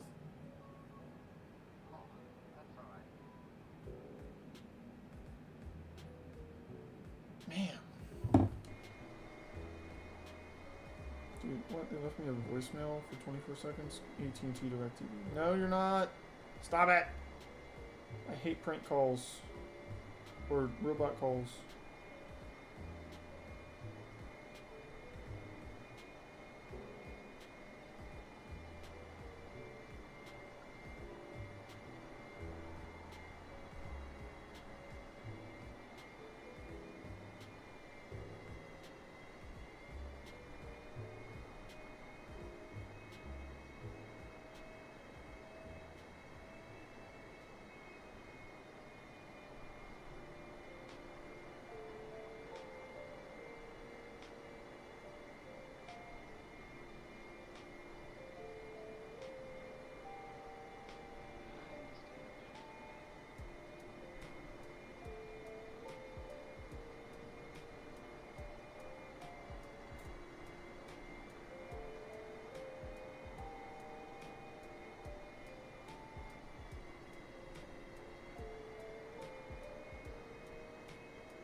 Nearly 2 p.m. there for you. Yeah, well, it's 4 o'clock for me here. And you're in Hawaii? That's not right. You're 5 hours behind me. Unless I'm wrong. Because it's almost 5 here. Or almost 4. That would put you in California. What are you doing in the West Coast?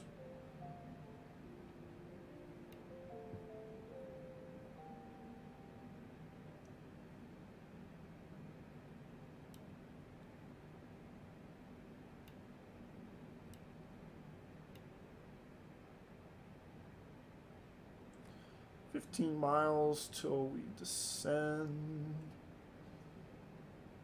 15 miles. We don't even really have to slow down, actually. It's kind of nice. Let's get our altitude setting to 240.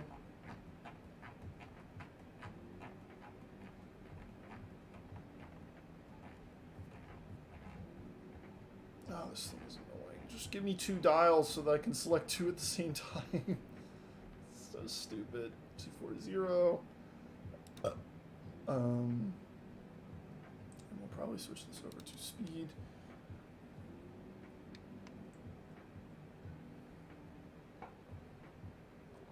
Now it's being responsive.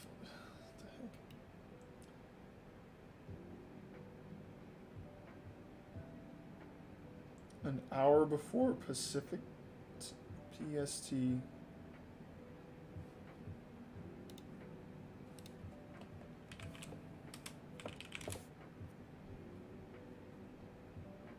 Why would it? No, it would be after. Wait.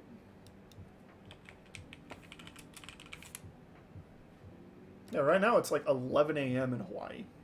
I don't know, if you're not in Hawaii, that would make sense. Otherwise, you should know what time it is. Let's do that. Get VNav going. Let's do a... please don't dive like you're doing. Oh, you freaking stupid aircraft. See how it does that?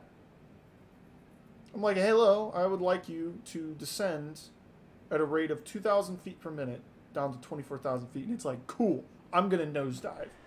Take it or leave it.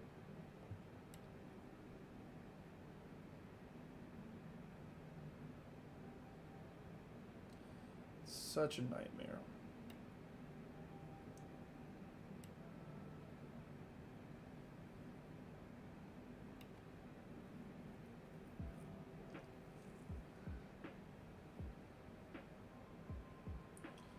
So we will do vertical navigation right now. Okay, so we are in the pattern. So let's see here. After Gleason, we have to be down. We don't have to be, but we have a floor of 190, then 170, then 140, then 120 at 27 knots. Once we get through that, we need to be down to 10,000 feet. So... this thing's really going to screw us up, isn't it? Because our legs are Gleason, Angel. What's our next page look like? Circus to Honda. Yeah, once we get to Honda, so we need to get down to 36,000 feet by Honda, line up with the runway. Then get down to 19,000 or 1,900 before starting our descent.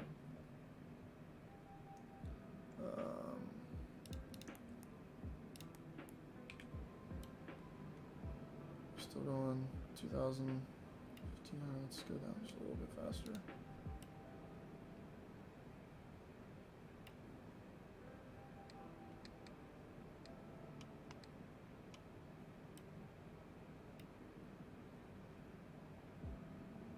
Oh yeah, daylight saving time's no longer there. Your family in Oregon. Okay, that makes sense. Yeah, daylight savings time was stupid, and I'm glad they got rid of it. That is what I will say about that.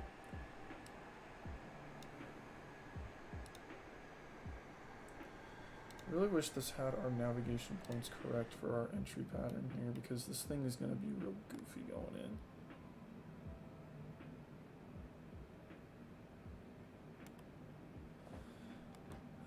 The GG, yeah, it's gonna be a goof.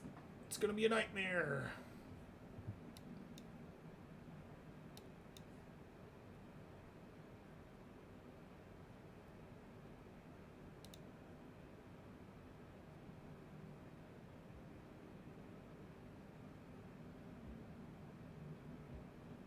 Man, there's a crazy crosswind. 51 knot crosswind. Holy cow. That was a lot.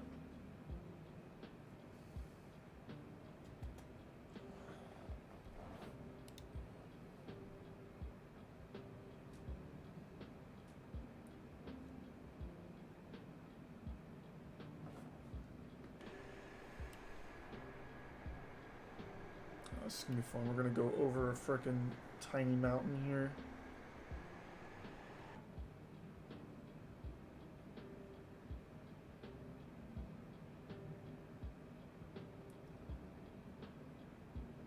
We need to be at 190 actually. Whoops. Love that. We need to send a little bit faster. Because we need to be at 19,000 by this point here, so we'll do 21,000 feet.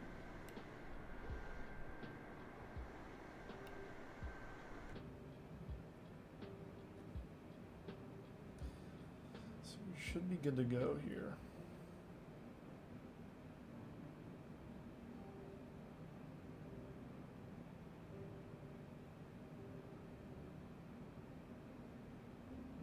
sounds like a good afternoon. That's what that sounds like. Watching a movie by yourself is a lot of fun.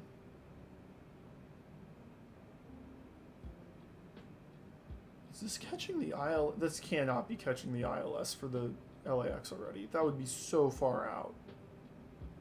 I mean, we're still 93 miles away. There's absolutely no way it's going to catch that.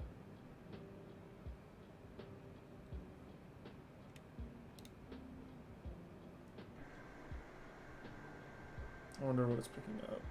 It's probably Ontario, whatever it's probably like a different airport.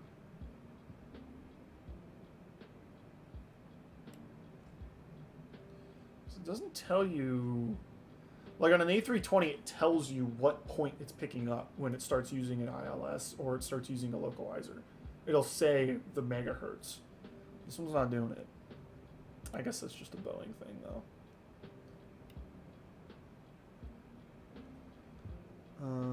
Let's get back to our initialization approach stuff. Let's make sure this is all right.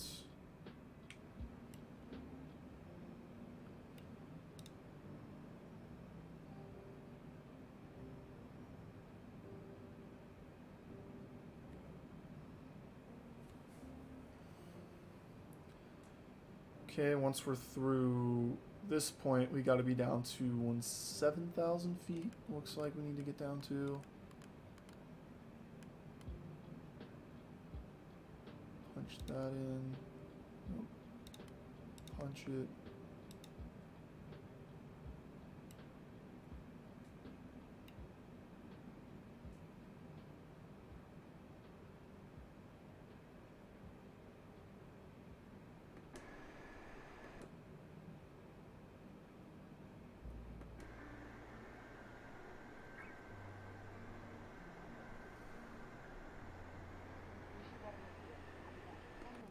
Guess we should have enabled our seatbelt, right?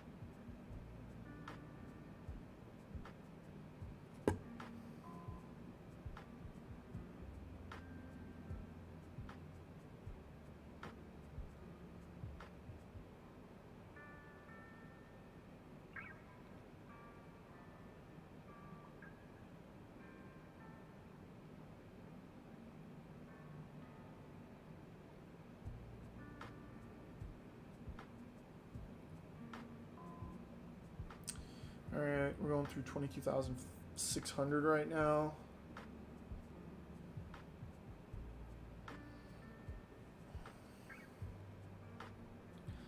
All that matters is being down below 140 by Circus, which we should probably not go down to 12,000 feet. That would be a lot. Let's do that. So...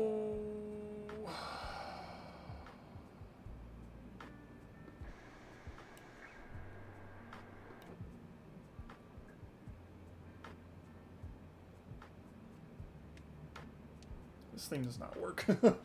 This descent profile thing, this predictor right here, does not work. It's supposed to show me where I'll end up for 12,000 feet if I descend at my current vertical speed.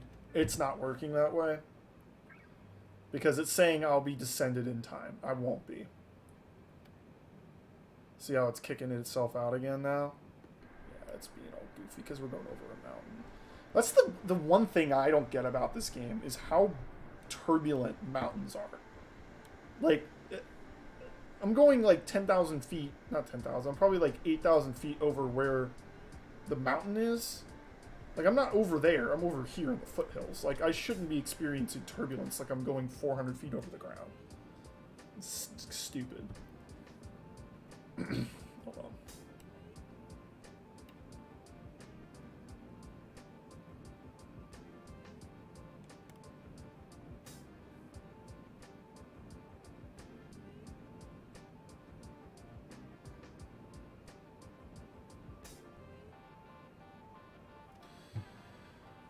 Okey-dokey.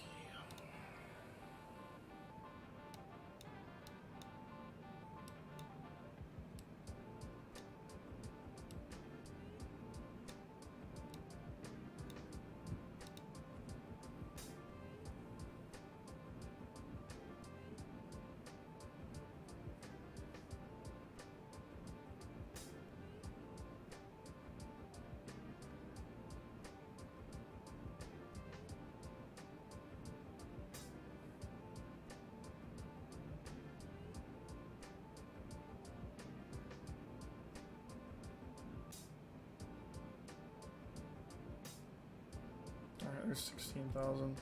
So we can actually hold back on our vertical speed just a little bit here, because we don't want to go through, we don't want to be below 14,000 by the time we get to boil, which it looks like we're going to do. So I need to kick this way back, descending a little too rapidly. That's our flight floor, is in 5 miles. So let's not screw that up.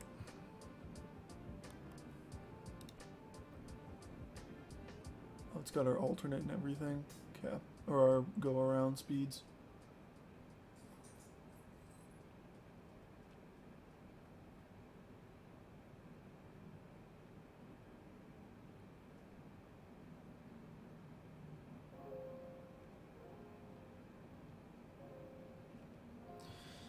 Alright, let's get down to 10,000 soon.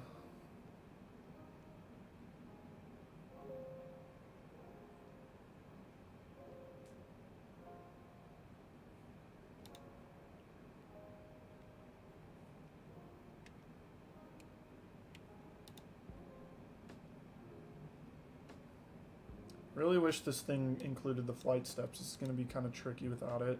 We're basically skipping all of our flight steps down. I'm going to have to do it manually, which kind of stinks.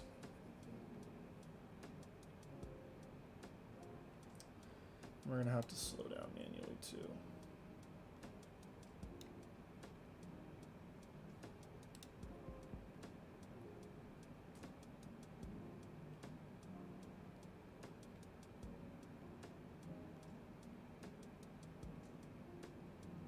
This thing might be catching the ILS system for LAX. I think that's what it's doing. That's crazy. That's just crazy. Cloudy over LA right now.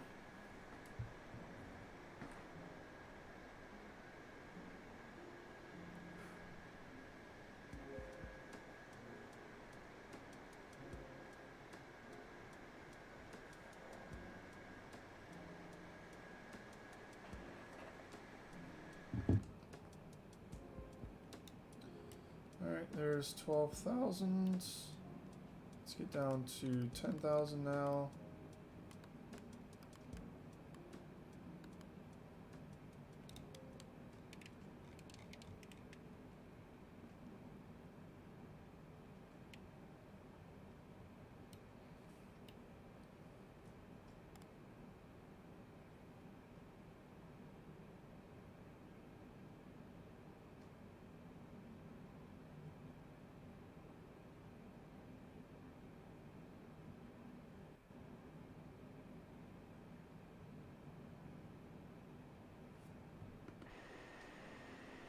We almost froze. We almost froze. I think I might have thrown my computer out the window if I froze right then. That would have been it. I would have been done streaming. I would have been done playing video games for the rest of my life. 5.5 hours into a stream if the thing crashes. That would have been it for me.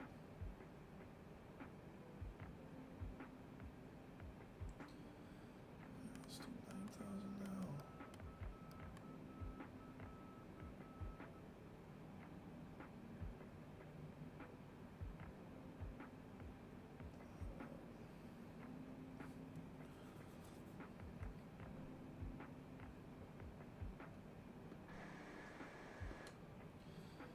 Okay, we're going through 10,000 feet. I should probably turn this back to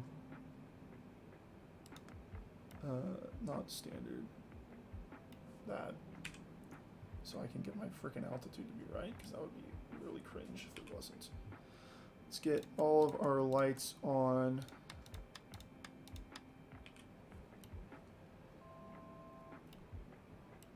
As we descend here. Let's get down to 8,000 feet.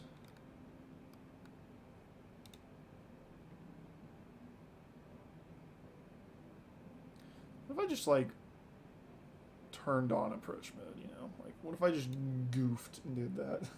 Probably crash is what would happen. We do start needing to losing speed too.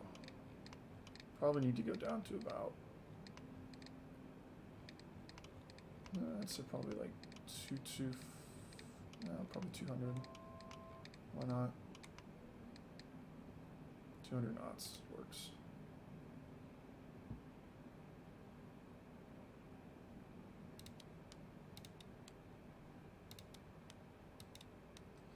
What did I do last time? What was it? What was it? Engage vertical speed. There we go. There we go.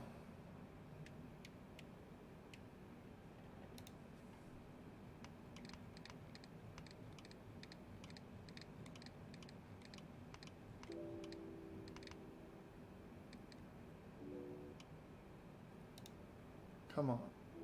Just need you to lose speed here. Alright, we're through Dynamo. We need to be down to 7,000 now. Do a little more than that.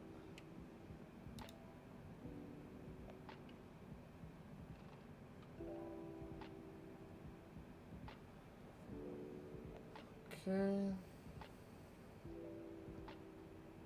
Let's just go down to 180. Like, I'm not messing around here. It's fine if we have a slow approach. Okay. Alright, let's get down to 1900, actually. Okay. Whoa, what was that?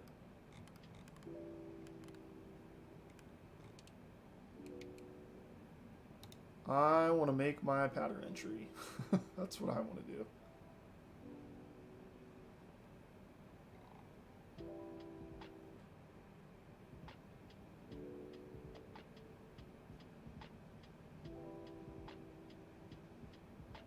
We're not gonna make it. Not gonna make it. At this rate, I gotta do some speed brakes.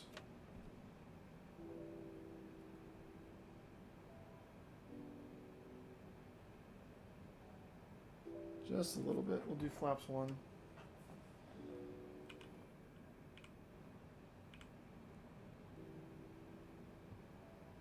What have you done, computer?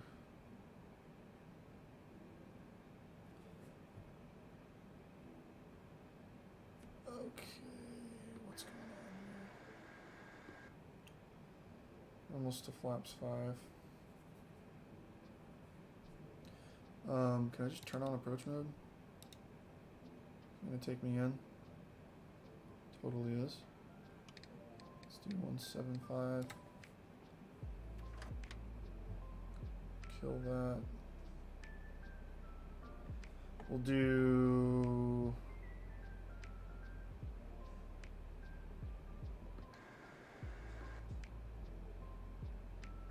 Come on, speed, come down here.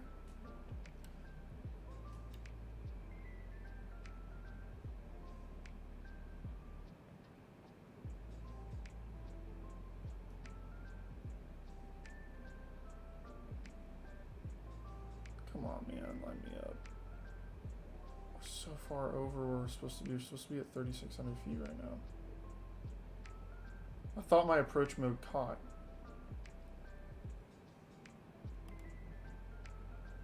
We still got 20 miles, 15 miles before. Okay, well, I'm gonna drop gear then.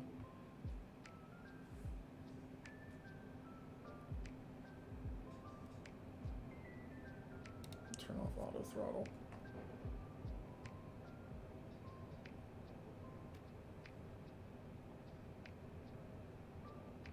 Do not want to speed up that much.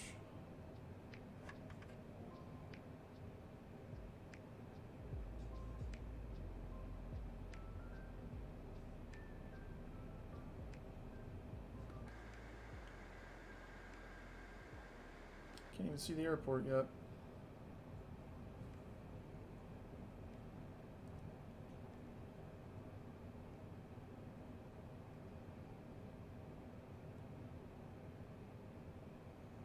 A little bit of throttle back here.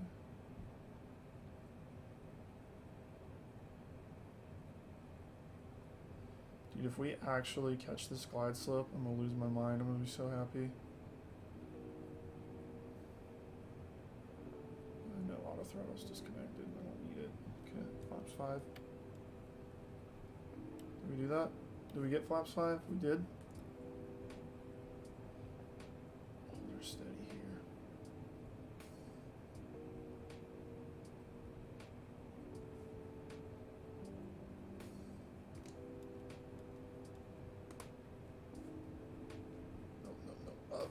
Up on speed, please.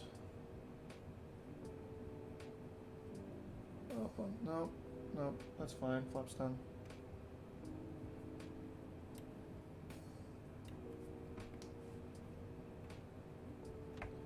Get rid of our speed brakes.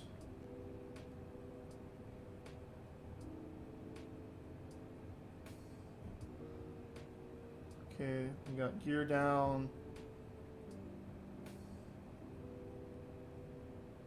Slow down a little bit here, please.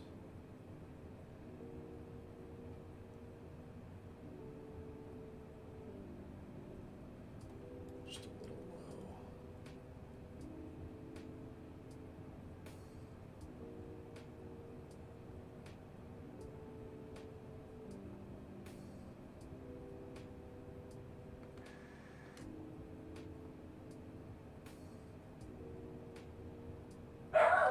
Goose, stop. Stop. It's barking again. Can I get some throttle, please?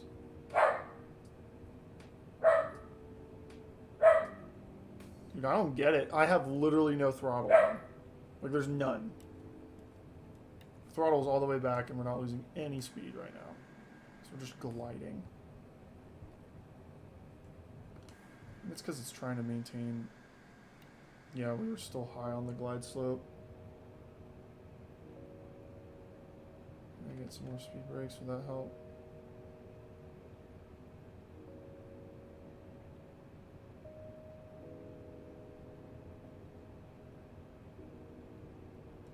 This is gonna be fun. I literally can't see the runway.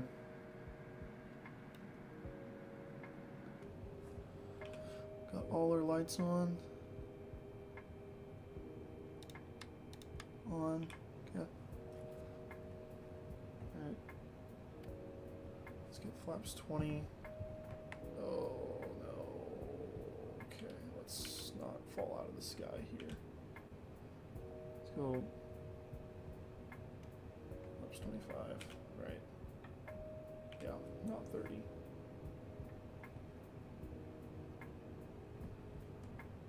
There's the runway. We're slow. We're so slow.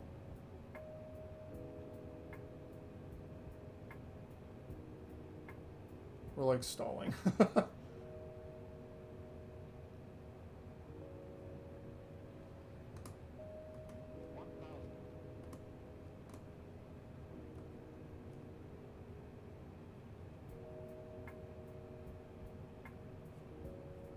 Okay. Let's get rid of the speed brakes. Arm. Turn our auto brake to 2.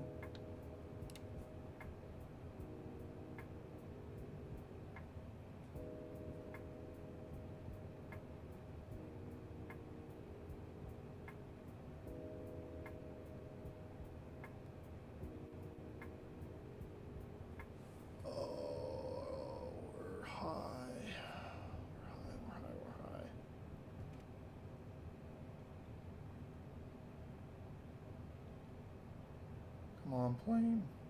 Line me up. There we go.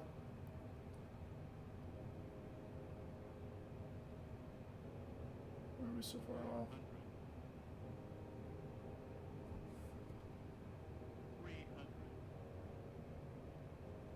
Turn off autopilot. Disengage it. Disengage it.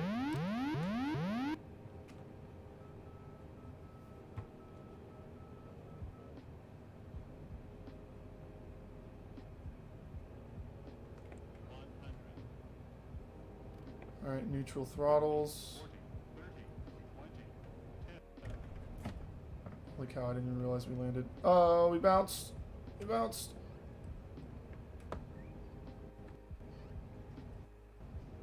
Oh my gosh, the lag! What the heck?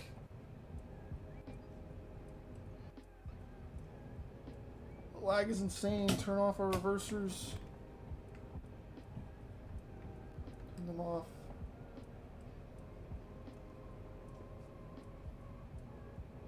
Turn off our auto braking. We're down. We did it. We landed it. We have 10 frames a second. Well, we've landed. We landed. I'm shocked that we did that. With how that was looking for a second, I was like, there's no way I'm gonna freaking land this thing and we're not gonna die. I turned off the wrong way on the runway, but it's fine. We're just gonna park it. I'm just gonna park it. I do not care. I just don't care.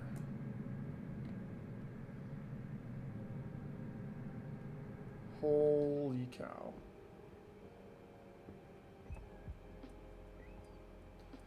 Through 2 frames a second, through learning the autopilot, through 5.5 hours of streaming, we have landed our aircraft, and I am shutting off the engines.